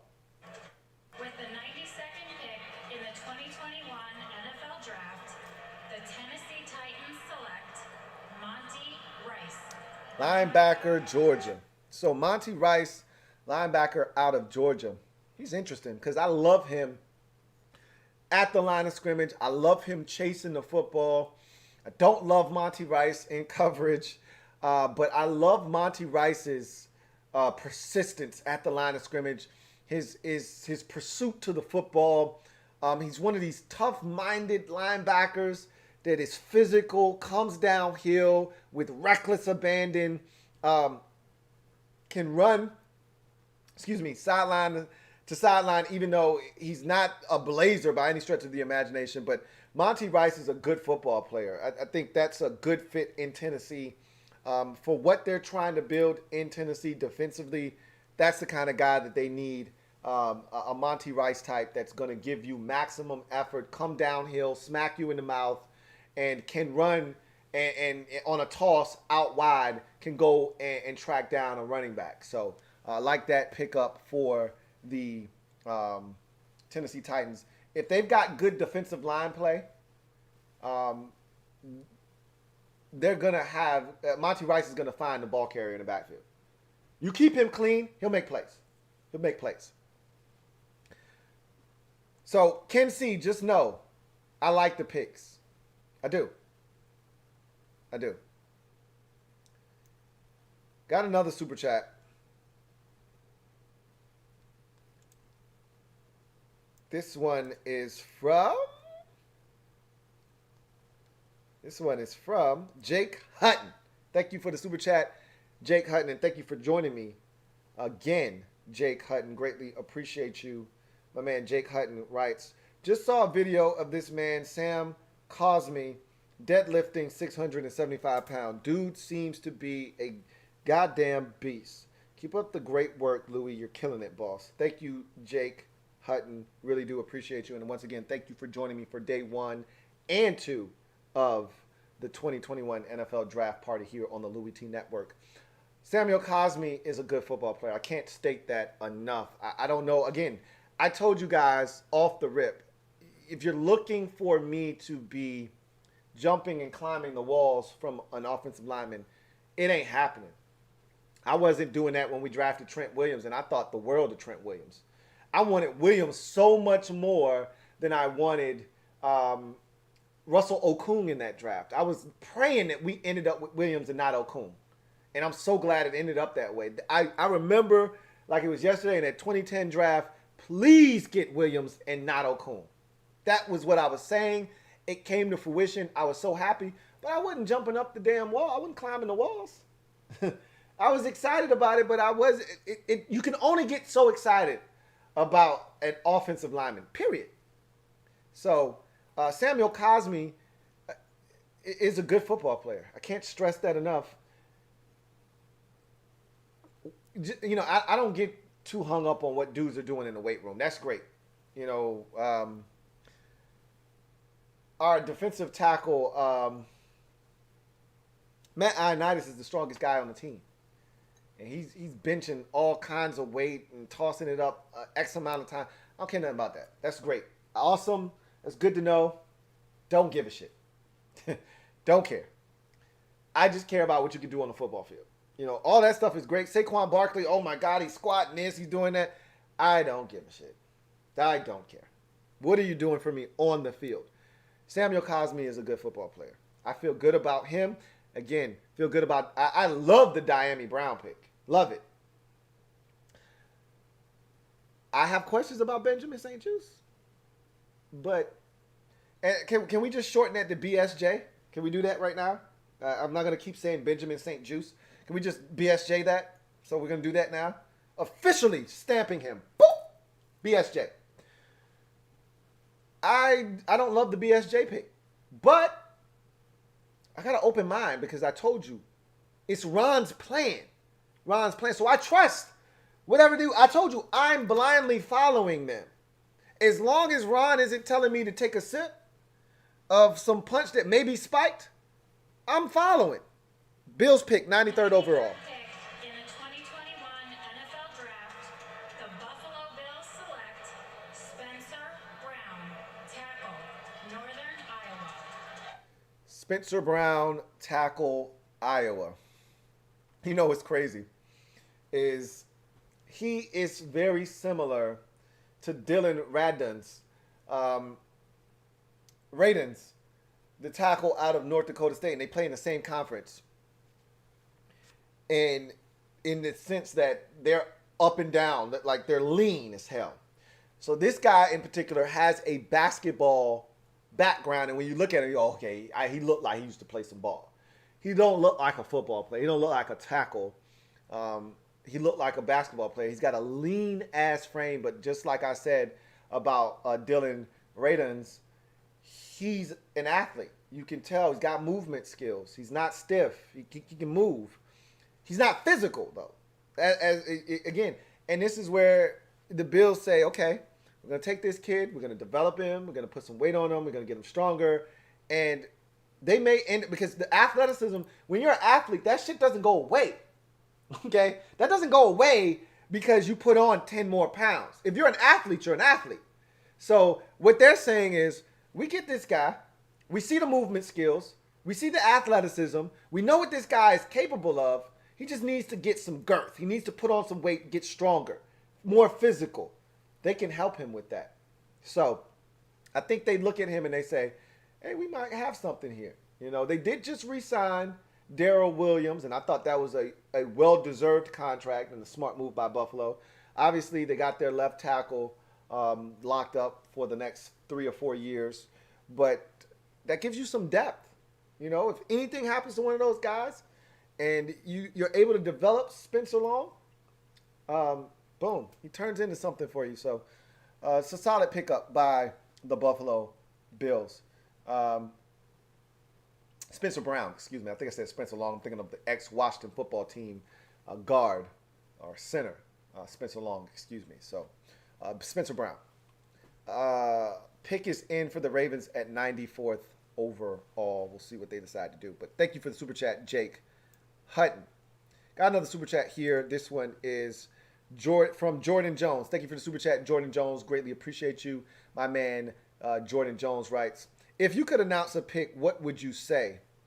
I don't know. You know, that's interesting. First of all, I'm not the guy to go up there and tell you my life story. I'm not going up there and reading off a damn War and Peace novel to you. I might say something, try to be cool a little bit, but like you got somebody out here for the Ravens announcing his pick. He out here dancing. I might give you a little swag. Oh, okay, it's Jacoby Jones. That's who it is. I got a ring. Ooh! I got a ring. Ooh! I got a ring. It is what it is. But I thank the NFL for giving me the opportunity to do this, and I thank the Baltimore organization for giving me the opportunity to do this. Because as a child, you want to do this. So with the 94th Ooh, that was vicious. That was unnecessary. select from Georgia, Ben Cleveland. Wow, Jacoby Jones announces a ring. Ooh, that was so unnecessary. Yikes. I got a ring. Come on now. Don't hit him where it hurt. Ben Cleveland, guard out of Georgia. Mauler. Okay. Big, physical, nasty mauler in the run game. That's what you're getting. Okay. Period. He's a man mover. He's a physical guy. And that's what the Ravens are as a team up front. They want nasty, physical offensive linemen that are going to create a new line of scrimmage. And Ben Cleveland is that kind of guy. Nasty streak, wants to put you on the ground, put your dick in the dirt, and he fits. I couldn't think of a better place for Ben Cleveland to end up. So there you have that. He fits in Baltimore. That said, if I could announce a pick, man, I honestly don't know what I would do. I would probably say something. I thought there were a couple of people that did a really good job of going up there, being cool, saying something cool, and then doing the pick. Like, what I'm not going to do is talk your damn head off, because I know, honestly, you don't give two shits about what I got to say. You don't care. You just want to know what the pick is. So what I'm not going to do is I'm not going to Drew Pearson you. What I'm not going to do is the dude from the Texans, Dwayne, I forgot who it was. Buccaneers pick 5th overall. In the 2021 Buccaneers. NFL Draft, the Tampa Bay Buccaneers select Robert Hainsey, tackle, Notre Dame. Robert Hainsey, tackle out of Notre Dame. So, Robert Hainsey is a guy that has some talent. For me, again, he's a right tackle. Liam Eichenberg played left tackle. For me, this is a guy that has some talent. At times he was inconsistent at Notre Dame. You know, it was hit or miss with him. He's a good football player. I think that he at times isn't as physical as you would like him to be. I think that there were times where he relied on the guard inside to have his back because he would open up the front door way too wide. He'd open up that front hip, and because he was afraid of speed, and he'd allow that entry inside, and that guard would have to bail him out, get a piece, and then he'd come over and finish that guy off. A lot of times you say, hey, Rob, you got lucky, man. Luckily your guard wasn't preoccupied, or your ass would have got beat, and that guy would have been on a one-way with a one-way ticket to the quarterback. So there's some things he's got to clean up, but all in all, good football player, and I think that he's got a chance to be a starting right tackle in this league for a very long time. So glad to see another Fighting Irish member selected in this draft. That's the third offensive lineman for Notre Dame, and I think that might be the last one we see. And I'm happy, man. All of the guys that we talked about potentially getting drafted for Notre Dame have pretty much done that on the offensive side of the football, and then you add in JOK today. And I say he's a pretty successful, for as much as we talk shit as Notre Dame Fighting Irish fans, we talk shit about the lack of elite talent that we get at the program. Because we don't have enough talent. It is what it is. We don't have enough talent to beat the Ohio States, the Alabamas of the world, the Clemsons. We beat Clemson this year. That's because they didn't have Trevor Lawrence. They had Trevor Lawrence, we would have lost the game. Even though the quarterback, DJ Ukulele, or however the hell you say his name, he didn't play bad in the goddamn game. That's for sure. But if they had Trevor Lawrence, they would have found a way to win the game. But we don't have the talent. And we saw what happened when they had Trevor Lawrence the second time around. They whooped our ass. We don't have the talent to beat those teams. But with that said, we still get enough talent that we push through guys to the league. And in the first 2 days of the draft, I think we got 5 guys drafted. Aaron Banks, Liam Eichenberg, we just got Robert Hainsey. JOK, obviously, that's 4. And I feel like I'm missing somebody. I feel like I'm missing one more person, but maybe I'm not. Either way, I'm happy. I'm proud of them, happy. And last year we got Chase Claypool in the second round. So we're continuing to churn out talent and send guys to the league. But that's good, man. Anyway, I digress. I don't know what I would say, but I would say something cool and then I would make the pick. I'm not going to talk you to death. What I'm not going to do is make people say, I wish his ass would hurry up, make the pick, shut the hell up, and get off the stage. You wouldn't say that with me up there. That's for damn sure. But you would be nervous. People, you can tell guys are nervous. You know what I wouldn't do?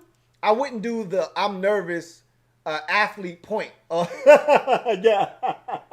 Yeah. I wouldn't do that shit. That shit is garbage. That I wouldn't do. That's when I know you're nervous. When you go up there, you don't know that person. Yeah. Yeah. Yeah. What's up, man? You don't know him. Don't do that. Don't do that. Just make the pick. Don't do that shit. But that's when you know they're nervous. That's a way to kind of calm yourself down. Point to somebody, laugh, smile. Yeah.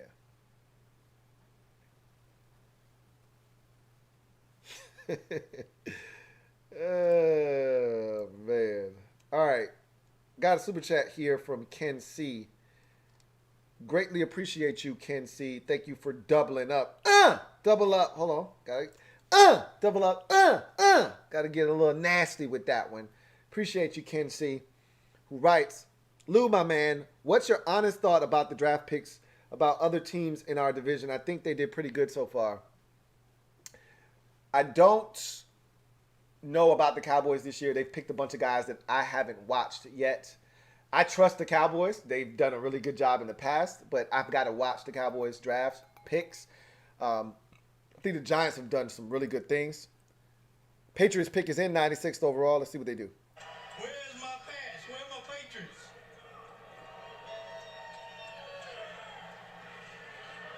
I want to take this opportunity to thank Bob Kraft and the Kraft family for making this possible for me to be here tonight. This is great. I want to thank Bill Belichick and the staff for the great things they're doing up in New England. With the 96th pick in the 2021 NFL Draft, the New England Patriots, 21-time AFC Eastern champions, 11-time AFC champions, 6-time Super Bowl champions, select Ronnie Perkins, defensive end, Oklahoma. Ooh, they could use one of them. Ronnie Perkins. I told you one of the most underrated moves in the NFL. If I'm an edge rusher, if I'm teaching a defensive end or an edge rusher with long arms, I don't see Montez Sweat doing this. It shit drives me insane. If I'm a coach and you got long arms, you know what I'm going to teach you? The first thing I'm going to teach you, long arm of the law, okay? One arm stab, one long arm of the law. Put that shit in his chest, drive him back. Montez does do that. But you know what he doesn't do? Latch and snatch. Grab his ass, shake him up, shake him up, shake him up, shake him up, shake him, and then throw him. It propels you towards the quarterback. When you got long arms, you get your hands on the tackle before he gets his hands on you. That's the name of the game, okay? Tackles want to get their hands on you. They want to punch you in your chest. They want to stop you with a jab. Bow! Right in your chest. Stop all your momentum. Or they want to lock your ass up. Lock him up. Lock him up. They want to lock your ass up. So when you got a chance, because you got an 84-inch wingspan like a Montez Sweat, you want to get your hands on them first. You grab them. You lock them up. You shake them up a little bit. And then you pull their ass. And it pulls you towards the quarterback. He don't do that shit. Ronnie Perkins does that shit. Ronnie will slap your hands down, and then when you go to try to make sure he's not going to slap your hands down, he'll grab you, shake you, and then snatch you, and now all of a sudden, he's on his way to the quarterback. Oh, got his pick. Chargers 97th overall. 97th pick in the 2021 NFL Draft, the Los Angeles Chargers select Trey McKitty, tight end, Georgia. Ooh, that's early for Trey McKitty. Woo, woo. Boy, okay, we'll get to that one in a second. But this is a great pick for the Patriots at 96th overall. They get an edge rusher. They desperately need somebody off the edge. And Ronnie Perkins is really talented. He's got a burst off the edge, but he uses his hands so well, whether he's slapping your hands down in that art of fighting that you need to be able to be very adept at. You know, the Bosa's are black belts in hand fighting. Yeah. Or latch and snatch your ass, and I'm on the way to the quarterback. But anyway, Trey McKitty, tight end out of Georgia, transfers from Temple, I believe it was, if I'm not mistaken. And he goes to Georgia thinking, all right, I got a chance to up my stock. I'm an athlete. I didn't play at a school that gets a ton of attention. I'm going to the SEC.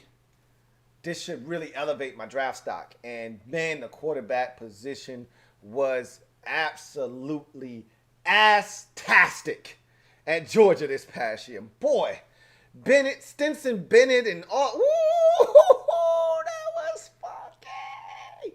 And so I think he might have caught all of like 6 passes. It was bad. Anyway, he's an athlete though. Trey McKitty is an athlete. And I think the Senior Bowl really showed people that, because they didn't get to see that at Georgia. You got to go back to Temple to see this guy making some plays. But I didn't expect him to go ahead of Brevin Jordan. But Brevin Jordan has an injury history. Trey McKitty doesn't. Trey McKitty is a really good athlete. And that's interesting. It's really interesting by the Chargers. I thought they were going to take Pat Freiermuth. Remember I said I think the Chargers could take the player that I think we might take. I remember they lost Hunter Henry. They need an athlete at tight end. They just drafted one in Trey McKitty. It's an interesting pick. The production isn't there from Trey McKitty.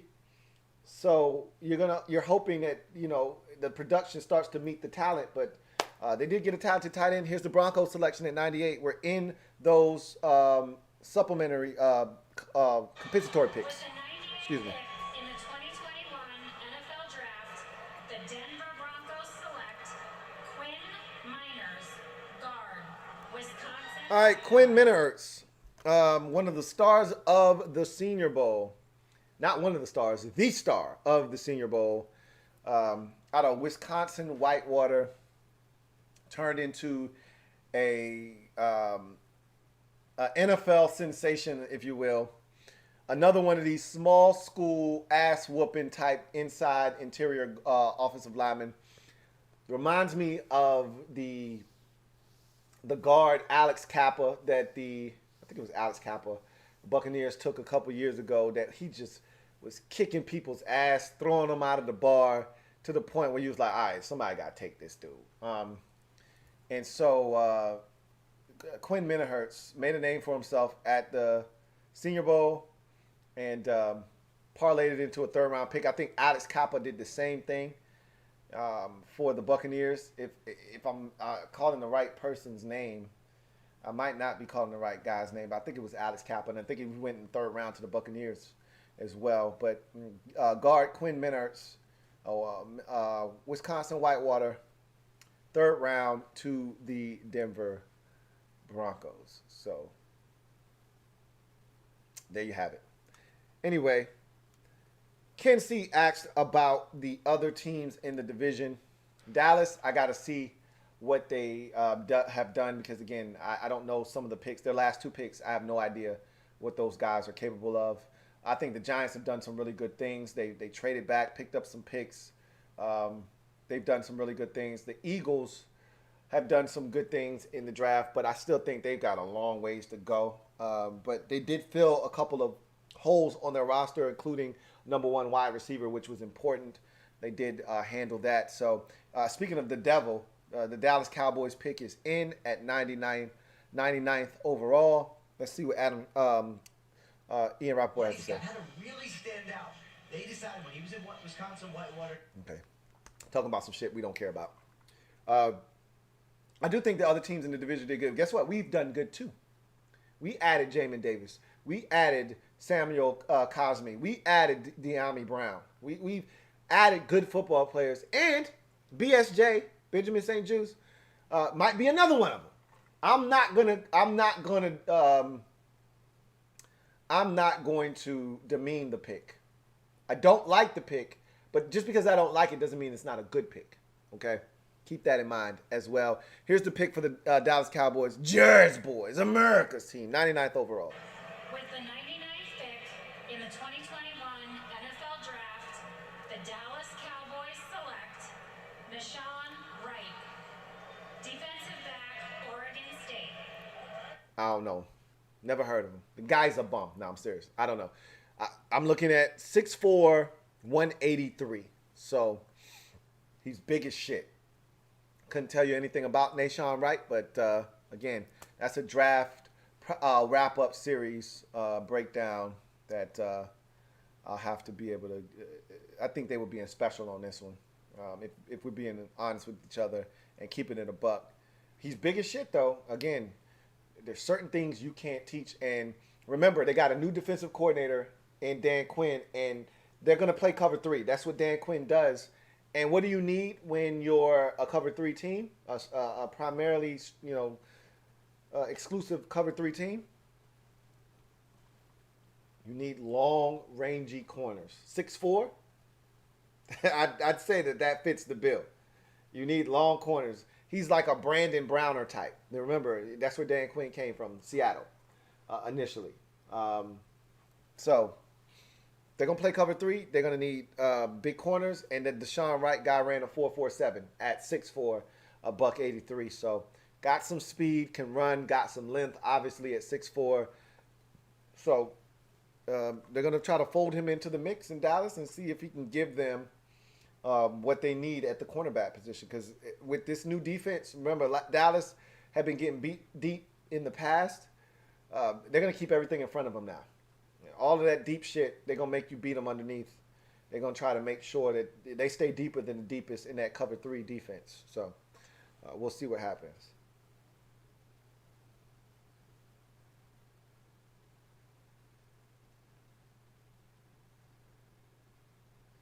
All right. Let's see if we got any more super chats.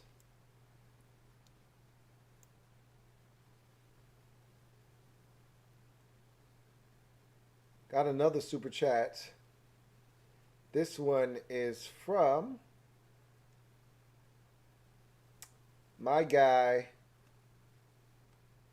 Sean HTTR Forever. Sean HTTR Forever writes, not too impressed with this draft. How about you? I feel good about the draft. Jamin Davis in the first round, Samuel Cosmi in the second round. Again, you're not going to get overly excited about tackle, but it's a necessary evil. I like the pick. Third round, again, you know how I feel about BSJ. And the other third round pick, Dami Brown. We needed to add more speed. I knew we were going to add more speed, and they decided to do it in the form of Dami Brown. I like what we've done to this point. What we've effectively done is we've transformed this team offensively from one that was one of the least explosive teams in the league. Remember, I used to say last year, you know what is fun? A 2-play, 72-yard drive. That's fun. Culminating in a 66-yard touchdown catch. Touchdown reception. That's fun. You know how many of those we had last year? Not many. Okay? Not many. As a matter of fact, I don't think we had more touchdowns other than Terry's touchdown against Dallas, and that was only like maybe 40-something yards, maybe 30-something yards. And then the catch and run versus the Giants where they essentially missed the tackles, and he was able to catch it, break a tackle, turn, and run. We didn't have a bunch of big plays with this offense. We were a nickel and dime offense. 12 plays, 13 plays, 11 plays, 6 minutes, 7 minutes, 4 minutes, and 58 seconds. That was who we were. That was our life. I told you, we didn't score 30 points all season long. We scored 40 points one time against the Cowboys. Put a 40 burger on them. Titans pick is in at 100 overall. Let's hear it. 100th pick in the 2021 NFL Draft, the Tennessee Titans select Elijah Molden, defensive back, Washington. My favorite nickel in the entire draft, Elijah Molden, just came off the board to the Tennessee Titans. That is a tremendous pick. I think it is outstanding value at the latter stages of the third round. To me, he's a playmaker. I liken him to the Honey Badger, Tyrann Mathieu. He's physical. His dad was a football player, first-round pick, Alex Molden. He comes in. He understands the game. He just gets it at a different level, similar to Asante Samuel Jr., where when your dad is a player in the league, at that position, same thing with Patrick Surtain. You just have a higher level of understanding. You understand what offenses are trying to do. He's always in the right place at the right time. No, he's not a burner. No, he's not a blazer. I don't give a shit. He gets it. Give me the guy that knows the game, that sees it before it happens, before you give me the guy that's a raw, athletic dynamo that doesn't get the game. Give me the guy that doesn't run as fast but sees it and understands it and is going to make a play versus the guy that doesn't see it, but has the ability to make a play because he's not going to make the goddamn play. He may be there, but he ain't going to make the play. Elijah Molden is going to make the play. This guy is physical. He hits. He tackles. He makes plays on the football.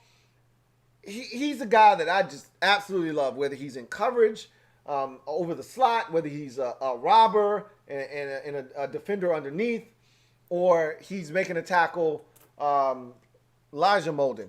Love that pick for the Tennessee Titans. 101st pick overall, Detroit Lions. 101st pick in the 2021 NFL Draft, the Detroit Lions select Ifatu Melifonwu, defensive back, Syracuse. You know what?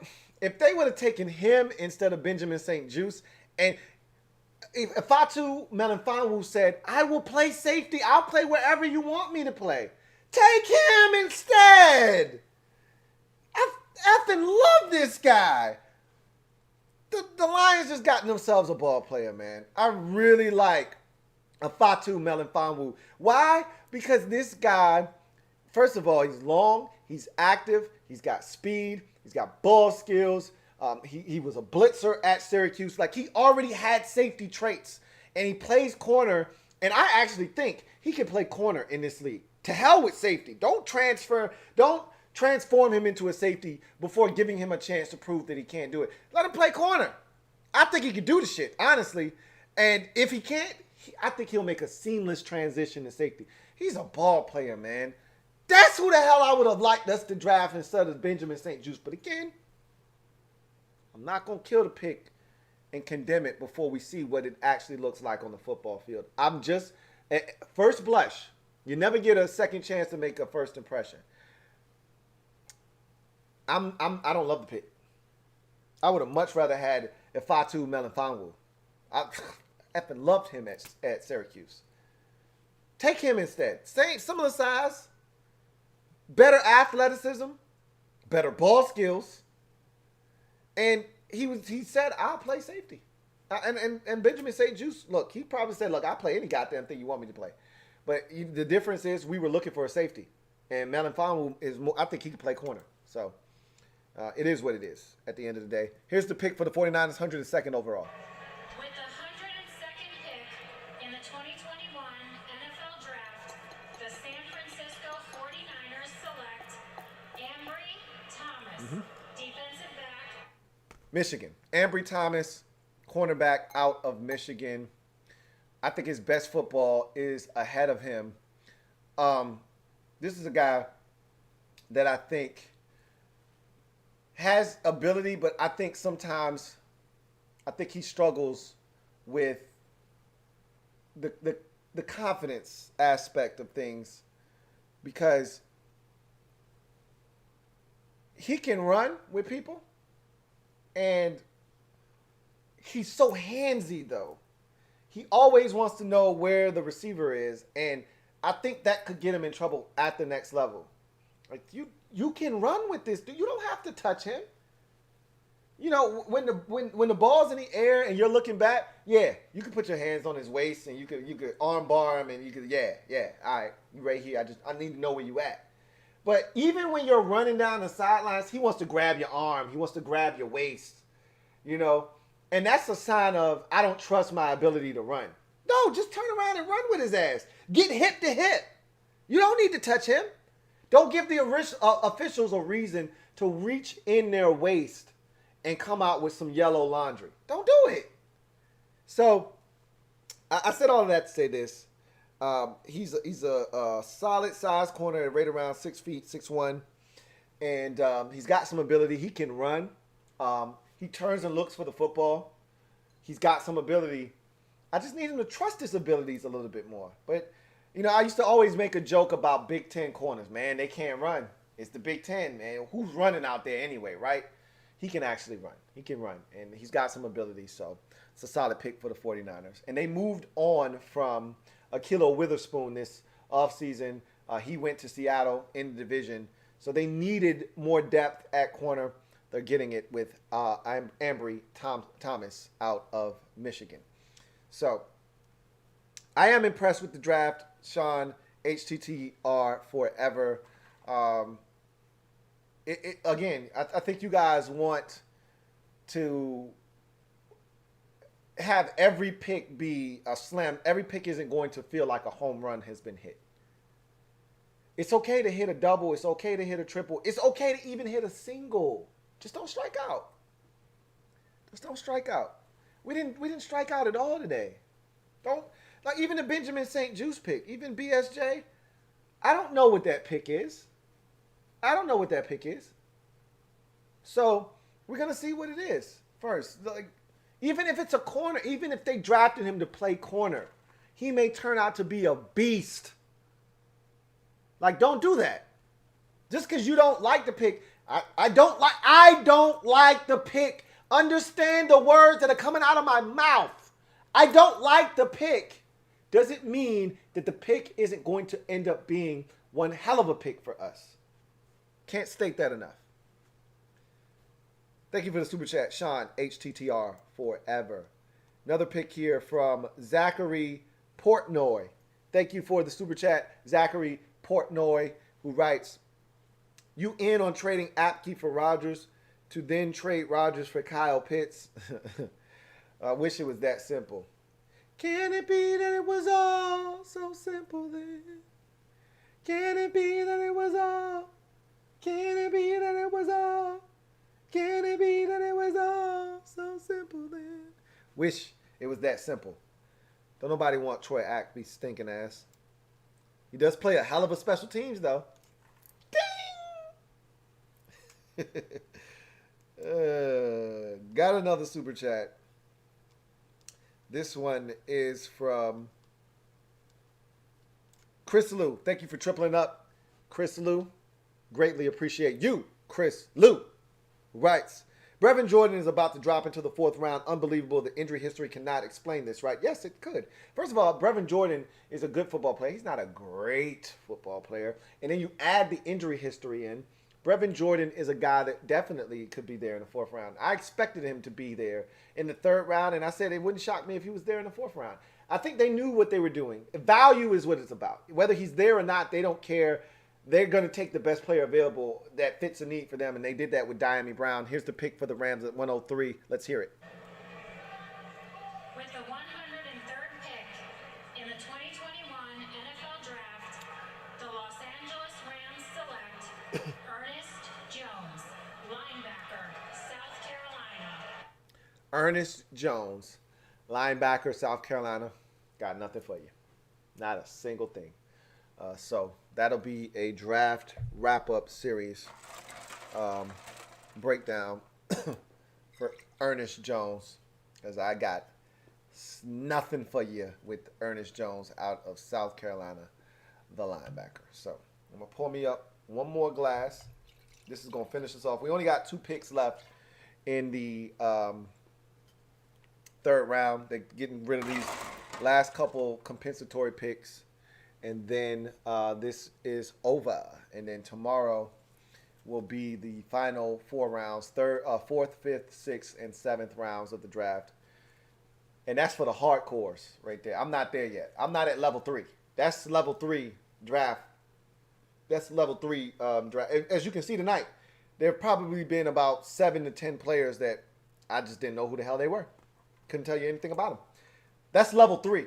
That's next level shit. When you can do day 3 NFL draft and talk about the players that get drafted, that's level 3. I'm at level 2. I ain't there yet. I ain't mastered level 2 yet. I'm almost there, but I ain't there yet. I ain't mastered level 2. I'm almost there. My son killed the ability to get to level 3 this year. But that's cool. I ain't mad at him. I ain't glad at him, but I ain't mad at him. But I ain't at level 3. That's that day 3 shit. I ain't at level 3. Can't do it yet. Uh-oh. Wait a minute. Somebody was doing a Ray Lewis there. She was scared too. She stopped. She was like, ooh, look, you see her face? She was like, wait a minute. Why is this guy? Roger didn't tell me about this. Ravens pick at 104. Brandon Stevens, defensive back, SMU. Never heard of him. The guy's a bum. Nah, seriously, I don't know. So that'll be a breakdown for the draft wrap-up series. But she was definitely not comfortable with that guy on the stage doing a Ray Lewis dance in a Ravens jersey as the Ravens take cornerback Brandon Stevens out of SMU. So I'm not surprised by Brevin Jordan dropping to the 4th round. I told you he would be around in the 4th round. That was their backup plan. They all along said I think Trimble would have been the pick had Dami Brown or somebody like that they really coveted hadn't been available. I think they would have taken tight end. But I told you the board, they said it multiple times. The board is going to speak to us. And the board said, Dami Brown. And so they was like, hey, the board is talking. And it said Dami Brown, we're going to take him. So I got no problems with that. The real question then becomes, do they attack the tight end position in the 4th round? And is Brevin Jordan there with their 4th round selection? Or do they go in a different direction at that point and go defensive end? That's a possibility there. Again, I can't wait to find out what Benjamin St-Juste is. This is the last pick of the third round, last pick of the night. Broncos 105 overall. Fifth pick in the 2021 NFL Draft, the Denver Broncos select Baron Browning, linebacker, Ohio State. Baron Browning, a linebacker, Ohio State, the second Ohio State linebacker taken in day number 2. And the second, let's see what she got to say to finish up. That concludes night 2 of the 2021 NFL Draft. Thank you for being among the more than 90,000 fans who have made the draft here in Cleveland so memorable.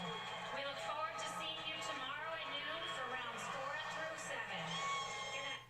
So, that's the last pick. Broncos take Baron Browning, linebacker out of Ohio State.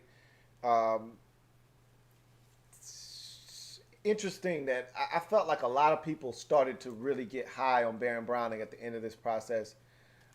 When you watch him on tape, I don't think Ohio State did a great job of highlighting his strengths. You got to see flashes, but you never. This guy dropped into coverage a ton and was away from the action more than you would have liked him to be. He had the ability to rush the quarterback. I thought he had the ability to be up at the line of scrimmage a little bit more. He can run, definitely. He's proven that.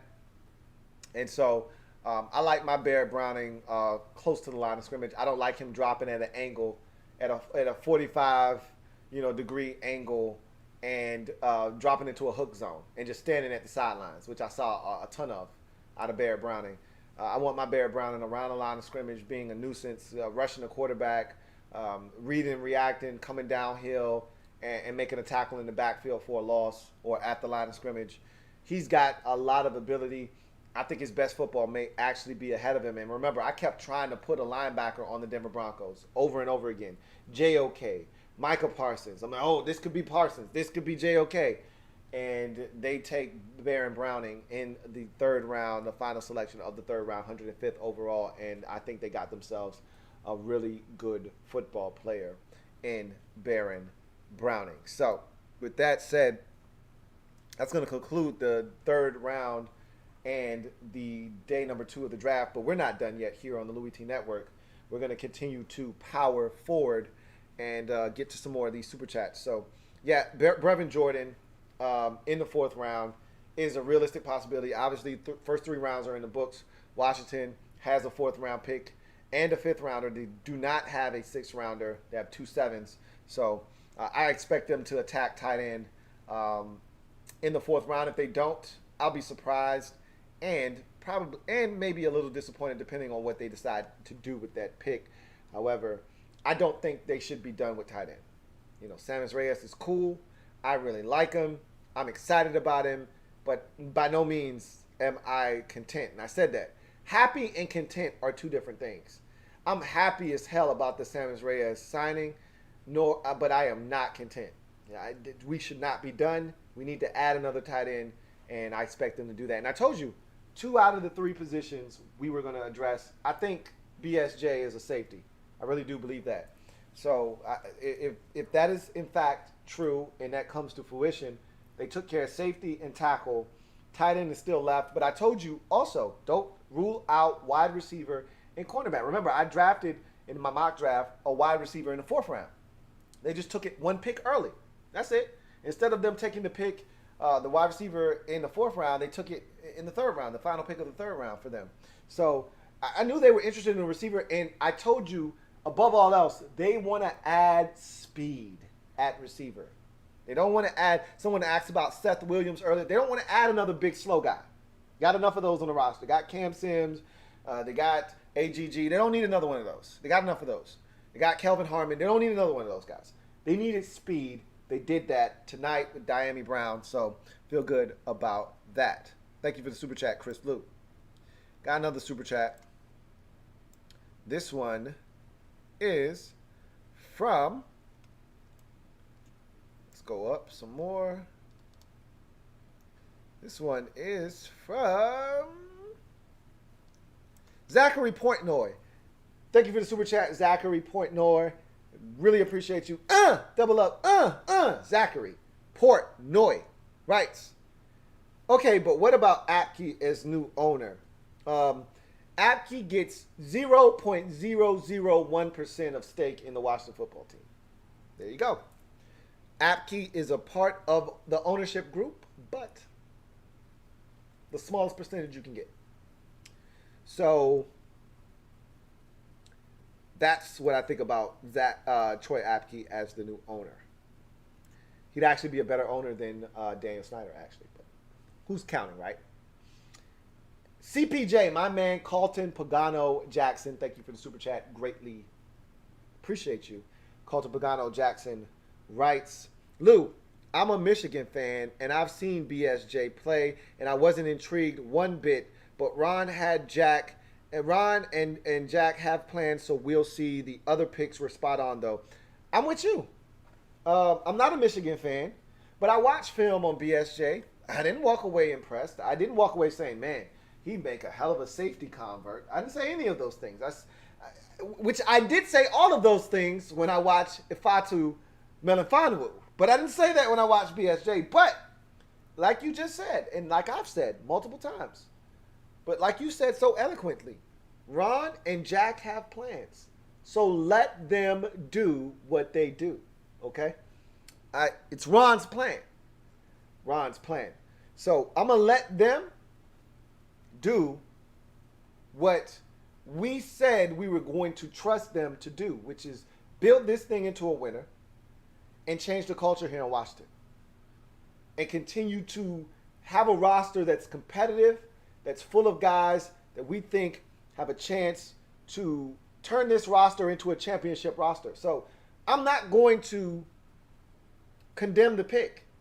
Again, let me reiterate that. I'm not going to condemn the pick. I don't like the pick doesn't mean I'm not going to take a wait and see approach on the pick, which I am going to do. So we'll see what happens. Thank you for that super chat, CPJ. And again, you saw him up close and personal. You never walked away saying, man, that BSJ is tough. He's a tough cookie, man. He's one tough customer. Whew, glad we don't have to see Minnesota again. It is what it is. All right, got another super chat. This one is from Carlton Pagano Jackson. Once again, double up, CPJ. Right. I meant Ron and Jack. My bad. Double me up, Lou. I knew what you meant. I cleaned that up for you. I knew what you meant. We here, man. You look. We here. All right. We in sync. You're tearing up my heart when is that in sync or is that Backstreet Boys? Let me stop because I really don't know which is which. I think that's in sync. I feel confident, but that might be Backstreet Boys. So let me stop. Bye, bye, bye, bye, bye. I know that's in sync though. I know that one. Yeah, I feel confident. Hey, final answer. In sync. So anyway, we here. We on the same page. Thank you for the super chat, Carlton Pagano Jackson. And if you're wondering if I'm feeling it, I am a little tipsy tonight. I wasn't yesterday. I feel it tonight. The red wine is a little different. It hit different. White wine is like, it's pretty chill, super chill. Red wine hits different. It's like, whew. Anyway, I digress. Ken C, thank you for tripling up. Greatly appreciate you, Ken C. Thank you so much. Who writes, Lou, would you pick Parsons if he falls to 19th pick? I know Ron wouldn't. Would I have picked him? We don't know if Ron would have picked him at 19 or not. We can't say that for certain. We don't know if Ron felt like he wasn't a cultural fit. He wasn't available at 19, so we can't say that. If Ron tells us with his own mouth, I wouldn't have taken him if he was available, then that's that. But I don't think Ron would even do that. Ron would probably take the high road and just say he wasn't available, so we didn't cross that bridge when it got there. But would I have taken him? You're damn right I would have taken him. But again, hold on. Let me put out this disclaimer. I would have been able to do the homework necessary to know if that guy was safe to take. Ron and his whole entire staff have all the intel that they need. They had every opportunity to talk to everyone that's ever come in contact with Micah Parsons, and they would have been able to assess whether this is a good guy or not. He could have been a good guy that just made some poor decisions. It happens. He could have been immature. You know, immaturity doesn't mean you're a bad person. It just means you're immature. You haven't grown up yet. There are people that can help you with that. However, but you never know when immaturity is going to come and cease to exist. He could be immature for the next 15 years. Well, that would expand. That would span his entire career in the NFL, and you're like, well, that didn't work out the way that I wanted it to. You don't know what he was as a football player or how he thinks mentally about situations. That's something that I would have had information about and been privy to, and that would help me make a decision. Just off of the football, absolutely, I take him at 19. And I think Ron would have said the same thing. Off just the tape alone, you're damn right I take him at 19. But that it's not just the tape. That's the thing about NFL players. Really, any athlete for that matter, but specifically football, it's a physical game. It's not like baseball or even basketball where it's not a physical game. Those are not physical. Basketball can be physical at times, but it's not really a physical game. You know, it doesn't have to be. If you don't want to be a physical player, you don't have to be. Football, you don't have a choice. You got to be physical. Even if you don't want any smoke and you don't want any parts of contact, contact will find your ass. All right? And that shit makes you a believer real quick. So if your heart is not in it and you don't want to do it, or you're a guy that has other agendas and ideas, like Isaiah Wilson, for instance, last year with the Tennessee Titans, and you're immature, it'll come out real quick. Real quick. Real effing quick. So would I have taken him? You're damn right I would have taken him, but there's context to everything. And if I had the information that Ron had and the information was damning, no, I wouldn't take him. So it is what it is. But thank you for the super chat, Ken C. Michael Parsons is in Dallas. And we got Jamin Davis. I'm not mad at all. All right. Abdullah, thank you for the super chat. Abdullah, greatly appreciate you. Abdullah, thank you so much. Got another super chat. This one is from Chris Lou. Fourth super chat of the night. Chris Lou. My guy, Chris Lou, thank you so much. Man, you hanging around late, man. I really do appreciate you, Chris Lou. Ooh, see what I did there? Maybe you did, maybe you did. Chris Lou says, read it on Twitter and shared here. Zach Wilson just drew. He said, Zach Wilson just drew lock. Oh, blame it on the alcohol. Blame it on the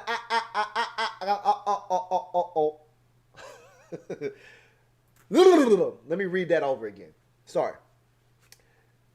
Chris Lou writes, read it on Twitter and shared here. Zach Wilson is just Drew Lock, who wasn't allowed to listen to hip hop growing up. Good one. That's a good one. I don't know where you got it from on Twitter, but that's a good one. I saw it yesterday when he was drafted. Zach Wilson wants to be cool, but you're right. He was listening to Christian hip hop. He wasn't allowed to listen to hip hop, so he didn't get the swag that Drew Lock got. So yeah. I could definitely buy shares of that. Like I'd buy a couple hundred shares of that. That feels factual to me. That's a good one, Chris Lou. Thank you for the super chat. Greatly appreciate you. Got another super chat. This one is from Jake Hutton.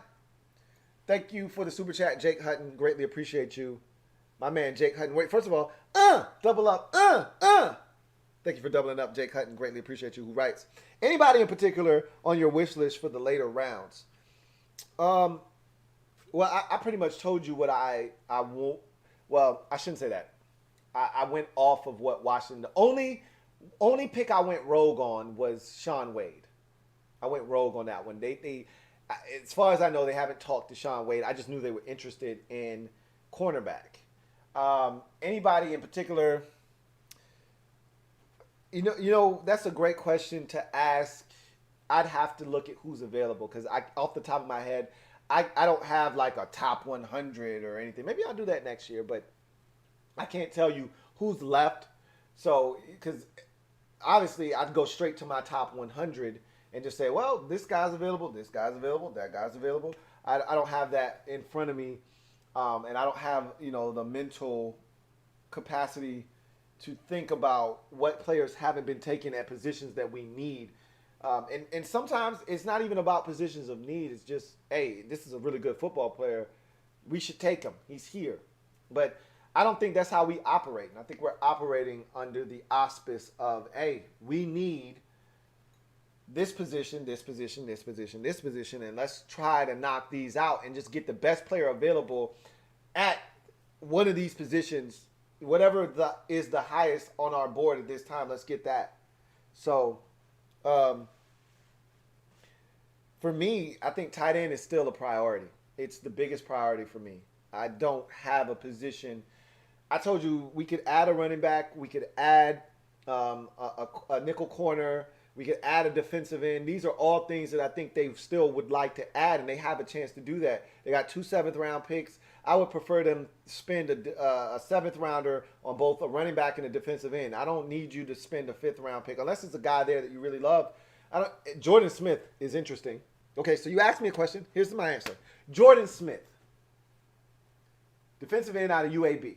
That's who I want. He reminds me of Montez Sweat. He's long. He's active. He's got some ability. He's a defensive end. That's who I want in the 5th round. I don't want to spend the 4th-round pick on him. If you spent the 4th-round pick on him, I'd say, hooray, but I want a tight end. And I don't want to wait till the 5th round because, again, this wasn't a tight end deep group to begin with. You wait till the 5th round, more likely than not, it ain't shit left. I don't want to do that. So, get the tight end out of the way in the 4th round. Hopefully, it's Brevin Jordan. We move on from there. And then I would love to get Jordan Smith in the 5th. And I don't give a shit what you do in the 7th. I don't give 2 shits. You can pick 2 tackles. You can pick 2 guards. You can pick a punter and a long snapper. Remember, we just got rid of our long snapper. I don't give a shit what you do in the 7th round. Get me a tight end in the 4th round. And I would love it defensive end because Ryan Kerrigan is no longer here. And I don't feel comfortable. I can't speak for you. I don't feel comfortable with Casey Toohill and James Smith-Williams as my 2 backup defensive ends. Sorry for not being comfortable with those guys. Sorry, not sorry. Get me a defensive end in the 5th round. I prefer that. And then you can do whatever the hell. You can do whatever you like. Yeah, in the 7th round. Knock yourself out. Thank you for the super chat, Jake Hutton. Jordan Smith is who I want in the 5th round. UAB edge rusher. Abner Duran, thank you for the super chat. Abner Duran, greatly appreciate you. My man Abner writes, first of all, Abner, your country was so beautiful to me and my family. We stayed in Tulum, and it was amazing. It was 88 every day, Abner. I did a toast to you, and I said, hey, this is for my man Abner. They said, who? I said, y'all don't know Abner. That's my guy. I did it on the first night. We were lit the first night. And it was 88 every single day we were there. And then when the sun went down, it was this nice, beautiful breeze. Oh, my gosh. I would pay money for that breeze again. Anyway, it was gorgeous. We enjoyed ourselves thoroughly. We went on an excursion. We were in a cave. We were in the water in a cave. We went zip lining. We did a whole bunch of stuff. We were in ATVs. They really weren't ATVs. Okay, they were like big ass like 4x4s. They weren't really ATVs, but we did a lot of things. We enjoyed ourselves thoroughly, and we want to go back. Your country was immaculate. The only thing I really didn't appreciate was the drive from the airport to the resort. But it took us forever to get there, but it was outstanding. And I just wanted to tell you, thank you for your beautiful country and all that it provided for us. But my man Abner, and salud, Abner. Salud, which is what I did to you my first night in Mexico. Anyway, hey Lou, he says, a promising Washington football team draft in general so far. Ron's playing. Everybody, like and get those t-shirts. Thank you, Abner. Really do appreciate you. Y'all heard the man. Hit the like button. And I love the fact that the amount of viewers in the stream and the likes are pretty much neck and neck. I can't really beg you for too much more than that. Even though I'm pretty sure of the 410 plus of you out there, all of you haven't hit the like button. But that's nor here nor there. There's 412 of you out there, 409 likes. I can't really beg for much more when the numbers are pretty much dead even. So I really do appreciate each and every single one of you out there. And hit the subscribe button if you haven't done that. And as he said, get the t-shirts. As a matter of fact, Abner, I'm sorry, you did it, not me. But since you did that, take this.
So if you start to doubt, just think about that. Think about that promo. Think about the shirts. Think about what we've talked about. Ron's plan.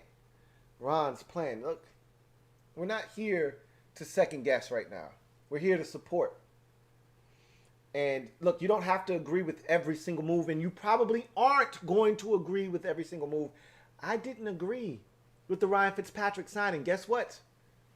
I'm on board. Why? Because it's Ron's plan. It's not my plan. It's not Louie T's plan. It's Ron's plan. Okay? And you already know. You already know what I want to do. I said build the infrastructure. Drop the quarterback in. Well, Ryan Fitzpatrick allows you to do that. And you may not agree with some of the draft picks. You may not love Samuel Cosmi.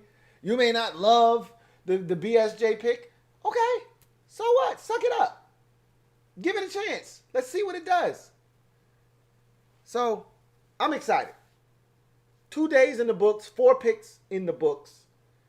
And 3 out of the 4 picks, I feel pretty damn good about. Can't speak for you. That's just me. Anyway, I like the draft as well. Just like you do, Abner. I feel really good about it thus far. And we still got 3 more selections in this draft.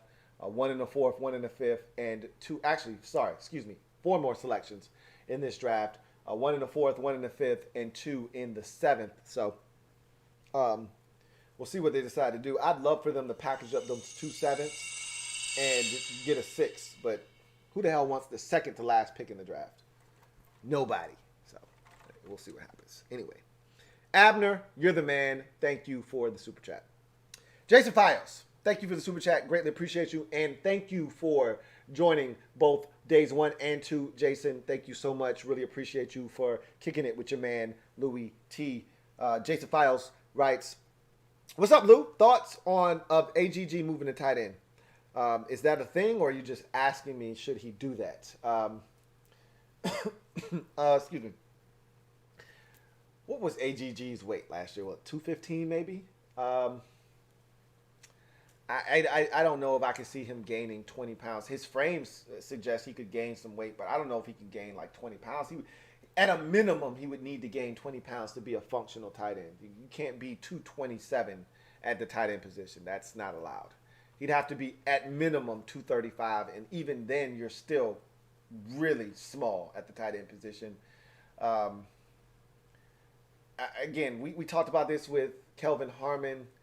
I don't know if that's a thing or not. AGG was drafted to be a receiver.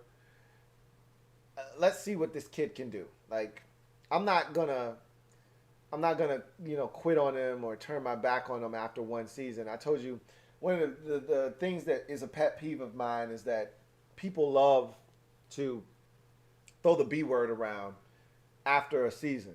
Oh, this guy's a bust. He stinks.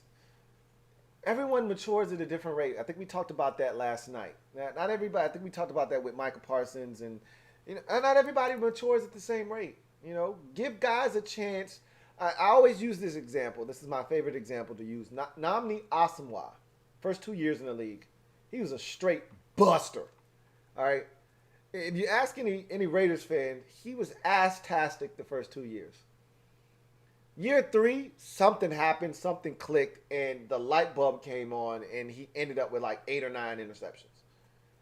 And in year 4, he was the best corner in the league.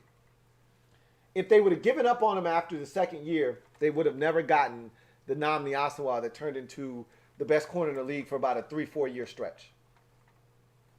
You got to give guys a chance to develop. Some guys come in the league like Odell Beckham Jr. Shame on you when you step to the old dirty Beckham. In year 1, they just get it. They just come in the league like Terry McLaurin. They get it. Some guy, Terry's wise beyond his years. He's not an average, 22, 23-year-old. That's Terry's. He's a 23-year-old, 24-year-old in a 35-year-old body, or it's other way around. 35-year-old in a 24-year-old body. He's mature beyond his years, is what I'm trying to tell you. He gets it right away. Some guys do, some guys don't. Some guys need time to develop. They need somebody to come, put their arm around their shoulder, take them under the wing and say, hey, I'm going to teach you how to be a pro. AGG was hurt last year. It's not like he was immature. He was hurt. He just needs more time. So we have to be willing to give him that. If after year 2, he plays 16 games, 17 games, and he is ineffective, then you can say, hey, look, man, here's the thing. Antonio, come step in the office. Shut the door. He says, hey, coach, how you doing? Hey, how you doing, Antonio? Sit down. All right, so here's the thing. You played in 17 games, all 17. We gave you an opportunity. You had 17 catches this year for 183 yards. That's not going to cut it. So here's what we were thinking. If you want to be on this team past next season, we're going to need you to put on 20 pounds in the offseason, get to about 237, 240, and play tight end. How's that sound? And if he says, hey, coach, I'll do anything to be on this team. Sounds good. I'll see you in April. Hopefully you look a lot different. If he says, coach, I'm a wide receiver. Okay, fair enough. Cool. And he'll be walking out of there thinking he's had a great conversation with coach. And 2 weeks later, his agent will be notifying him, hey, you've been released by the Washington football team. But we're not there yet. We're not there yet. Give him a chance. Let's see what this kid's got. All right. So I don't know if that's a thing. If you heard that somewhere, or if you just asking me my opinion, I don't want to move him anywhere. Let's see what he can do at receiver. Let's see what he can do at receiver. Thank you for the super chat, Jason Fios. Got another one here from Christian Peterson. Greatly appreciate you, Christian Peterson. Thank you for the super chat. Who writes thoughts on Jacksonville's draft so far? Well, let's pull up Jacksonville's draft to this point and see what the Jaguars have done. I told you every year the Jaguars do a tremendous job of drafting, but obviously Trent Baalke is their new GM. So he was there last year, but he's officially got the title now. Urban Meyer is the new Jacksonville Jaguars head coach, and he's in control. It's a coach-centric approach So while we may be saying Trent Baalke is the GM, Urban Meyer's got his hand in every single selection. And I know I can think of one in particular, Andre Cisco, that I wanted to punch the Jaguars in the face for because I wanted him. So I love that pick. Let's see what the Jaguars have done. Trevor Lawrence, we already know what that is. I don't need to talk about that pick. That could be a game changer for you. He could change the fortunes of your franchise for the next 15 years if he is what we think he could be. Travis Etienne, I thought it was a phenomenal pick. Caught me by surprise because of how well your rookie running back last year, James Robinson, played undrafted out of Illinois State. So I didn't think you were going to take a running back this early. Maybe a little bit later you would take a running back with some speed to offset James Robinson, but you took him in the first round. Travis Etienne, you're coupling him back with Trevor Lawrence. You're putting those two back together. I love it. That's an excellent pick. Tyson Campbell, cornerback out of Georgia. I love this pick too. I liked him better than Eric Stokes, his running mate at Georgia, who went in the first round to Green Bay. I actually think you got the better of the two. The only thing is this guy doesn't have the ball skills yet. Maybe he can get that at the next level. If not, worst case scenario, he's going to break up a hell of a lot of passes because he's always there. So love that pick. Walker Little, again, another guy that you stole that I would have loved Washington football team to at least have the chance to mull over drafting at 51. You take him at 45. Absolutely love that pick. You're killing it. So without even looking at the last pick, and I know the last pick is Andre Cisco, you're absolutely killing it in this draft. But that's what Jacksonville does. I told you I actually like what Dave Caldwell used to do in Jacksonville. Every year I thought the Jaguars were one of about 4 or 5 teams that they just get it. They get the draft. They make smart selections, shrewd selections. And one thing no one has ever said about Jacksonville, going back to the Dave Caldwell era, Gus Bradley and all, is that no one ever said they're void of talent. It was just the coaching wasn't always the best, and they effed up the quarterback position with Blake Bortles, and they never really got it right, and then they went and tried to get Nicholas Foles, and it was a mess. But the moral of the story is they've always had talent, and you think about all the talent that has gone through Jacksonville and ended up elsewhere. Dante Fowler Jr., Jalen Ramsey. You had Telvin Smith decided he wanted to take a break from football. I don't know if he's ever coming back now. I think it's been 2 years now. He hasn't come back. But you got Miles Jack. You had the defensive tackle that you went out and got from Denver on the roster for a little while, Malik Jackson. You had all this talent, and I know he wasn't homegrown, but you had all this talent in Jacksonville, and all of it has ended up elsewhere, all over the league. So they've done a really good job, but I digress. Andre Cisco, I wanted to punch the Jaguars in the face for that one. You're pretty much at an A+ right now. Every single one of your draft picks makes a ton of sense for your roster as it's constructed, and they're really good football players. So I would say that the Jaguars right now, to me, are having the best draft of any team in the league, and I'm playing back the draft in my head. Obviously, that could change. That's subject to change because other teams have made some really good picks as well, but I don't know if anybody's topping Jacksonville right now. You really have maximized your picks. Could you have drafted Trayvon Moehrig instead of Andre Cisco? Sure.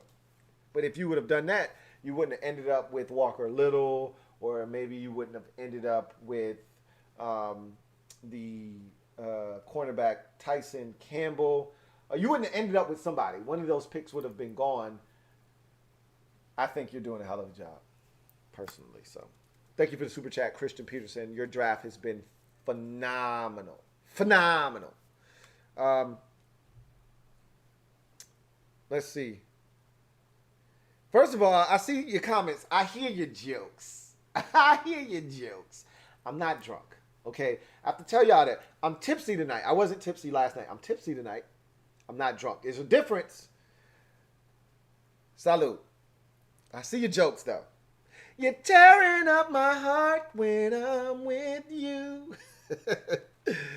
Hey, let me stop. Zachary Portnoy.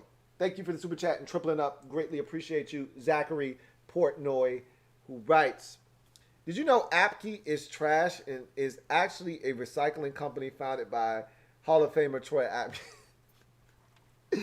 What are you doing, Portnoy? What are you doing, Zachary? What are we doing right now? What is this assault on Troy Apke that we're participating in here? Why all the Troy Apke hate? Hate. Why? What has Troy Apke done to you? Personally. He's done nothing to me personally. He's done a lot of things, or not done a lot of things for this team, but that doesn't cause me to not like Troy Apke, the person. I don't like Troy Apke, the safety. I love Troy Apke, the special teams player. And there's a difference. You got to make sure there's a clear delineation and a line drawn. I love Troy Apke, the special teams player. I don't want Troy Apke, the safety, anywhere near my football team. But I like Troy Apke, the special teams player. And so should you. And I like the Troy Apke Recycling Company. Thank you for the super chat. Zachary Portnoy. All right. Let's see. Got another super chat. This one is from DCJ. My guy, DCJ. Greatly appreciate you. Thank you for joining me days 1 and 2. Really appreciate you, DCJ, who writes, Yo, Lou, I've seen enough of the cornerback pick. Kid is physical. Yeah, his technique struggles at times, but he's a good tackler. Could definitely play free safety. Good at corner with big wide receivers. Not good with speed and shifty, but uses size. That's my point. Is that in this league where there's a ton of small, shifty receivers, yeah, you give him a big receiver. Man, he's in his hip pocket. He's in his hip pocket. Ain't no problems there. I ain't talking about the big receivers. That ain't the problem. We got a bunch of receivers in this league that are small and shifty that'll eat his ass for lunch. Take his lunch from him, eat it in his face and say,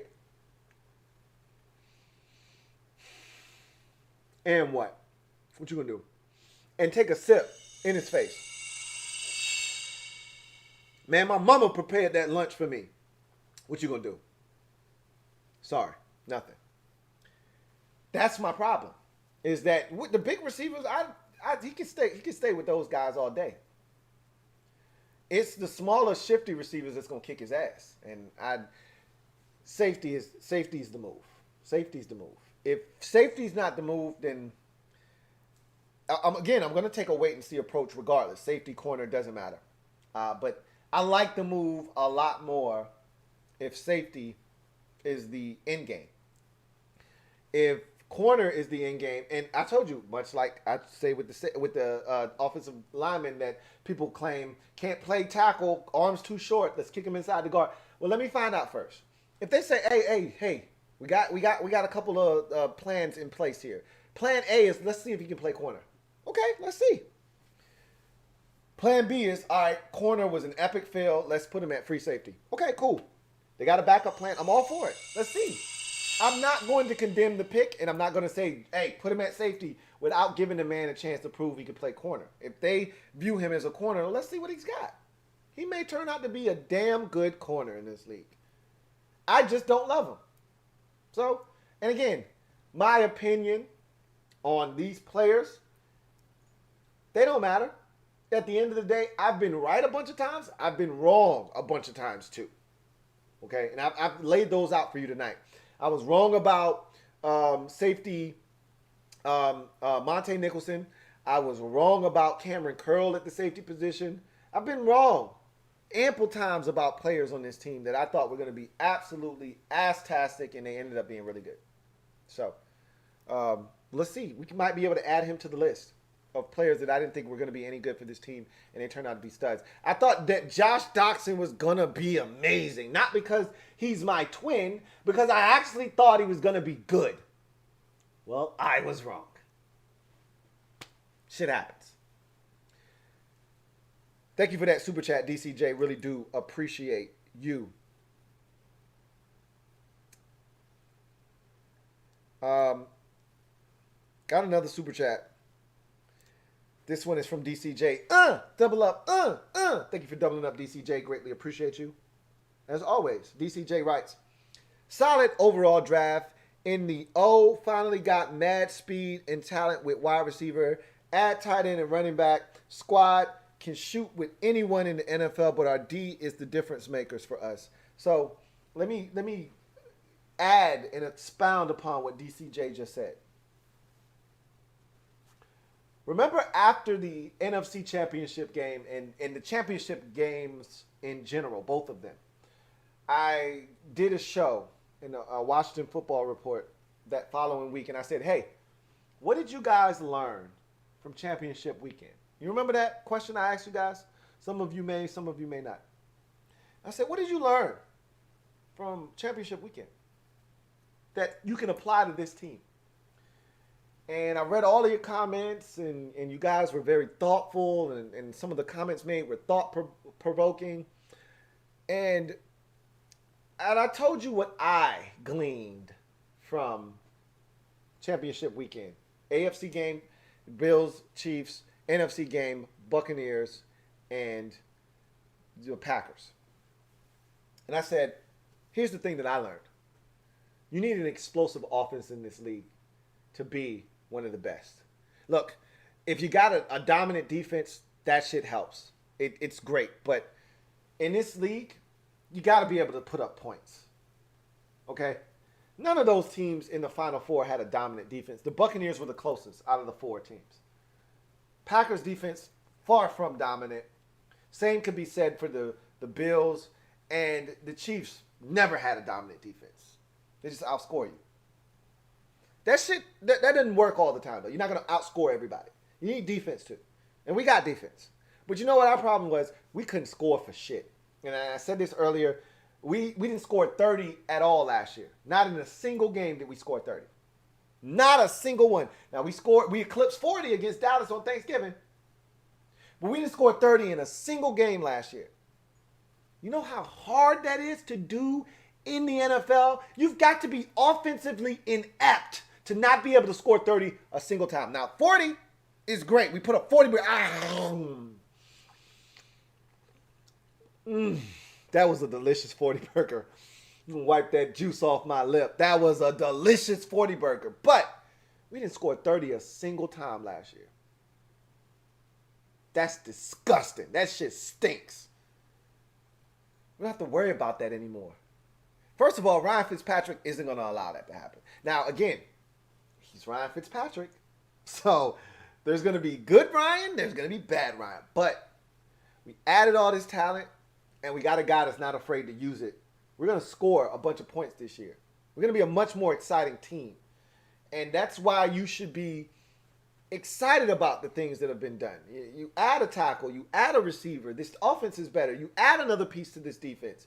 Or 2, depending on what BSJ ultimately is. You should be excited. I am. I can't speak for you. I am.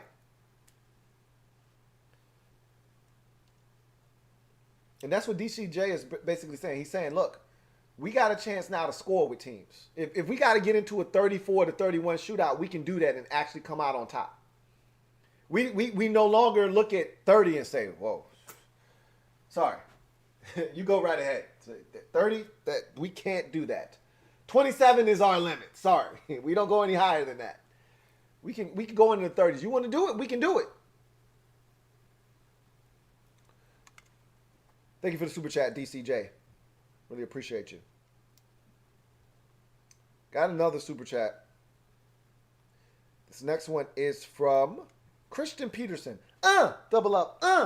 Thank you for doubling up, Christian Peterson. Greatly appreciate you. My man, Christian Peterson writes, yeah, I'm loving this draft too. I actually like Cisco as a better fit than Moehrig anyway, since he has elite ball skills, and Rashawn Jenkins is a similar player to Moehrig.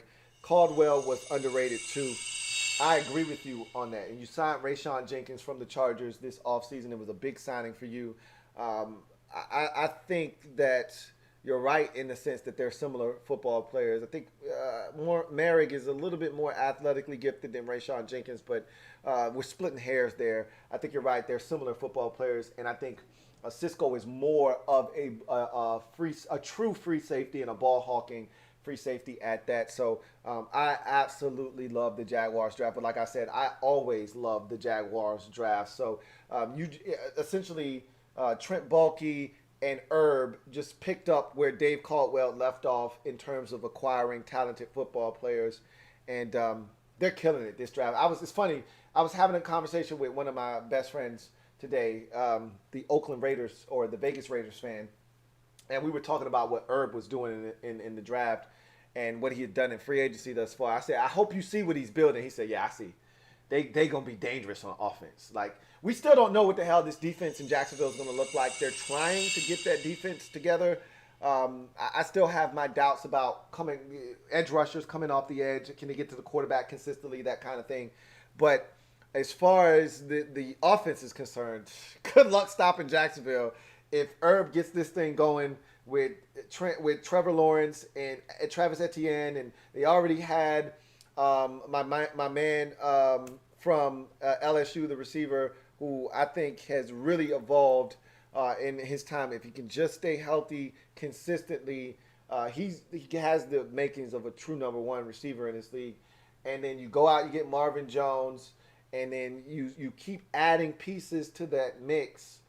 And now I think you're still missing a tight end. I thought you were going to take one. Still think you can add something at tight end. But when I look at all the pieces added via the draft to this point, if you're a Jacksonville Jaguars fan, you got to be really, really excited about the upcoming season, man. I mean, really excited about what Herb is bringing to the mix, and just how competitive you may be in a what is a wide open. I know it sounds crazy to say that when the Tennessee Titans won 11 games, and so did the Indianapolis Colts, and both of them had to go to the 17th week of the season to be determined if they were going to make. Well, Tennessee already had clinched the playoff spot, but the Titans had to win 11 games and hope somebody else lost to get in week 17. But still, that's a division that could go any way. I could see the Titans coming back to the pack a bit and being 9-8. I could see the Colts. Remember, they got Carson Wentz. There's no guarantees that they're going to win 11 games again this season. You could go in there, win some games, and turn around and look up and say, damn, we got a shot at winning this division when it's all said and done. And the Texans are going to stink. So I like what Jacksonville's doing, personally. I think you guys are building quite an exciting team, and one that may have substance that can stick around for a while. So thank you for the super chat, Christian Peterson. Got another super chat. This one is from Abdullah. Thank you for doubling up. Double up. Thank you for doubling up, Abdullah. Greatly appreciate you, Abdullah, who writes, hey, what about drafting Jabril Cox? He's very versatile linebacker. Core would be rivaling Dallas's core linebackers. He's still available. I think there is an injury concern with Jabril Cox.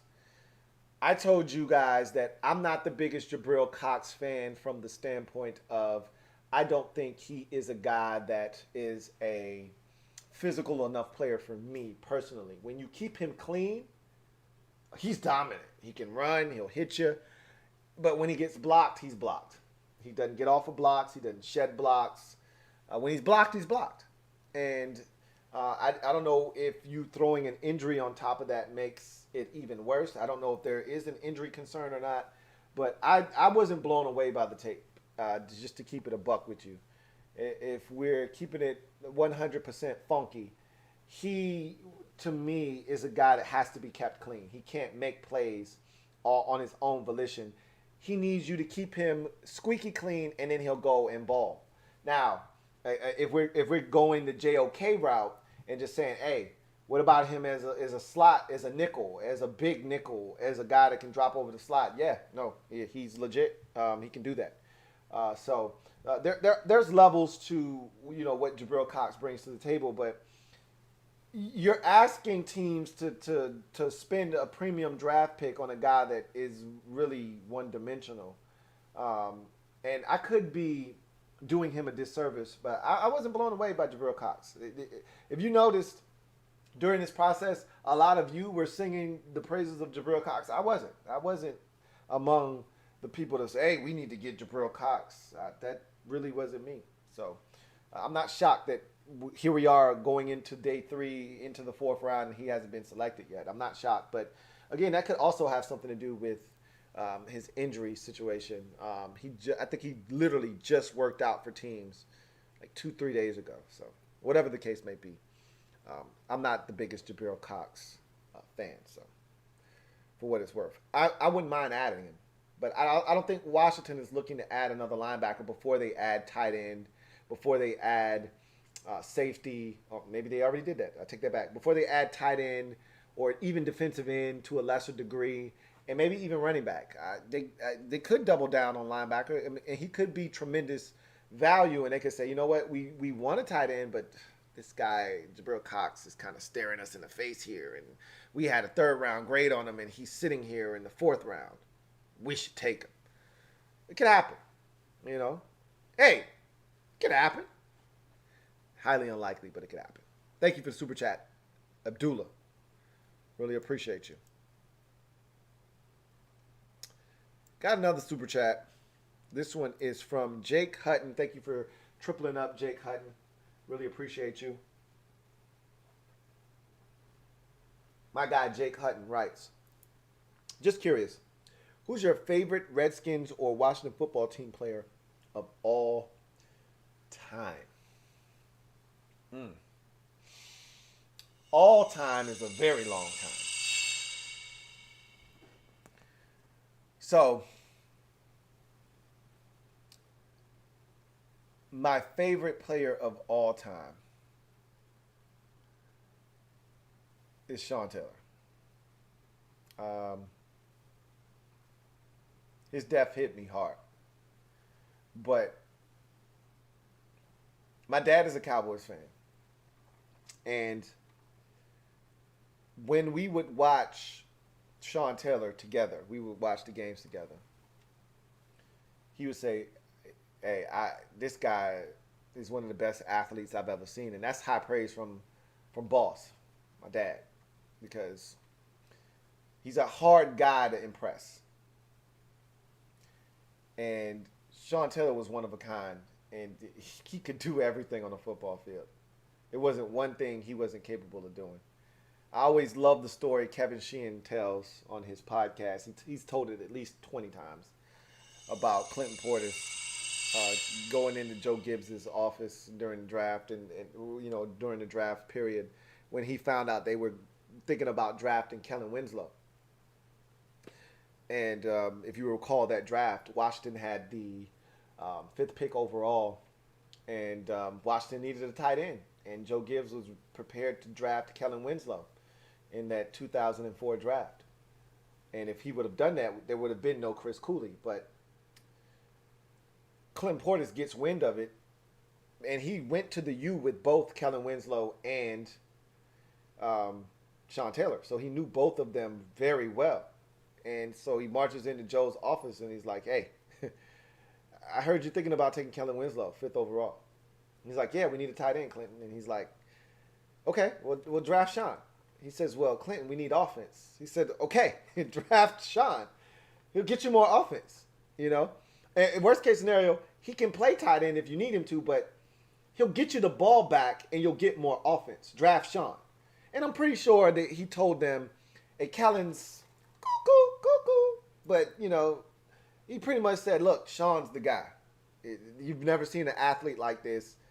Sean showed up at Miami, and I thought he was, because Clinton thought that Sean was going to take his job as a running back. Because remember, Sean Taylor was an all-state running back in Florida when he was recruited by Miami, and he said, no, I want to play safety. And Clinton was scared shitless because he thought he was going to take his job. And remember, when Clinton was there, it's Frank Gore, it's Clinton Portis, it was Willis McGahee. Like, that's when the U was the U. Like, the talent was just free-flowing. And he was better than all of them at running back. If Sean wanted to play running back, he would have been better than all of them. But he said, no, don't worry. He doesn't want to play running back. He wants to play safety. And Clinton was like, whew, okay, that's great. And so he tells Joe, you got to take Sean, and he did. And I lie to you not, to this day, I still don't think I've ever seen a more gifted athlete in the secondary, and that goes for corner or safety, than Sean Taylor. He was a one-of-a-kind athlete. I haven't seen anything at safety that resembles him, and I don't know if I ever will. 6'2", 217 pounds or so, run about a 4.5. I don't think he was a 4.4 dude, but it didn't matter because his anticipation and his football intellect was off the charts. So his anticipation, his ball skills, his leaping ability, his vertical had to be every bit of 40, 41, 42 inches. Go up and get the ball with ease. He was the best. So it's Sean Taylor. It sucks too because we didn't win anything with those guys. But I wasn't 12 when, Art Monk and Ricky Sanders and Gary Clark and, those guys were winning Super Bowls for this organization. I wasn't 12. I was 5. So I got the tail end of it. I got to run around in my Hutch helmet, in my Riedel, uniform, and be excited when we beat the Bills. But I was 5. I didn't think that would be the last time I'd be able to do that. Hopefully it won't be the last time, but I didn't think it would be. I'd be sitting here talking to you, 30 years later, and haven't even been remotely close. We haven't even been to an NFC championship game. Not even a championship game. The closest we've come is the divisional round. Twice. That's it. Just 2 times in 30 years. I didn't think I'd be sitting here telling you that. But here we are. But I digress. I went off on a tangent. It's Sean Taylor. For some of you, the older crowd, I'm pretty sure it's Rigo or it's somebody that actually resembles winning with this organization. And that's awesome. I wish I would have gotten to experience that. But unfortunately, that's not the case. But that's what makes this journey so much sweeter, is that eventually all this heartache, all this pain and anguish, all this frustration, all the years of Bruce and Vinny, and all of the nonsense that we've gone through, at some point, we're going to break through. And when we win, it's going to be that much sweeter. I promise you. I don't know when that is going to be, but I'm looking forward to the day. Anyway, I digress. Thank you for the super chat, Jake Hutton. Rob the Goat. Thank you for the super chat. Rob the Goat. Greatly appreciate you. Rob the Goat writes, I think we are filling holes right now, then unloading next year for the quarterback. Yeah, that's. I keep trying to explain that to people, but they don't want to hear that. They want to hear what they want to hear. They put on the listening ears that they want to hear, okay? The things that they want to hear. So I've been saying all along that we got Ryan Fitzpatrick. More likely than not, we're not taking a quarterback. And I said, look, I won't rule out a first round quarterback, but if we don't take one in the first round, and I said one's going to, and Ron, I told you, Ron has not lied to us yet. Ron said, I ain't mortgaging the future to go up, just so you know. If somebody gets in the strike zone and we love them, we'll see. And, I'm starting to think that Michael Lombardi, he was on to something. He said, Washington football team loves Trey Lance. That's their guy. I don't think he actually fits our offense, but cool. That could have been the guy. Whatever the case may be, at the end of the day, they didn't love any quarterback enough to go up and get him, because if they did, they would have. Obviously, you weren't going to get Trevor Lawrence and you weren't going to get Zach Wilson. It don't matter how much you loved them, you weren't going to get them. Those two guys were off limits, because those two teams that were at the top of the draft weren't trading out of those picks. They were going to take the quarterback, which is what you do. But after that, just like San Francisco traded up to 3, Washington could have traded up to 3. They didn't. They elected not to do that. Just like the Bears traded up to 11 to get Justin Fields. Washington could have done that. They didn't. They chose not to. If they wanted Mac Jones, he was available at 14 before the Patriots got on the clock at 15. They chose not to. They didn't want these guys. They're going to build this team up, and I've said this numerous times, build the infrastructure. Get everything the way you want it. Brick by brick, piece by piece. and drop the quarterback in the middle when you're done. When you got the offensive line erected and you got all those skilled position players that you need, and Dami Brown, it looks like a stud number, 2 or 3 option. Curtis Samuel is doing his thing. Terry is a bona fide number 1. Samus Reyes is all of a sudden this stud tight end, and you got Logan Thomas, or maybe we got Brevin Jordan backing him up as the number 2 option, and shit is just free flowing on the offense. Gibby is out here digging in people's ass, and J.D. McKissick is the perfect complement to Gibby. When this offense is just ready to explode. You know what a wise man once told me? You let your shit bubble quiet, and then you blow. So maybe that's what we're doing. We're going to let our shit bubble quiet, and then we blow. Take off. We'll see. But that's the way I see it, Rob the GOAT. I think we're going to build this year. We're not drafting a quarterback. And then next year, we're going to do whatever it takes to go get a quarterback, whether it's in free agency, whether it's in the draft.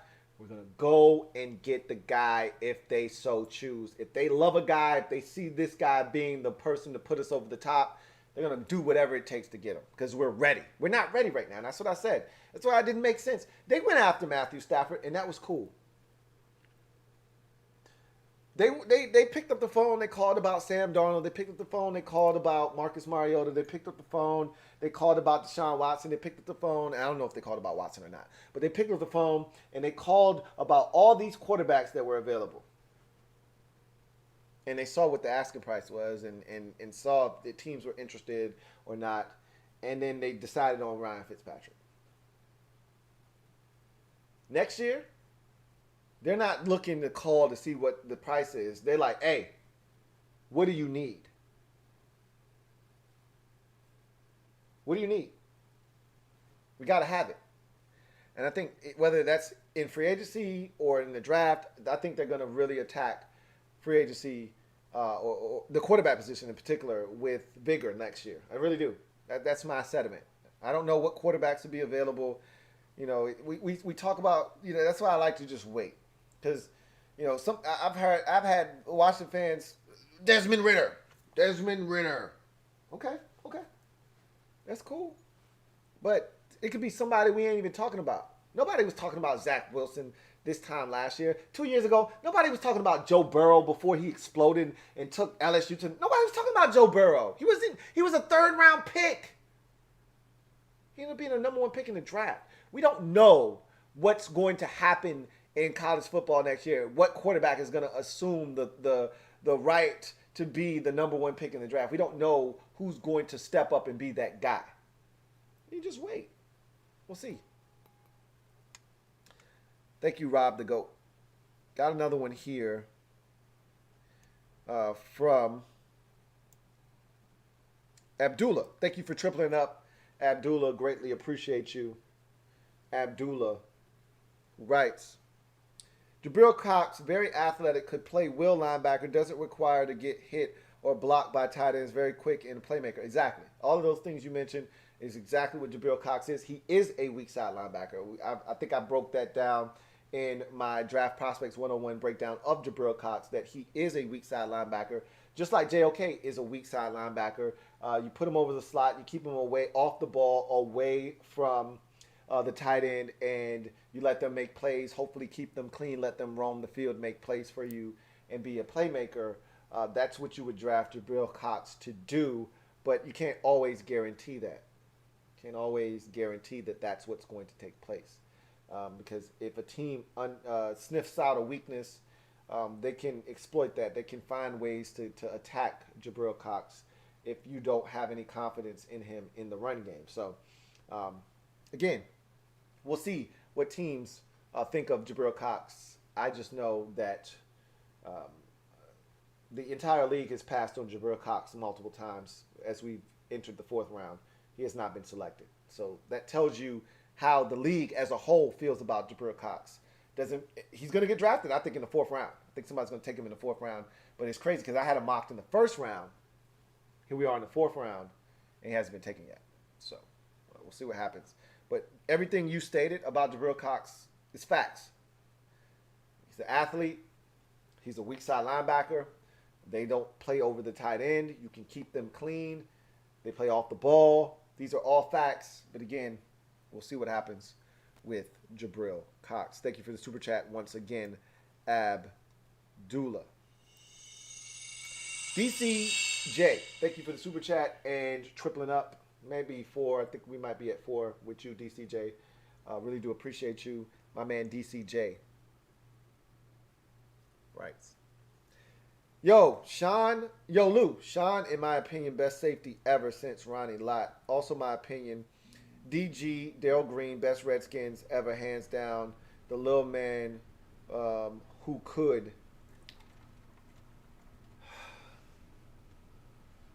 You know, it's funny. I may have to amend my statement earlier because I was a massive Darryl Green fan. Before there was Sean Taylor, there was Darryl Green. For me. And I was watching, like, somebody uploaded a little clip of Darryl Green. It was like a 2-3 minute clip on Facebook, on one of these Facebook groups.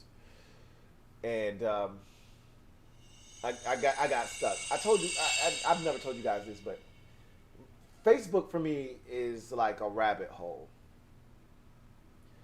I try to stay off of Facebook because unlike Twitter or IG, you're not going down the rabbit hole. With Facebook, you go up there, somebody, you make a post, somebody, writes a comment, you respond to the comment, you back out of that thing, and you scroll down, and then all of a sudden you see somebody you haven't seen in 8 years, and you're like, oh, well, I wonder how they're doing. And you click on their profile, and you see their pictures, and you go down their pictures, and then you back out, and you scroll down again, and then it says, hey, you know this person, you might know this person.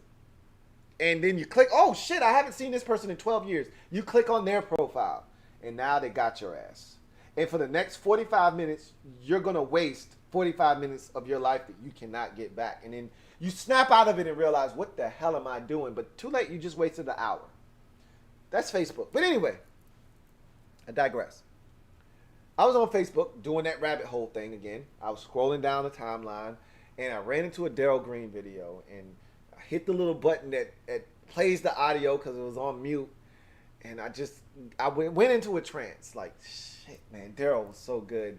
Even at 36 and 37 and 38 and 39 and 40 and 41, like, Darryl was still good.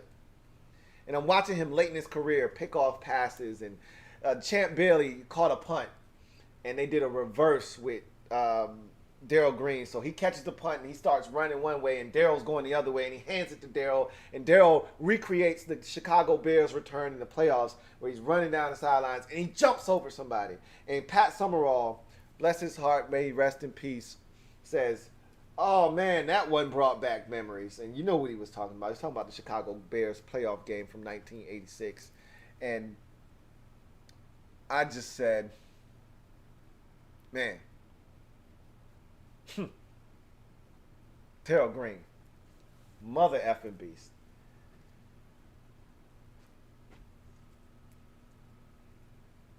I still think I'd take Sean Taylor, but because I saw more, I shouldn't say that. I didn't see more. I saw more Darryl Green. I think you're right. I think you're right, DCJ. I think it is Darryl Green. When I sit and think, Darryl Green, like, when I was growing up, we sucked. We were horrible. Joe left in 92, and Richie Pettibone took over, and that's when my fandom, like, reached, when we won the Super Bowl, my fandom reached an all-time high, and I became a fiend. Like, the guy that you see in front of you today was shaped and molded by the 91 season. So from that point forward, I had to have it. And we were awful from that point forward. I mean, there was the Norv year where we started off like 7-1, but obviously that flamed out. 6-1, 7-1, and we missed the postseason. Obviously, there was 99 with Albert Connell and Michael Westbrook and Jamie Asher and Stephen Davis. and Brad Johnson and Larry Sinners. Obviously, that there was that 99 year that was magical, and then came Daniel Snyder's stinking ass, and the 2000 season. Jesus Christ, Bruce Smith and Mark Carrier, Deion Sanders, Jeff George. Oh my God, he destroyed everything we built in the 99 season. Anyway, throughout all of that nonsense, throughout the Terry Allen 1994 season and Ken Harvey and the only guys that we had that were any good throughout that whole stretch when we were absolutely ass-tastic and garbage, there was Darryl Green. He was the one constant. One guy you could rely on. The one guy you could feel good about. So, I think you're right, DCJ. I think it is Darryl Green.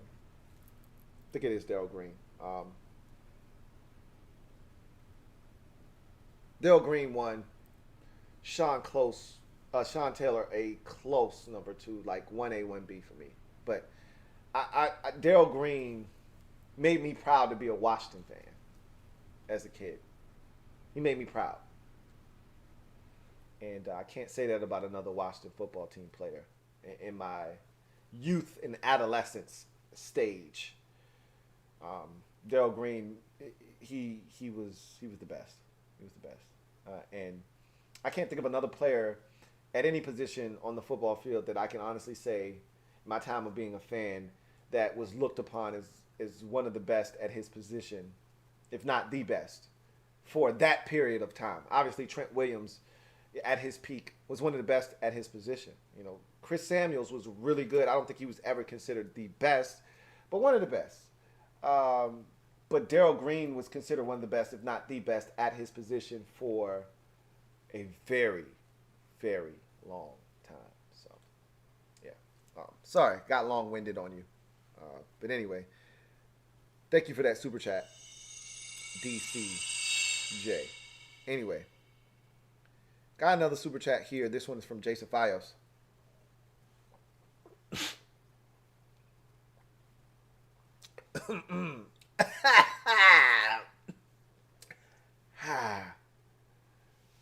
Jason Fios writes, first of all, thank you for the super chat. Greatly appreciate it. I think this is 3, might be 2. Double up. Just to make sure.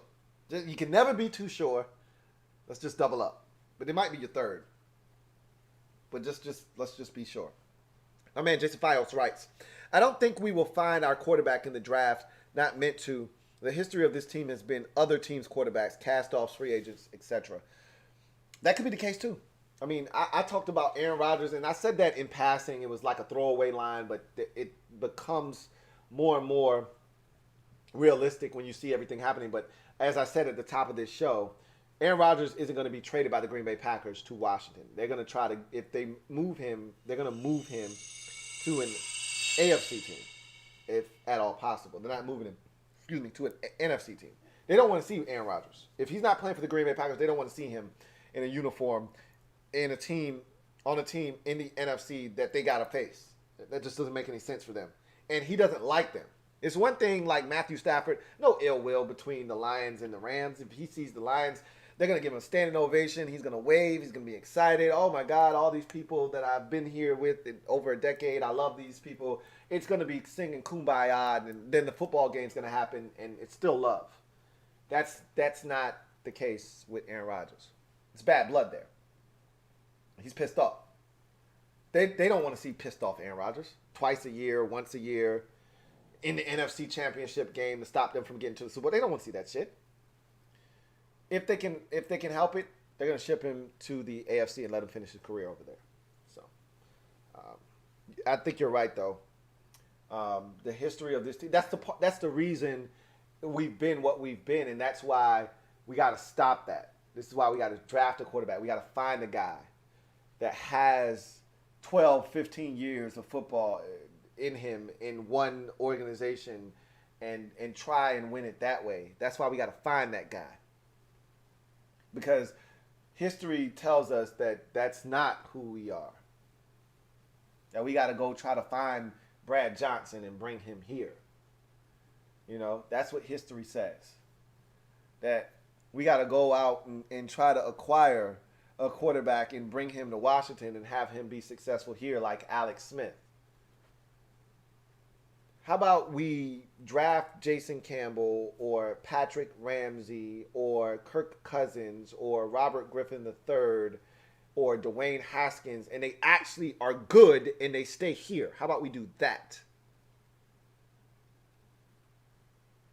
That's what I would like this organization to do. It's cool if you go out and get Aaron Rodgers for 3-4 years. It's not happening, but that's the easy, low-hanging fruit example to throw out right now. It's not happening. He's not coming here. They're not going to trade him to Washington. But that's cool to get a guy that's got 4, maybe 5 years of good football left in him. That's cool. It's a short-term fix, though. Why not draft your guy like the Arizona Cardinals did with Kyler Murray? And I get it. They were number 1 overall. But why not draft your own guy? The Patriots may have done it tonight with Mac Jones. I'm not saying I wanted Mac Jones, but that was their guy. 15. Why not find a way to get your guy? The Bears may have found their future quarterback for the next decade in Justin Fields. They traded up to 11. The Chiefs got Patrick Mahomes at, 12? The Texans got Deshaun Watson at 10? You can find your guy without being one of the worst teams in the league. You can go up and get your guy. It can happen. We've seen it happen time and time. Again, you don't have to be drafting 1 overall. The 49ers went from 12 to 3 and got their guy. Why can't that be us next year? Why can't we be drafting 22 overall? And there's 5 quarterbacks in the draft just like this year that people think are really good. The first 3 teams are like, we're not trading out because we think we're going to get one of these quarterbacks. But there's still 2 of them left. Why can't we go get one of them? Or in this case, in the case of this year's draft, 2 of them at the top. We're not trading out. 49ers go get one. Why can't that be us? Why can't we go from 22 to 3? I don't give a shit what we got to give up. I don't care if it's 2 first rounders, or you swapping a first, you give up another first, and you give up 2 seconds, this year's second and next year's. I don't give a shit about those picks if you're getting a quarterback. I don't care. Why can't it be us? Why do we have to settle for somebody else's leftovers? Well, we're done with them. You can have him now. Here, take Alex Smith. He's on his last legs. You can have him. Why do we have to settle for that? We shouldn't have to. I'm cool with getting somebody's leftovers if that's all we can do. But I want my own guy. You should too. Like, it's cool if for a 3 years window, we got a chance to win and win big because we went out and got a veteran that's ready to win right now. That's cool. And that'll be fun. And I would enjoy it every second of it. But after those 3 years, guess what? We'll be right back in this same scenario, trying to find the guy. Right back where we started at. And again, I wouldn't turn down that opportunity because the Buccaneers, you see what they did? That's what I'm saying. Like, they go get Tom Brady. They win a Super Bowl. And then they draft Kyle Trask, and they're saying to themselves, well, when Tom is ready to leave, we got our guy. And I don't know if he's going to be any good, but at least there's hope that they got their guy. Why can't we have that? So that's all I'm asking is, why can't we have that? We deserve that. We've been through enough. We've been through the Dwayne Haskins. We've been through the Jason Campbells. We've been through the Patrick Ramseys. We've been through the Robert Griffin IIIs where we thought we had it. We had Kirk Cousins.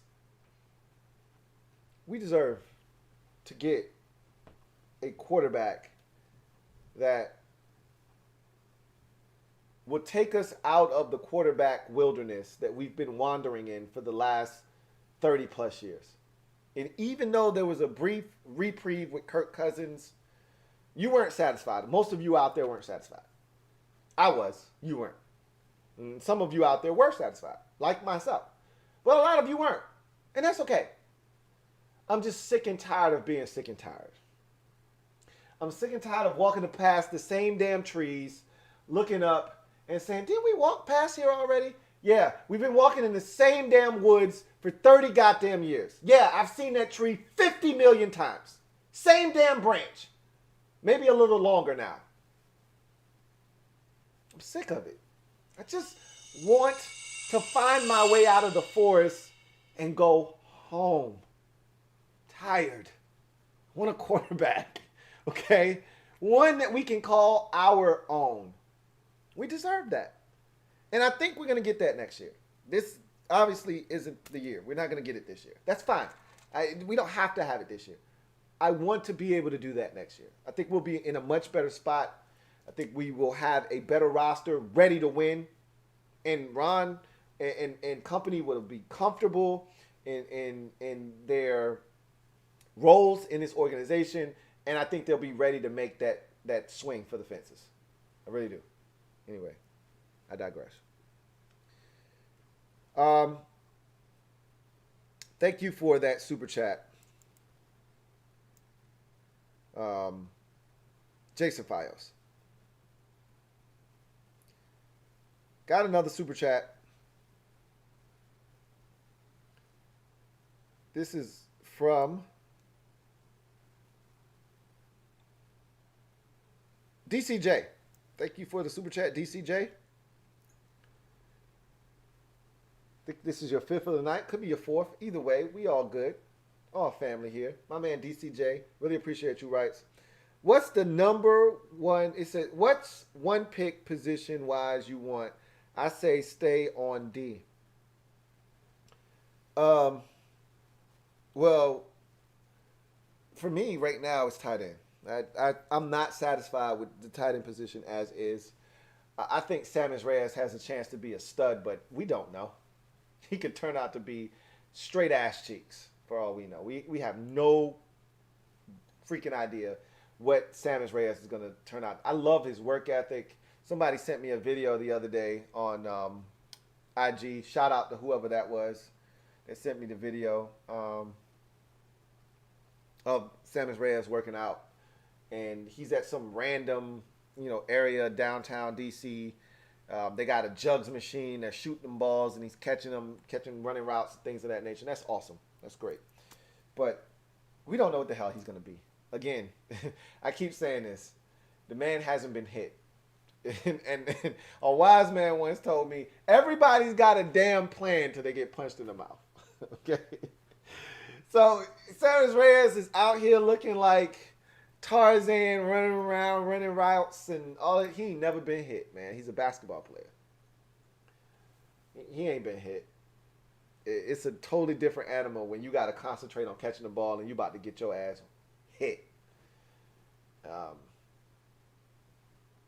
We'll see if he's the same guy when he puts the pads on. And he's played with pads on before. But again, he ain't been hit. He ain't been hit for real. So we're going to see. But he looks good. I'm excited about him. I'm rooting for him. I think this guy has immense talent and think he could be a big stud in this league. I told you, I'm happy. I'm not content. They're two different things. And so I want us to attack the tight end position with vigor in the fourth round. Knock it out. Just get it out the way. And again, if they find another position where they say, look, man, we were going to draft tight end in the third round, but Dami Brown was still around, so sorry. Had to take him. Cool. Get it. I got it. It's all good. No need to apologize. If they say, hey, we were going to take a tight end. Hey, look, Brevin Jordan was there. We were going to take him in the fourth round, but we really liked Jabril Cox, and he was sitting there, so we had to take him. Cool. I get it. But if you're asking me what position, I would like to get tight end out of the way, personally. So, thank you for the super chat, DCJ. Hall of Fame Media 9. Thank you for the super chat. Greatly appreciate you. Hall of Fame Media 9 writes, Sup, Lou? Sup, Hall of Fame Media 9. Says, how you feeling about the draft, bro? I'm hoping that cornerback St-Juste is good enough that it can move Fuller into his strength at slot or free safety. That was my first thought when we drafted him. Was this gives us flexibility to move Kendall Fuller inside. Remember, they did go out and sign the nickel corner from the Lions. The hell is his name? God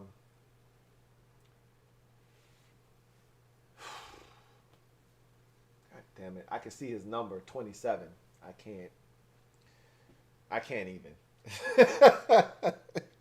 I can't even. But they signed a corner, a nickel corner from the Lions. Brought him here to Washington. So it wasn't a necessity, but again, don't wait. Like my fiance, she's the best. And she's a wise woman. And a wise woman once told me, don't wait until shit breaks to replace it. That's a novel concept for me because I'm one of those Homer Simpson guys. Hey, we don't need another couch. It's still good. It's still good. Shit ain't broke yet. Well, don't wait until the springs are pointing out of the couch or the wood has broken in the couch where now you're desperate and you can't haggle or you can't wait till the sale comes and get the best price. Now you got to get a couch. You ain't got shit. Don't wait till your car breaks down and say, hey, I knew the transmission was going to go out, but it hadn't gone out yet. It was still going, so I'm going to still roll with it. No, go get a car now while you're in control of the situation and you don't have to have the car. So if the price that they're talking about isn't what you're willing to pay, you can move on and say, hey, I still got a car that works. I'm going to go into the next guy and see if I can get a better price. Whereas if you don't have a car and they talking that talk and you don't have a choice, you got no choice but to buy the car. Now you got to take their price. Wise woman once told me, don't wait till shit is broken to fix it. To replace it. Not fix it, because it ain't broke. Don't wait until something breaks to replace it. If you know it's on its way out, replace it now. Same thing with the tackle position. My man Key himself hit me up on Twitter and sent a tweet. And he was like, yo, this is why I don't think we need to really address tackle. Last year, we got some real good snaps out of Cornelius Lucas. He was okay. He wasn't great. Don't fool yourself. He wasn't great. He was okay. He was good enough. He was serviceable. And I said, he was serviceable enough. If we don't take tackle, I'm fine. But guess what? His contract expires next year. Jaron Christian's contract expires next year. David Sharp's contract expires next year. You got nothing at left tackle next year if you don't do something now. Don't wait until next year when you're desperate. Everybody else knows you're desperate. Get it now. Get it now. They did. I think that's a smart thing to do. Same thing with nickel corner. Roberts is his name. Daryl Roberts. Hall of Fame media just said Daryl Roberts at free safety. And they rotate. So I didn't cheat. It came to me first, but the Hall of Fame media's 9 said Daryl Roberts. Fair enough. Trust me, I thought of it first myself, but he did say it. So whatever. It's Daryl Roberts. 1 year contract though. He's not around for. He's 30 years old. He's 30 years old. He's not going to be around here for 4 years. Probably not even 2. Just 1. He's a rental. He's not like Humphreys, who we signed to a 1 year deal, but he's 27. If we like him, he can be back next year, too.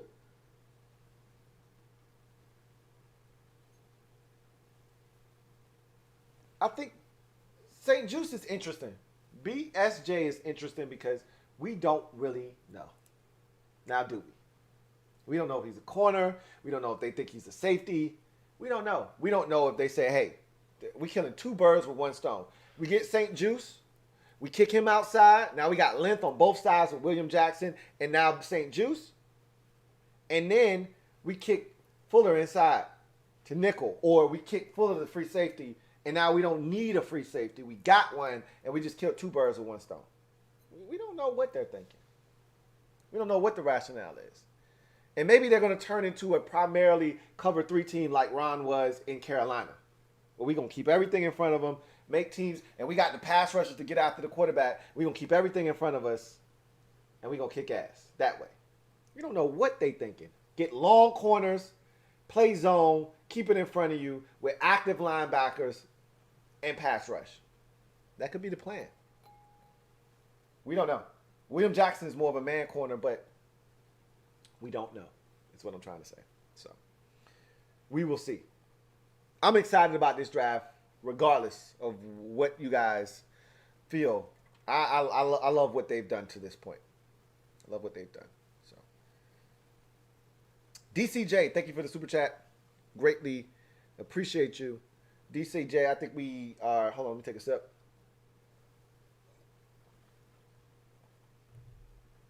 I think we windshield wiping at this point. Might be here. But we might be here too. So really appreciate you. Who writes? New cornerback could be like Browning for old Seattle days. From the old Seattle days. Right. And I mentioned his name earlier when I was talking about, playing cover 3 and having corners with length. Brandon Browner is a perfect example. 6'3", 6'4" corner, long-ass arms. Cover 3, Seattle, in their prime, Legion of Boom. Keep everything in front of you. I don't think that's what we're doing here in Washington. So just to make it abundantly clear, I don't think that's what we're doing here in Washington. Because I don't think they went out and got William Jackson to just play a bunch of cover 3. This guy can play man-to-man. But, again, we'll see. It'll be interesting to see what they decide to do. So,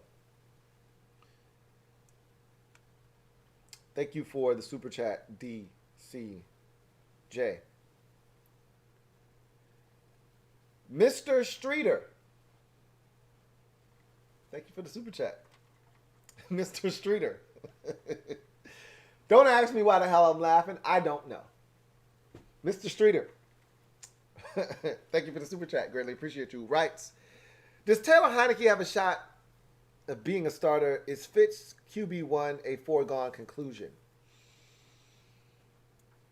Yeah, it pretty much is. I mean, Fitz would have to have something happen. I'm not going to put that in the atmosphere. You know how I roll.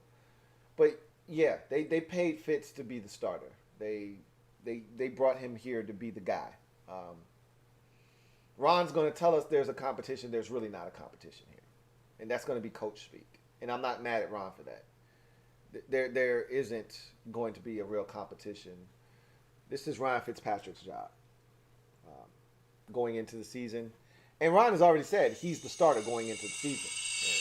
He's going into camp. But it's not like etched in stone, but it's like 97.5% a done deal. He's going to be your starter. So, yeah. So Taylor Heineke, Kyle Allen, not going to get much of a chance to be the guy in the 2021 season. Now, again, anything can happen, but one thing I know about Fitz, throughout his career, he's been a pretty damn durable dude. So I don't really see anything crazy happening. And I'm not looking for that either, by the way, just to be abundantly clear. Not looking for that either. He's been a really durable guy throughout the course of his career. His stretches of play don't end because of injury. They usually end because he stinks or there's someone else better. So there's that. But no, I don't think you're going to see any of those guys starting the season off other than Ryan Fitzpatrick. So. Thank you for that super chat, Mr. Streeter. Carter Pagano Jackson. Thank you for the super chat, CPJ. Think you tripling up. If not tripling up, we here with 4, one or the other, 3 or 4. Really appreciate you, CPJ, who writes. Give me a second.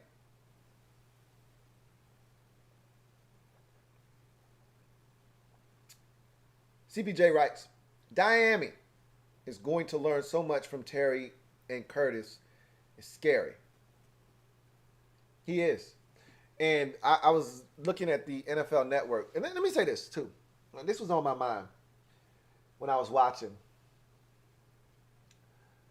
I've been vehemently against the ESPN broadcast of the draft. I'm an NFL Network guy. I think the ESPN broadcast might be better from a visual aesthetics standpoint. They seem to have all the cameras located in everybody's house the first day of the draft. Because people were telling me about shit that I didn't see on NFL Network. Like, this tonight was the first night I saw inside the Washington football team's war room on NFL Network. I don't think I saw inside their war room the entire first night of the draft. And I could have not been paying attention and been talking to you guys, and they showed it, and I just didn't see it.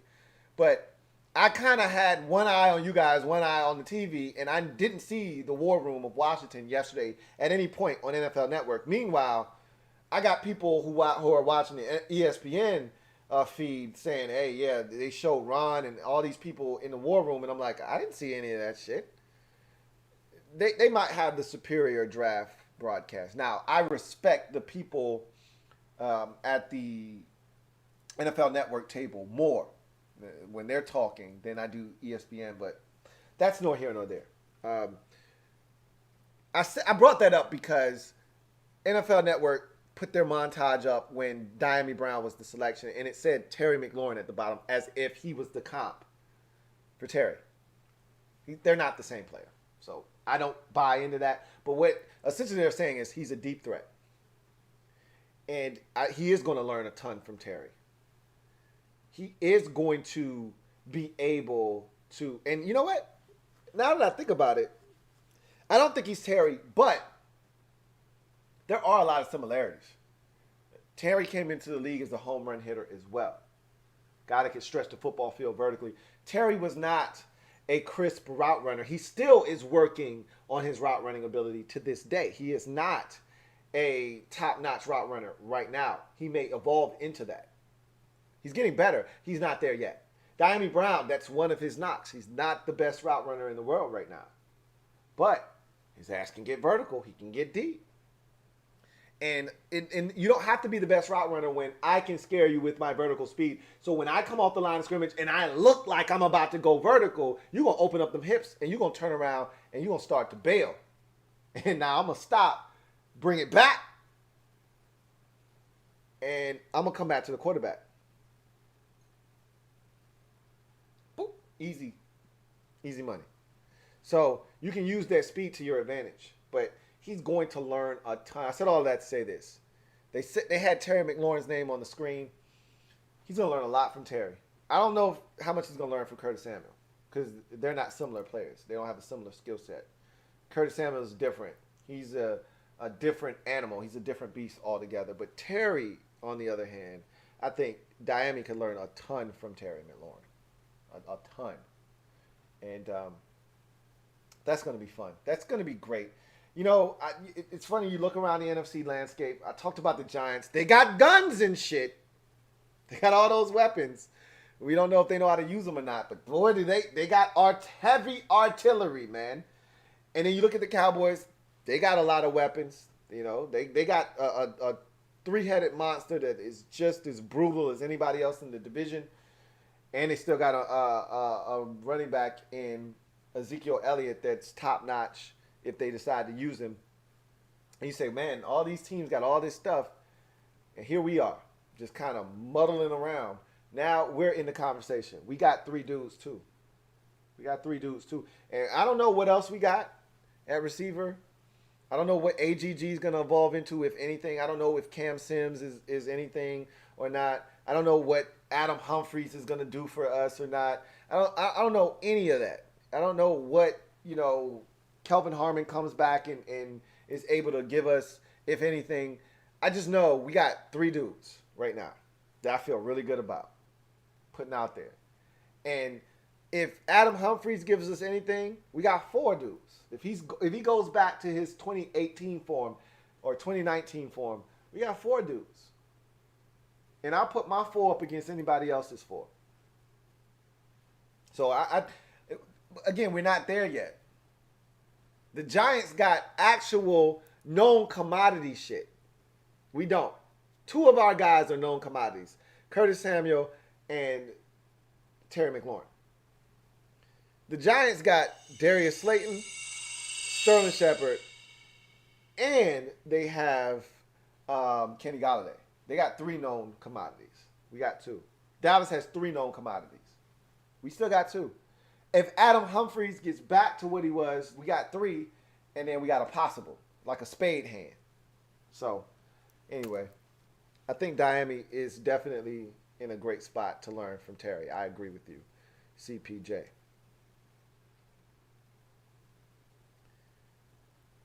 All right. Carter, got another one here from Jake Hutton. My man Jake Hutton writes,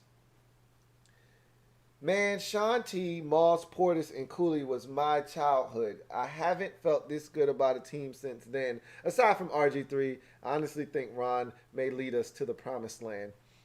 Look, there's a reason why I crafted Ron's plan. I didn't stumble upon that by accident. I believe. I wouldn't be continuously saying that over and over again if I didn't believe in Ron Rivera and what he's done. I told you when he came here, I thought that we were lucky that he chose us. He could have went anywhere and gotten a job. The Giants had an opening. He had been with Dave Gettleman in Carolina. He could have waited for that Giant opening after the season was over. He didn't wait. He went straight to Washington. I want that job.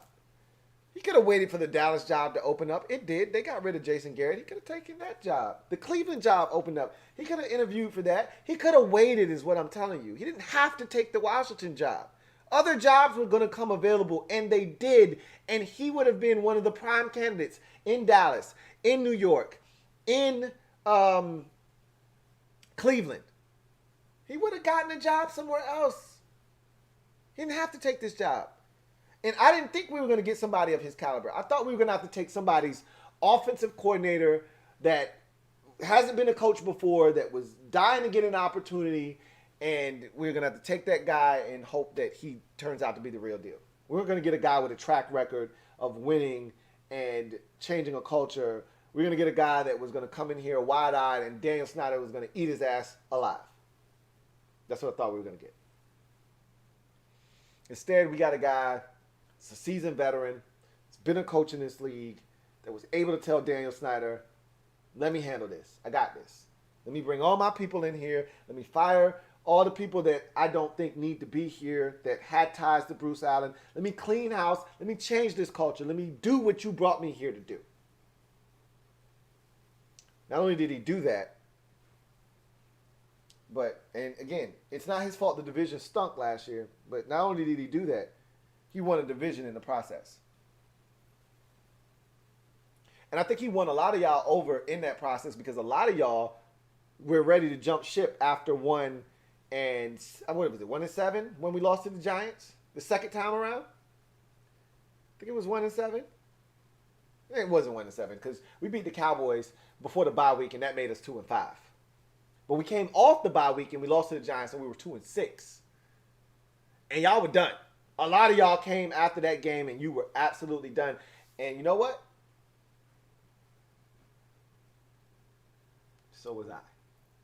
I wasn't done like you, because y'all were talking about, oh, we stink. We're going to have a top 5 pick. And I was like, y'all tripping. Y'all watch this team. You really think we... But the reason I was done in that game after the Giants game, because you guys, some of y'all were done when we lost to the Giants the first time around and we dropped to 1-5 with Kyle Allen. Y'all were done. You should have seen some of the comments that day. I said, man, that's the best offensive performance I think we've seen all year, and we only scored with 17 points. What did we score? 13, 14? That's the best offensive performance I think we had all season. That's how bad we were on offense. But it looked like a professional offense with Kyle Allen running the show. But I had confidence in Kyle Allen. The reason I was done after the Giants' second loss is because Kyle Allen broke his damn ankle. And I'm like, who the hell is going to play quarterback? We're done. And a lot of y'all thought we were done. You thought we were done a long time ago. And Ron didn't let this team quit. And we won the division. And I think in that moment, he won a lot of y'all over that didn't believe before. So, there is this momentum that's building. That's why this year is so important, because in normal Washington years, this is a step back year. And if we're keeping it a buck, I don't think we're going to win the division. So technically speaking, it's a step back year if you don't win the division. But we could actually improve, not win the division and not take a step back, but actually not win the division. So we could go 10-7. Dallas goes 12-5, wins the division. We didn't take a step back, but we didn't win the division. But we improved record-wise, and you feel like, man, we're heading in the right direction. And that could happen at 9-8 as well. Bottom line is, as a Washington fan, most of you haven't felt this good since 2012. Let's keep it a buck. Even 2015 was cool with Gruden, but you weren't sold like, hey, this is sustainable. Because the very next year, we got our asses kicked on Monday night, week 1 versus the Pittsburgh Steelers at home. And you said, okay, there it is. That's the other shoe we were waiting for it to drop. We stink. Oh no, we suck again. So, 2012 is probably the last time you felt this good about anything. Because that was Shanahan, that was Robert, and you was like, man, we got a quarterback, we got a Super Bowl, 2-time Super Bowl winning head coach. We got something here. We'll see. Thank you for the super chat, Jake Hutton, man. Really appreciate you. Got another super chat. This one is from DCJ. Thank you for the super chat, DCJ. Really appreciate you. 7th super chat, 6th or 7th, one of the two. Really appreciate you, DCJ, who writes, Terry and UNC kid outside, Sam's in the slot, and Chris, #tough. That's what it's gonna be. Is Diami. I think he is a Z receiver in this league. Don't think he's an X. He's a Z. And obviously Terry is our X. And then in the slot, you like you said, both slots, you're gonna get Curtis Samuel in one slot, and you're gonna get Chris. You're gonna get Humphreys in the other slot. And I'm excited about that. I'm really excited about the amount of speed we're able to put on the field. Don't forget, Antonio Gibson is a 4.3 40 guy. You know, and we didn't see it last year many times, but we saw enough flashes to know he can run. We saw enough flashes to know he can run. So at any given time, J.D. McKissick is a 4.3 guy as well. And at any given time, we can put, 4 guys on the field that are 4.4 speed or better, or faster. Terry, Diami, Curtis Samuel, and either running back. When we go empty sets, and you got 4 guys out of the 5. Humphreys is the only guy that isn't a sub 4.5 guy. That's okay. That's not what we brought him here to be. Adam Humphreys was brought here to be a consistent, reliable target in the middle of the football field as a slot. Let everybody else do the explosive stuff. So that's exciting. When's the last time we've been able to say that as Washington fans? That's the question. When's the last time we've been able to say that? It's been a long time. Thank you for the super chat, DCJ. Got another one here from Colton Pagano Jackson, CPJ. Thank you for the super chat. Greatly appreciate you, CPJ. I think we might be here with it. Either way, writes. Diami said he thinks Terry, him, and Curtis can compete or be better than the KC receivers. Love the confidence already. I listened to him at his pro day, and I heard a little bit of confidence in him. He was like, yeah, I had to show these evaluators that I could run routes. And I loved the brutal honesty, too, because he said, I really didn't run any, I didn't run a ton of routes. I just went deep a lot on tape. So I needed to show them that I could run routes, and I did that today. And he was right. I had said the same thing, like, bruh, really, I just saw you beating dudes deep. Like, do you have any layers to your game? He's like, yeah, I got layers. Let me show you. And he came out in his pro day. He ran some routes. He looked crisp doing it. I told you there are some concentration drops. This isn't a he doesn't have hands situation. It's just concentration drops. You just got to focus, see the ball into his hands, and not try to run and make a play before he catches the football. But he didn't drop the deep ball. That's for damn sure. He didn't drop the deep ball. This isn't a tracking the ball issue. He can find it in the air and go get it. And so I love the confidence. If he already said that they can be, none of our receivers are Tyreek Hill, but Tyreek Hill is really the Lone Ranger out there now. He's the lone soldier in Kansas City because there's no more Samuel Watkins. They do have, though, the Georgia receiver, Mecole Hardman, but it's not a well-rounded group in Kansas City. I mean, they do have the Florida kid, but he's okay. He doesn't move the needle for me that they brought back. But I don't worry about anybody else's receivers in the AFC. Worry about in this division. Worry about Dallas's receivers. Worry about the Giants' receivers. Hell, with Devontae Smith being added to the mix, worry about the Eagles' receivers. Be better than those guys. Try to be better than the teams in this division. Be able to say, we got the best receiving core. Because after all the moves the Giants made, I was like, well, shit. I'm going to just go ahead and defer to you. You guys got the best receiving core in the division. Now, all of a sudden, I'm like, hey, wait a minute. Damn it, wait.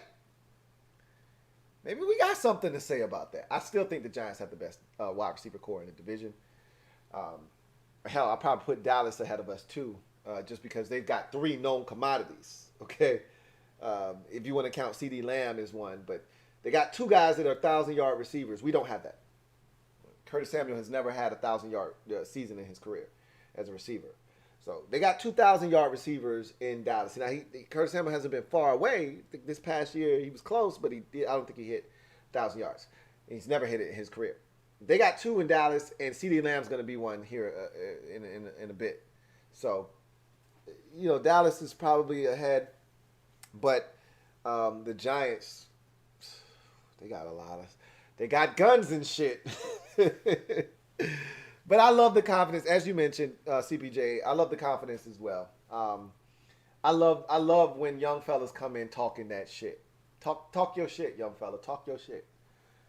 Better be able to back it up, but talk your shit. I mean, I've talked about this. When you're an athlete, you have to have athletic arrogance. You got to think that your shit don't stink. You got to be able to come in and say, I'm better than you. Even if it's not true, I'm better than you. And you got to believe that. If you don't, why are you playing? Why are you playing? Thank you for that super chat, CPJ.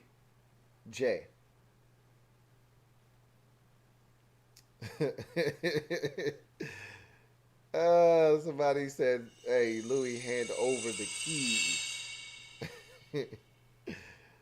I ain't going nowhere. I'm already at home, so I ain't driving nowhere, man. I'm good. Anyway, got another super chat. Y'all stupid. Reed, y'all drafted a bunch of guys that aren't going to play, but that's the point. You got that luxury.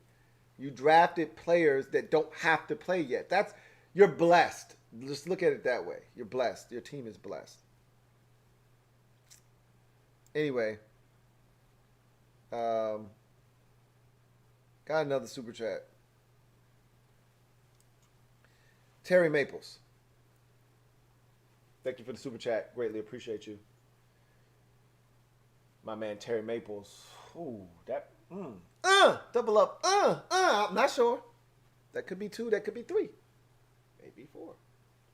But Terry, I thank you for chopping it up with your man Louie T days 1 and 2. You were here for both days. I can confirm that because you super chatted both days.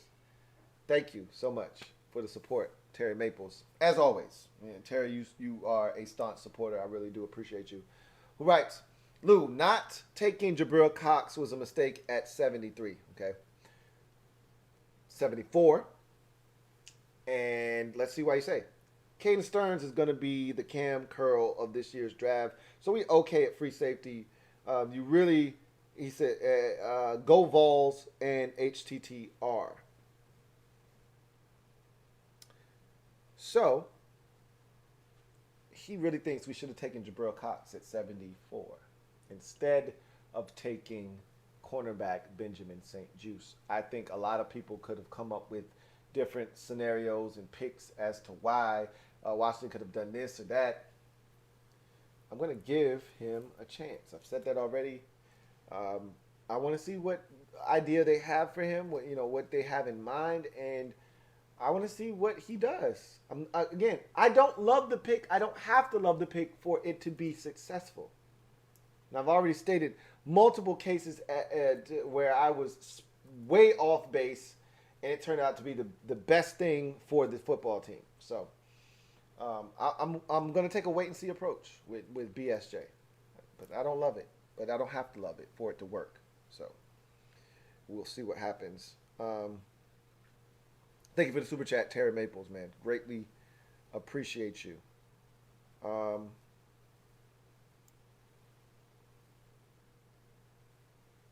Somebody said this is the longest stream they've ever witnessed. This is the longest stream I've ever been a part of. I'm looking at the screen and it says 6 hours and 35 minutes and 55 seconds. What in the hell is going on? I'm going to be honest with you. I don't want the stream to end. I don't want the stream to end. I'm feeling good. I'm in the neighborhood. I'm chopping it up with all the people that I love to chop it up with. I don't want the stream to end, but at some point, it's going to end. Anyway, Travis Snow, thank you for the super chat. Greatly appreciate you, Travis Snow, who writes, what do you think about Sam Ehlinger in the 5th or 7th if he's there? You know how I feel about Sam Ehlinger. I had him rated ahead of Davis Mills. I had him rated ahead of Kellen Mond. I had him behind the top 5 quarterbacks. He was my 6th quarterback in the draft. So you know how I feel about Sam Ehlinger. After, the top 5 of Lawrence, Wilson, Fields, Lance, Jones, and Trask, which is the 6th quarterback I had, Ehlinger was 7. So I really liked Sam Ehlinger. And I do like Sam Ehlinger. I think I like him better than most. I think a lot of people think Sam Ehlinger, whatever. Solid arm, not great.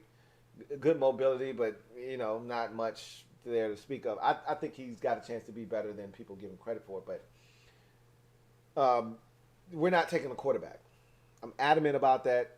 I feel 1,000% sure about that. We're not taking a quarterback. And so Sam Ehlinger, I think, will get drafted by someone. I do. I don't think he will go undrafted.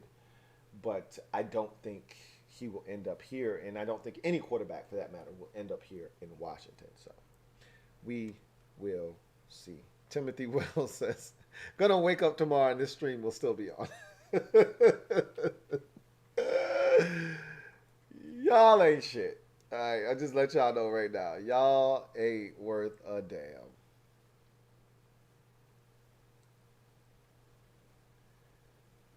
All right, let's see. Thank you, Ree. My man Ree says, y'all got to understand that Louie has made picks that he's loved, that busted, and picks that he's hated that have worked. And that's what I've been trying to convey to y'all. Just because I don't love the BSJ pick doesn't mean it's not going to turn out to be for the best for this team. And I love Josh Doctson, and he turned out to be totally trash and garbage can juice. So we don't know. I love the Sua Cravens pick. Oh my God, we got Sua Cravens in the second round. Oh my God, we got Darius Geis in the second round. Man, we are killing it. Anyway, got another super chat. Thank you for the super chat, Travis Snow. But we're not taking Sam Ellinger.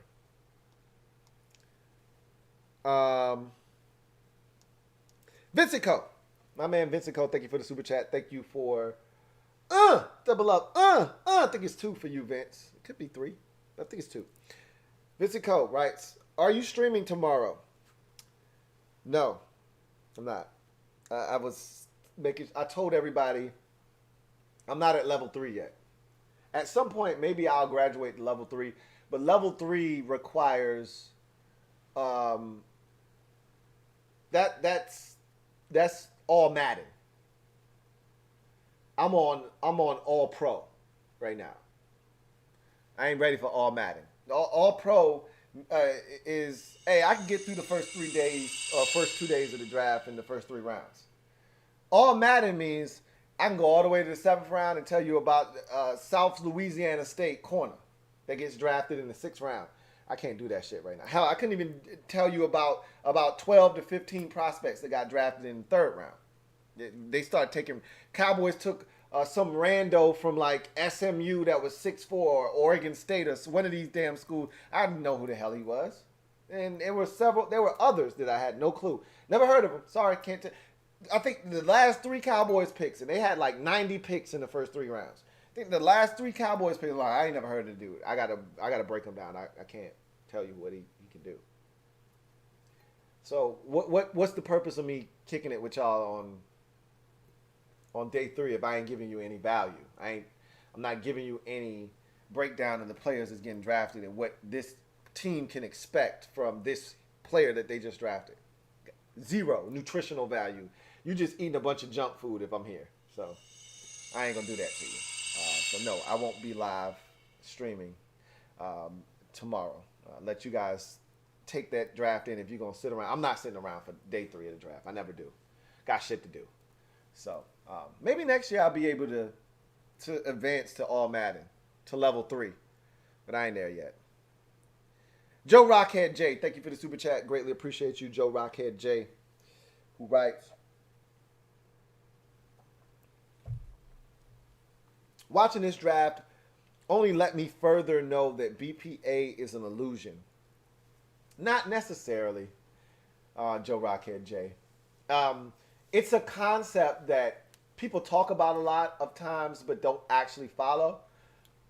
Because what you're usually striving for when you draft is, I didn't plan on doing this.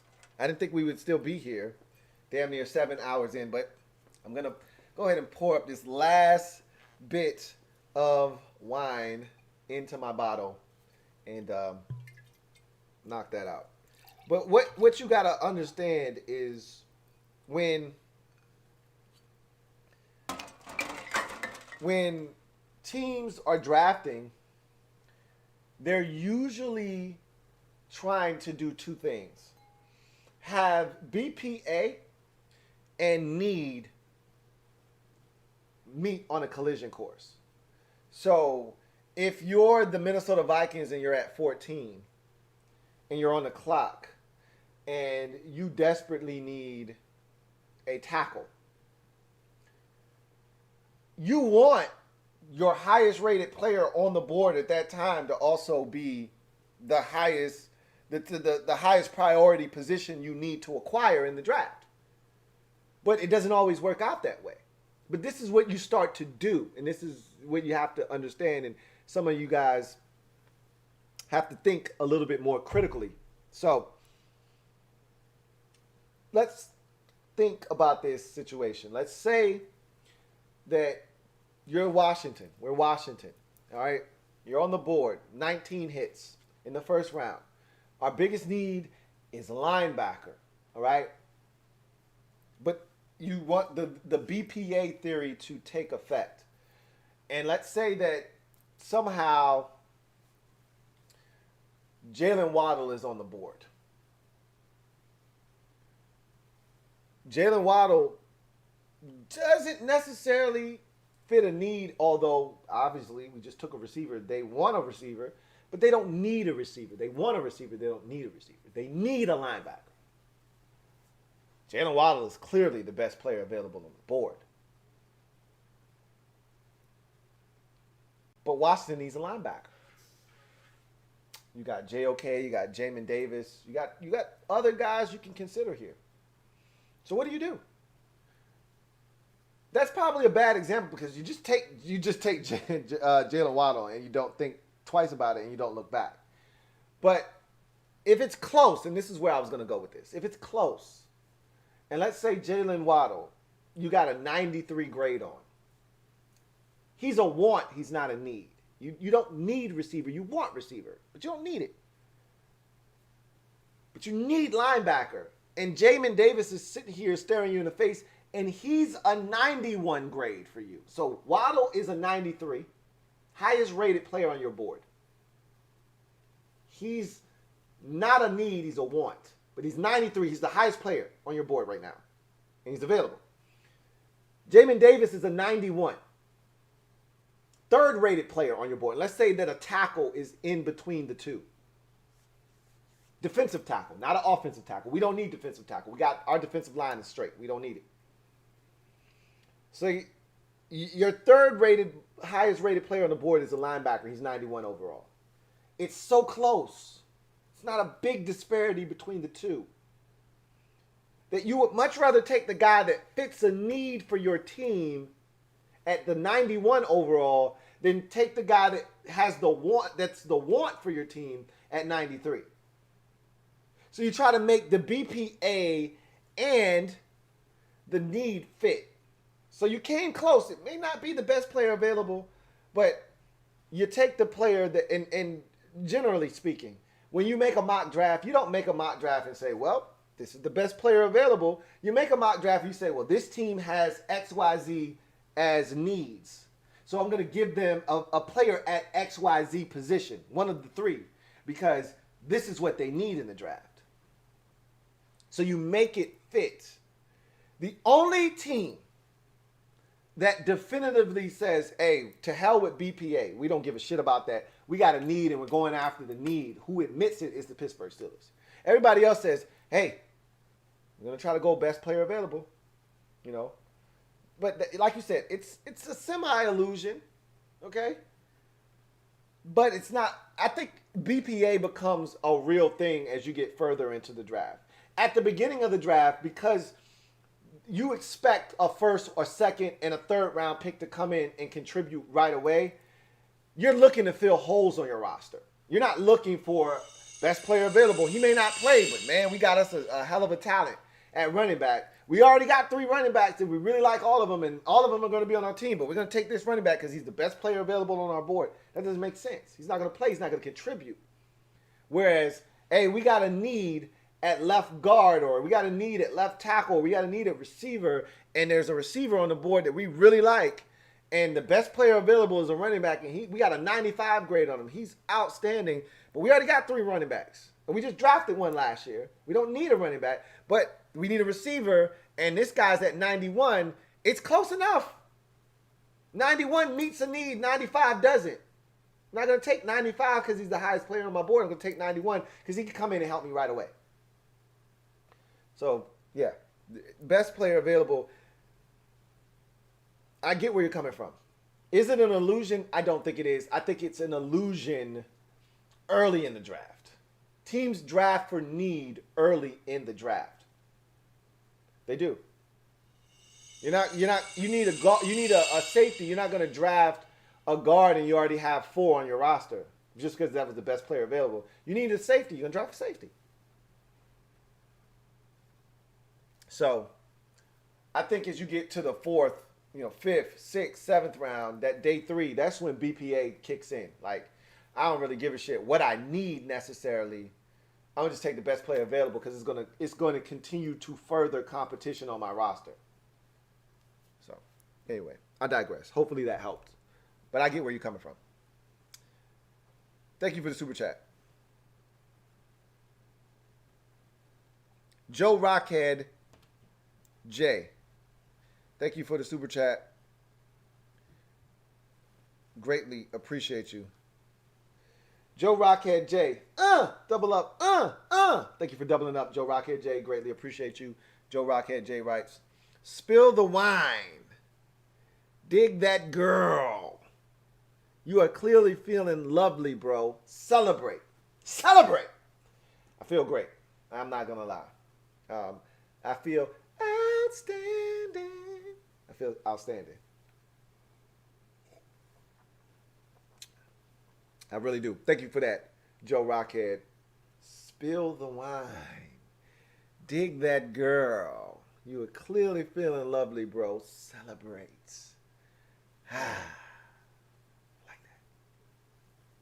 Like that.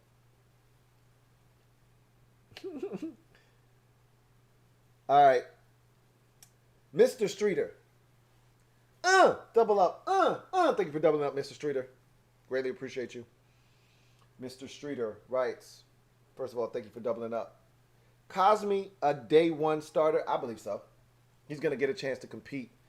And he may not start day one. I think he's going to be a day one starter, personally. They don't love Cornelius Lucas. Obviously, they wouldn't have done this if they did. They don't love Jaron Christian. Obviously, they wouldn't have done this if they did. They think that they can upgrade the position, and they think that Samuel Cosmi is going to help them do that. So they're going to give, just like last year when they drafted Sadiq Charles, they're going to give Samuel Cosmi every opportunity to win the job.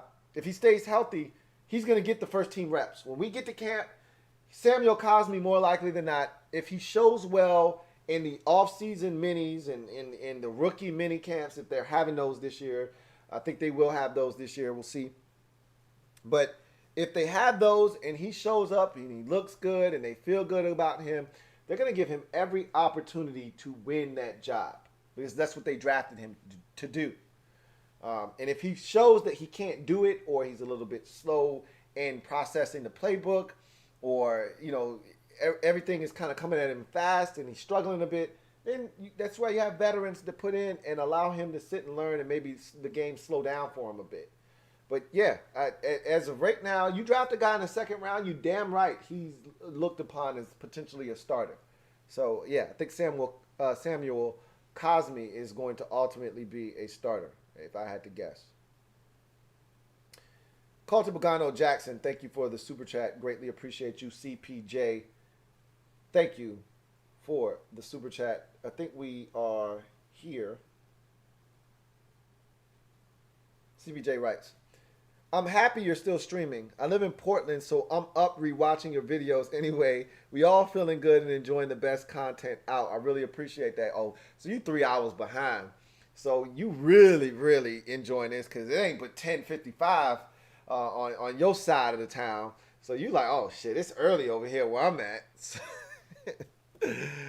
You lucky bastard, you. I like being on the East Coast, though, but this is one of those situations where I'm like, man, I would kill for 3 extra hours to move it back 3 hours. But nonetheless, thank you for the super chat, Carlton Bogano Jackson. And Portland, huh? That's interesting. I got some questions about Portland, but that's another story and another discussion and conversation for another day. Anyway.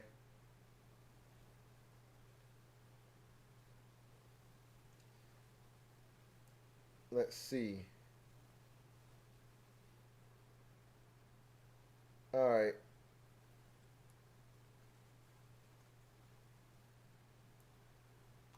All right.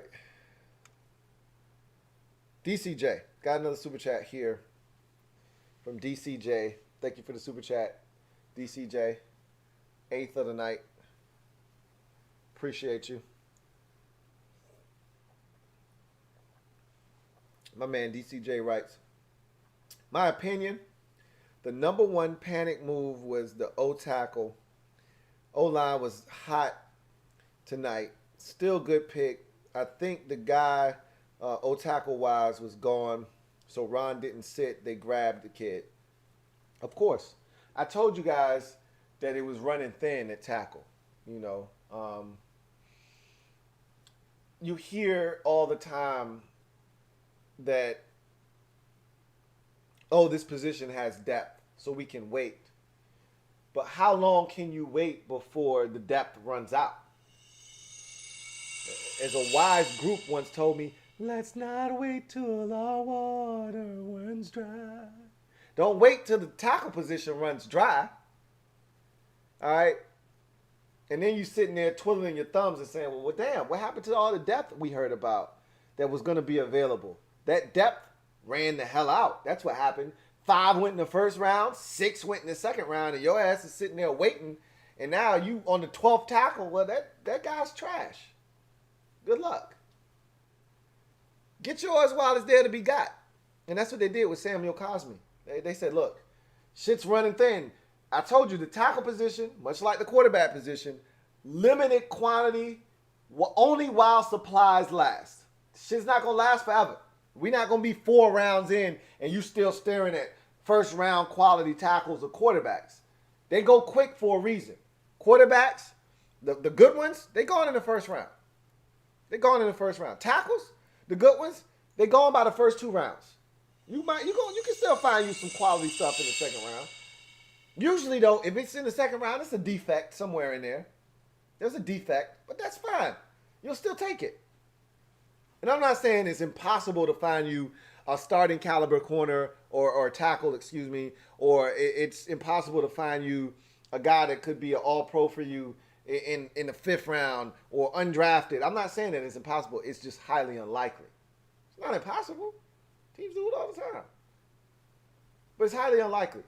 You want one of them elite things, you got to get it in the first round. You got to get it in the first round. So, I don't think they panicked. I think they read the board. Ron said, the board's going to speak to us. Get you a tackle, Samuel Cosmi.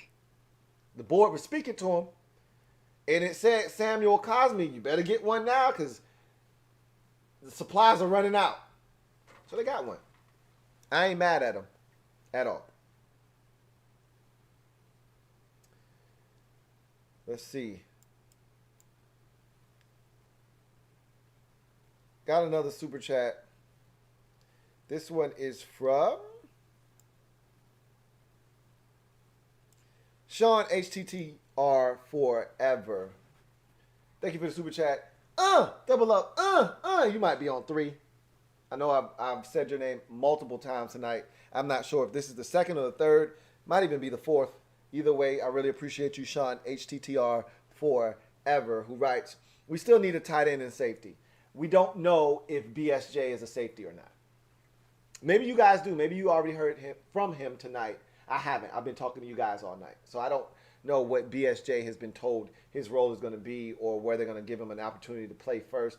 But I'm assuming that he could potentially be a safety. So I'm not really focused on the safety position as much anymore because I think he may ultimately be their safety option.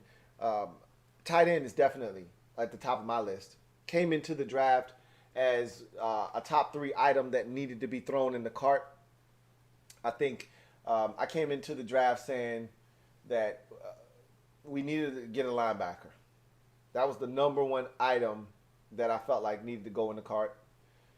I said I wanted to add more wide receiver speed. I didn't say when necessarily, but it needed to happen. And I wanted a safety. The safety was probably the 2nd item that I really wanted in the cart. Well, that might be in the cart. I'm not sure if I threw a safety in the cart or not. Not sure if that's what they threw in the cart or not. But those were 2 of the 3, and the last was the receiver, or the receiver. Because I personally came into the draft saying that I didn't think we needed to absolutely do anything at tackle. I was cool with not doing anything at tackle, personally.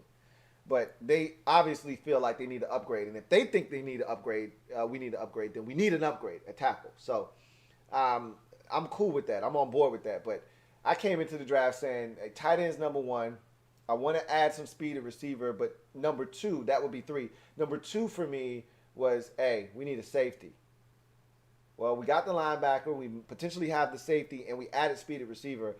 I'm cool. Everything else at this point, house money.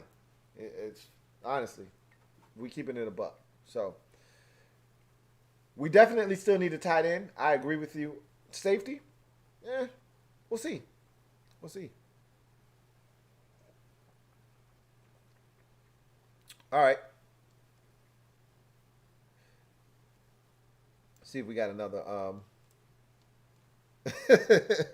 That Pablo Chang says, I ain't leaving until bro get home safe. That's a good one. That's a good one. Anyway. Life, Lynn. I love it. He says, Lou, feeling it. I'm feeling it.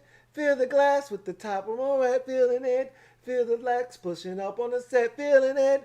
Feel the high that you get from the light. If you're feeling a shell in the sky. Oh, yeah, I'm feeling it. I ain't gonna lie. I'm feeling it. Reasonable Doubt. Classic. Half of y'all don't even know what that's about. But anyway.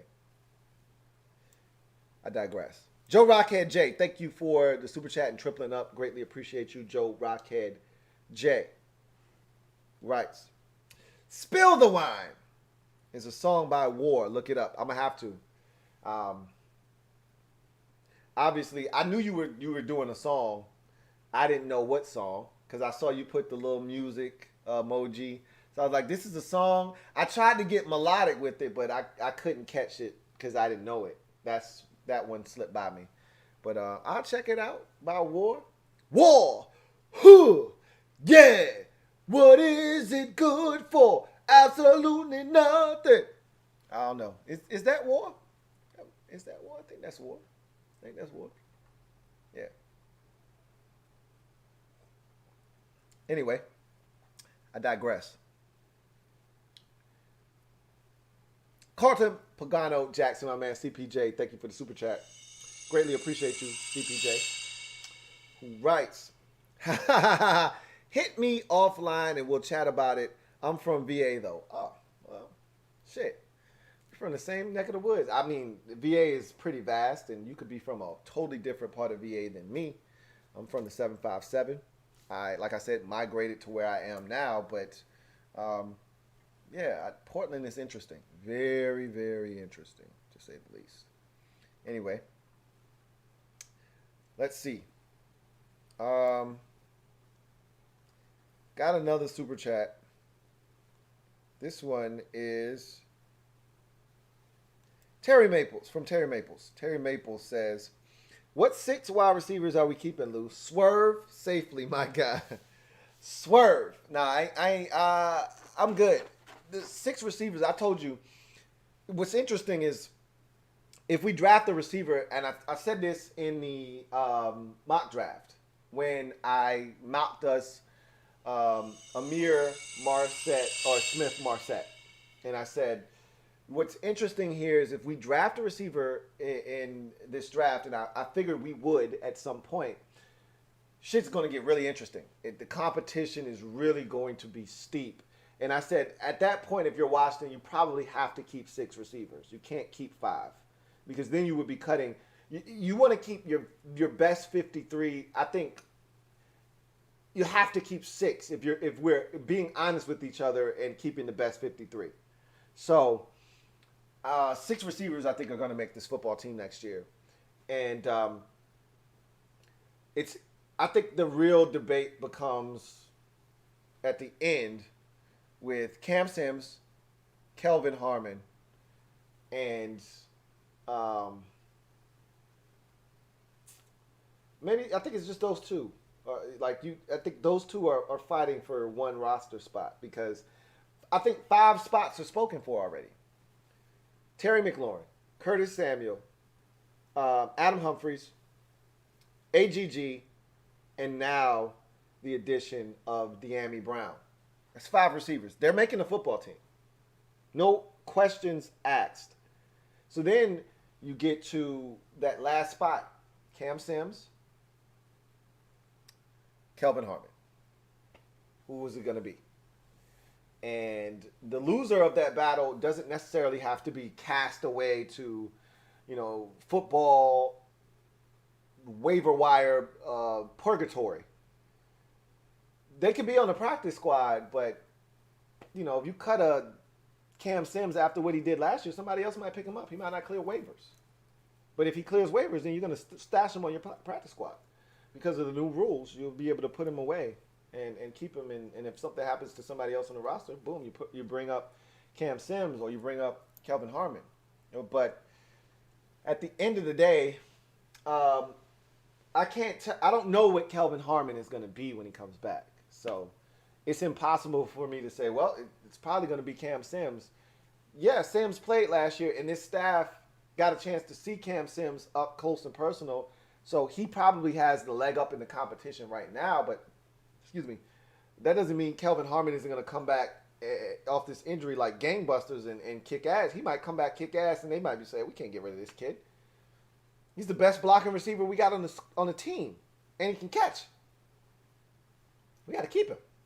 So we know 5 are absolute locks, barring any kind of unforeseen circumstance that I'm not going to mention, but you know exactly what I'm talking about. And then I think the real battle then becomes between Harmon and Sims, Cam Sims.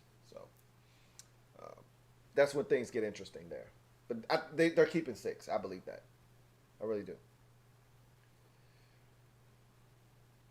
Got another super chat. This next one is from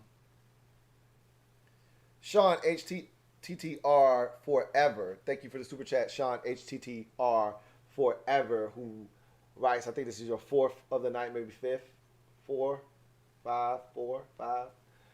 Really appreciate you, Sean, who writes, I think we should move up at this point for tight end Jordan. Like you said, everything else is house money, so let's get our tight end. Yeah, I mean, they've said this, and I believe them when they say this. It's all about value. What do they perceive to be value for Brevin Jordan? Everything they've done to this point has been about value in their minds. And I think they could have gone tight end. Literally, the tight end that I thought they were going to take with the very next pick to Carolina behind us. Like, that was value. Tommy Tremble at 82 was value. They didn't go Tommy Tremble because they thought Dami Brown was better value. And I don't disagree with that at all. I don't disagree with that. So everything they've done has been in the name of maximizing the value of the picks. So if you look at where they are in the 4th round, knowing that you don't have a 6th round pick, but you have 2 7th round picks, is it in your best interest to package up maybe one of those 7ths and your 4th to go up, maybe say 3 spots? Hell yeah, it would be worth it. But he's got to get there first. If you want to insure your guy, you could call up a team that's 3 picks in front of you and say, hey, look, we got a guy here. We got a 7th. We got 2 7ths. You can have either one of them. Obviously, they're going to take the earlier one. So you try to coax them into taking the one at like 254, the one that's the second to last pick in the draft. And you say, hey, we got 254 and we got our 4th round pick. We want to come up 3 spots. You hope they take the bait. They may not take the bait. They're like, man, you get the hell out of here, out of my face with that shit. You might have to give them both of your 7th rounders. If you want them that bad, you make the move. But you may have to give up something from next year. You may have to give up a 6th from next year. Whatever the case may be. If they want a tight end bad enough, they'll make the move. But if not, if they want to sit still and they say, look, we got options. We can go DN. We can go with a running back. We can go DN. We can go running back. We can go tight end. We can go safety if they don't view BSJ as a safety. If they view him as a safety, we can go cornerback. Because, again, if he's not a corner, they still need a corner. He could double as either one, safety and or corner. But if they view him as a corner, then you need a safety. If they view him as a safety, then you need a corner. So it could go that route too. But the thought process is we want to maximize the value of the pick. And if they think that Brevin Jordan is worthy of going up to get, then they'll do that. If they don't, they'll sit there, and if he's there, they'll take him. If he's not, they'll take somebody else. So, yeah. DCJ, thank you for the super chat. Greatly appreciate you. 9th super chat of the night. Really appreciate you. DCJ, who writes, Yo, Lou, wine got you in the walls of Jericho. Why you do that there, man? Come on, man. Let me live. He says, time to tap, LOL. Good show, bro. Much blessings. I think Washington football team sits on D end for UDFA. Agree? I can't say that right now because there's still 4 rounds left for them to potentially take a DN. I know that they have had multiple Zoom conference calls with DNs that I can confirm. So I know they're interested in DNs in this draft. Will those guys that they're interested in be available at the picks that they think they are warranted to be selected at? That's the question. But I know that there are several guys that they've contacted via Zoom that they like, and they're not going to reach for them.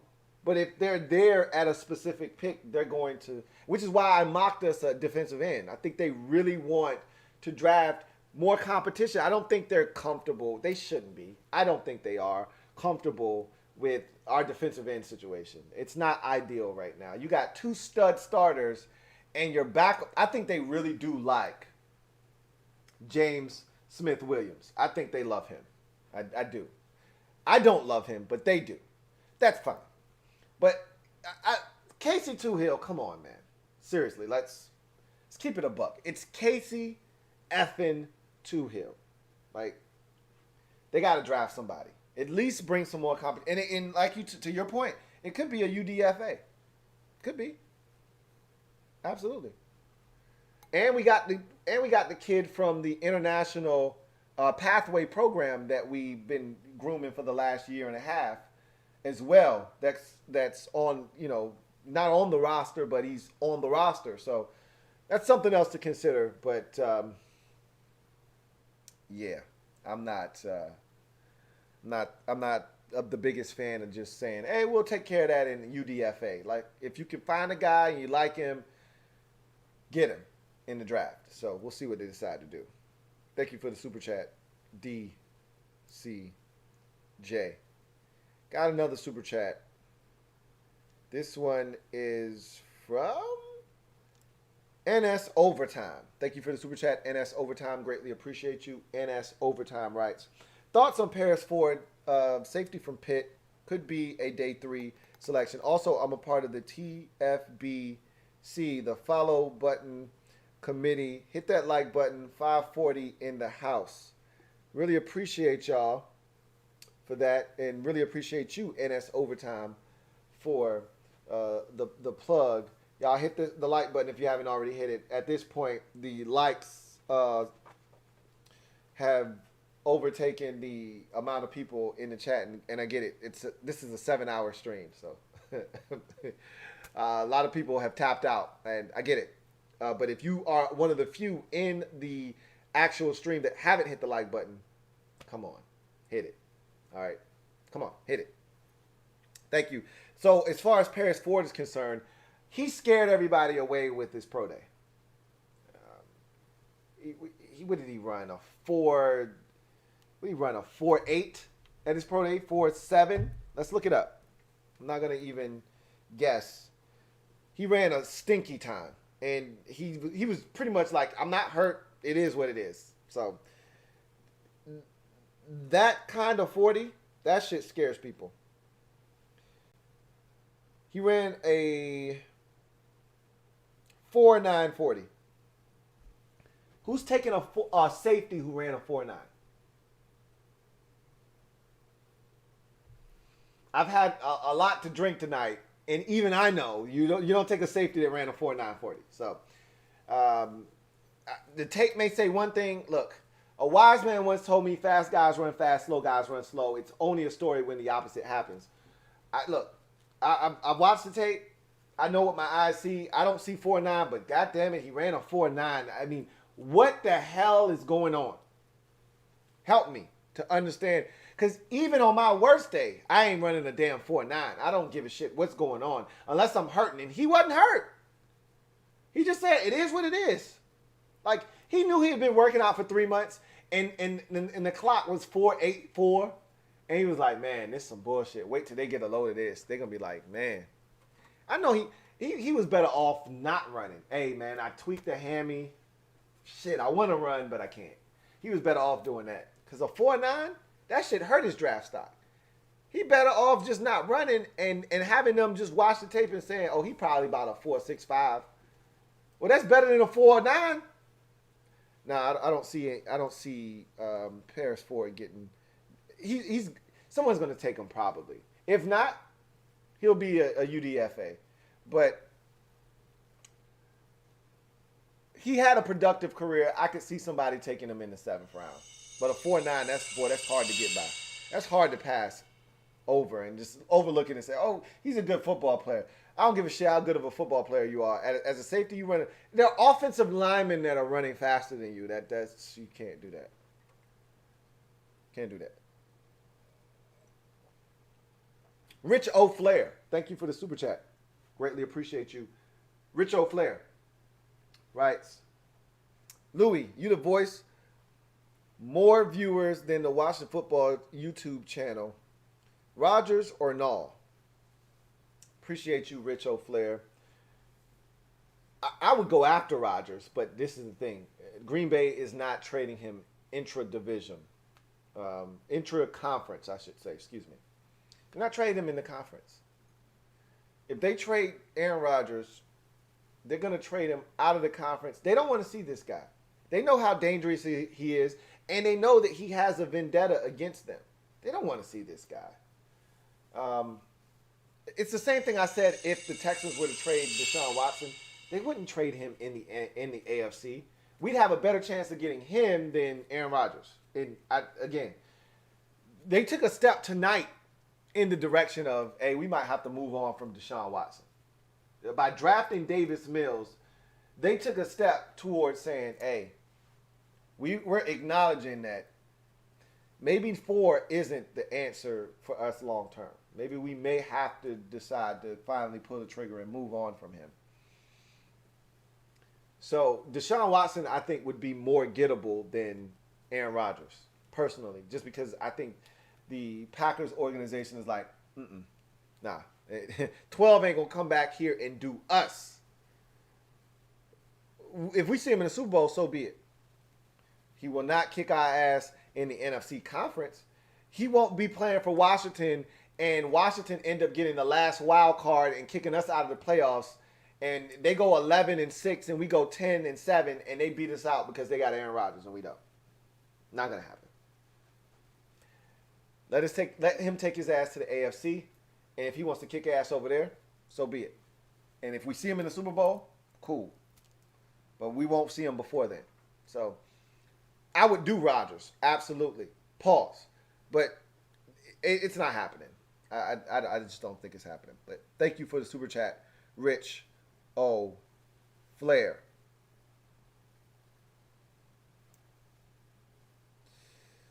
Let's see. Got a super chat here from Carlton Pagano Jackson. Thank you for the super chat. Greatly appreciate you.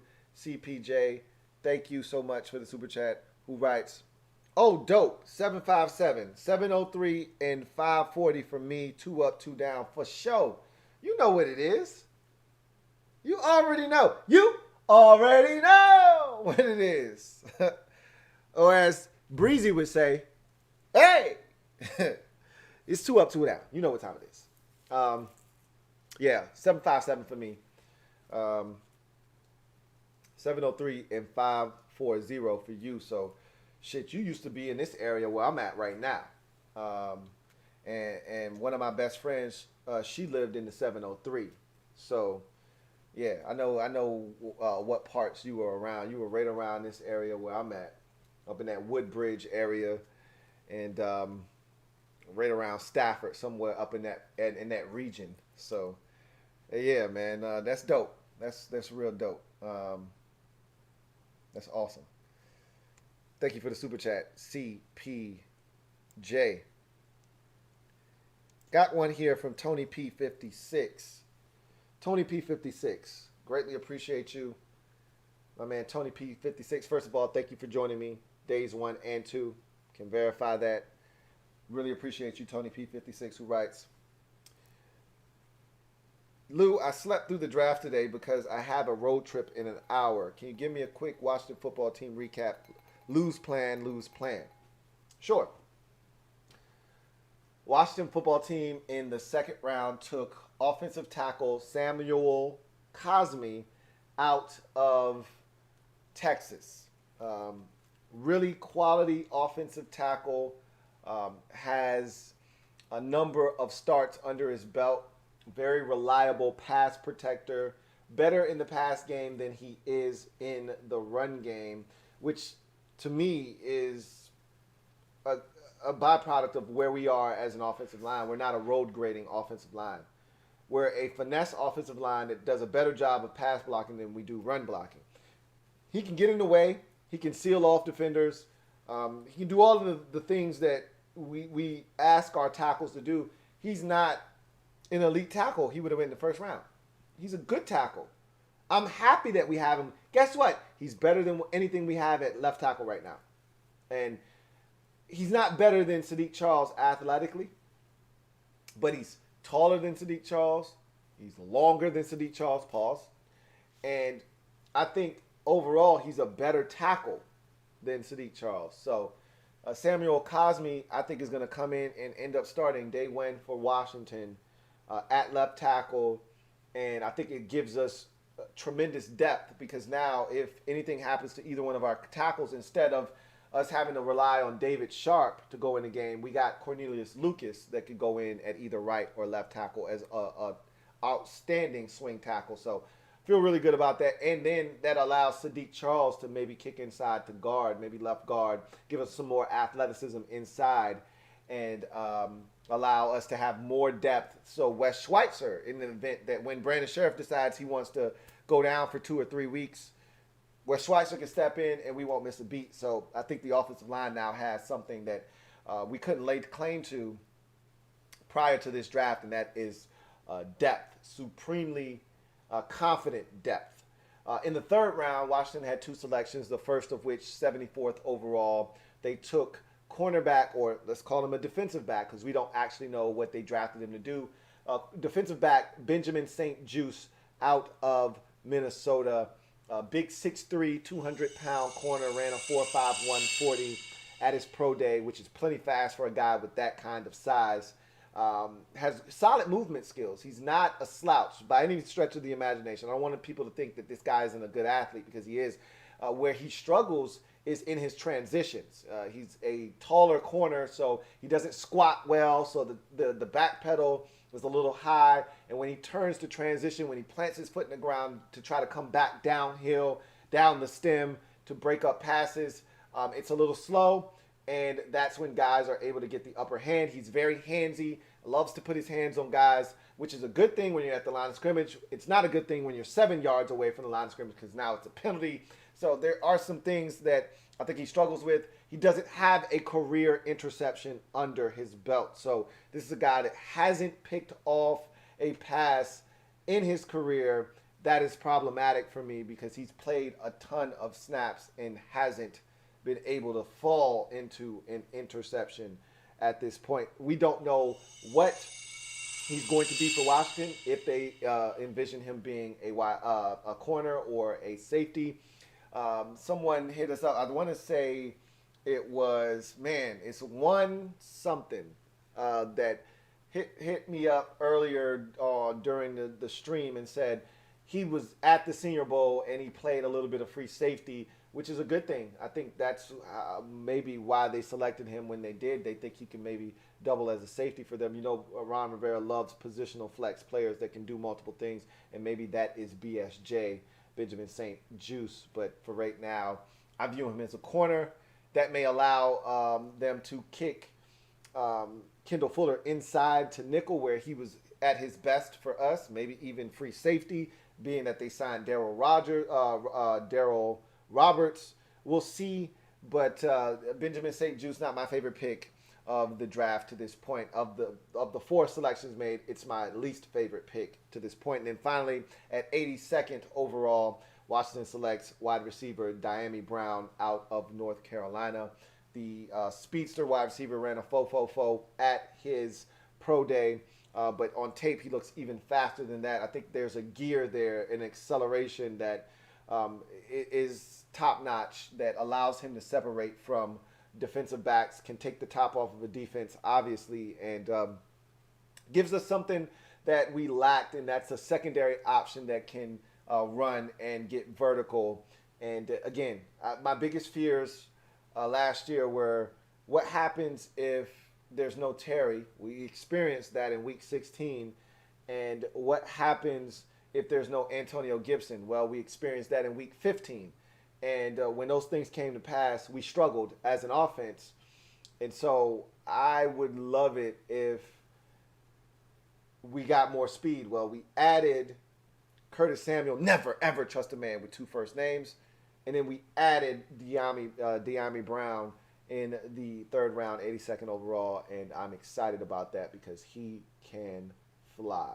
That's his MO, get vertical and make people pay. So that's where we are right now. 4 selections for Washington, 3 today. Just gave you those 3. That's your update. Thank you for the super chat. Tony P. 56. All right. So that is it. No more super chats. It's 2 a.m., 2:30 to be exact. 2:28 to be exact, but 2:30. And we're still live. So that's going to do it for me, your man Louie T. I thank you guys for joining me on day 2 of the draft party. I told you it was going to be lit. Come and kick it with your man Louie T on day 2. I said I wasn't lit yesterday, but I said I think I'm gonna be lit tomorrow, and I was. I thank you guys for kicking it with me, man. I really do appreciate you. I am a Washington fan, etched in burgundy and gold. My Washington spirit will never die. Washington spirit will never fold until we meet again. Hail to our beloved Washington football team. I know this is not a Washington stream, but it felt like it turned into one towards the end. So why the hell not? But at the end of the day, remember, get off the bench, get in the game. I'm your man, Louie T. Day 2 of the draft. We still got 3 or 4 more draft rounds. 4, 5, 6, 7. And once it's all done and Washington has made their picks, I will then put out a video kind of recapping the draft. Not necessarily breaking it down. You know, I'm going to break this team's draft down first before I start the rest of the teams in the draft wrap-up series. It's going to come home where I belong to you guys first. But we're going to break all of that down. But until then, enjoy the rest of your weekend. Enjoy the rest of the draft. And we'll chop it up here in the near future. Can't thank you guys enough for making this year's draft party one of the best. I enjoyed myself. I'm going to keep it $150 with y'all. I enjoyed myself more during this draft party than any other draft party I've ever done. I had the most fun today and yesterday, or 2 days ago and yesterday, whatever. If you want to be technical, I had fun on Thursday and Friday with you guys. This was so much fun, and I can't wait to do it again. Maybe the next time we'll actually be able to do it in person, but whatever the case may be, you guys take it easy, have a good one, and as always, God bless and good night. And I'm going to leave you with this. If you haven't copped your Ron Plans shirt, remember, it is, first of all, it's free shipping. It's free shipping. If you haven't done it, and I haven't forgot what I said I was going to do a giveaway. I'm going to do a giveaway. I'm going to do one probably next week. I should have done it tonight, but blame it on this. Anyway, we're going to do a giveaway next week. But if you haven't copped your shirt already, it's pre-orders. So, again, limited edition. Once it's gone, it's gone. So get your Ron's Plan shirt and support the Louie T Network all at the same time. I'll leave you with this on the way out. You guys, have a good one. And as I said before, God bless and good night. Thank you guys again for making this the best draft party ever.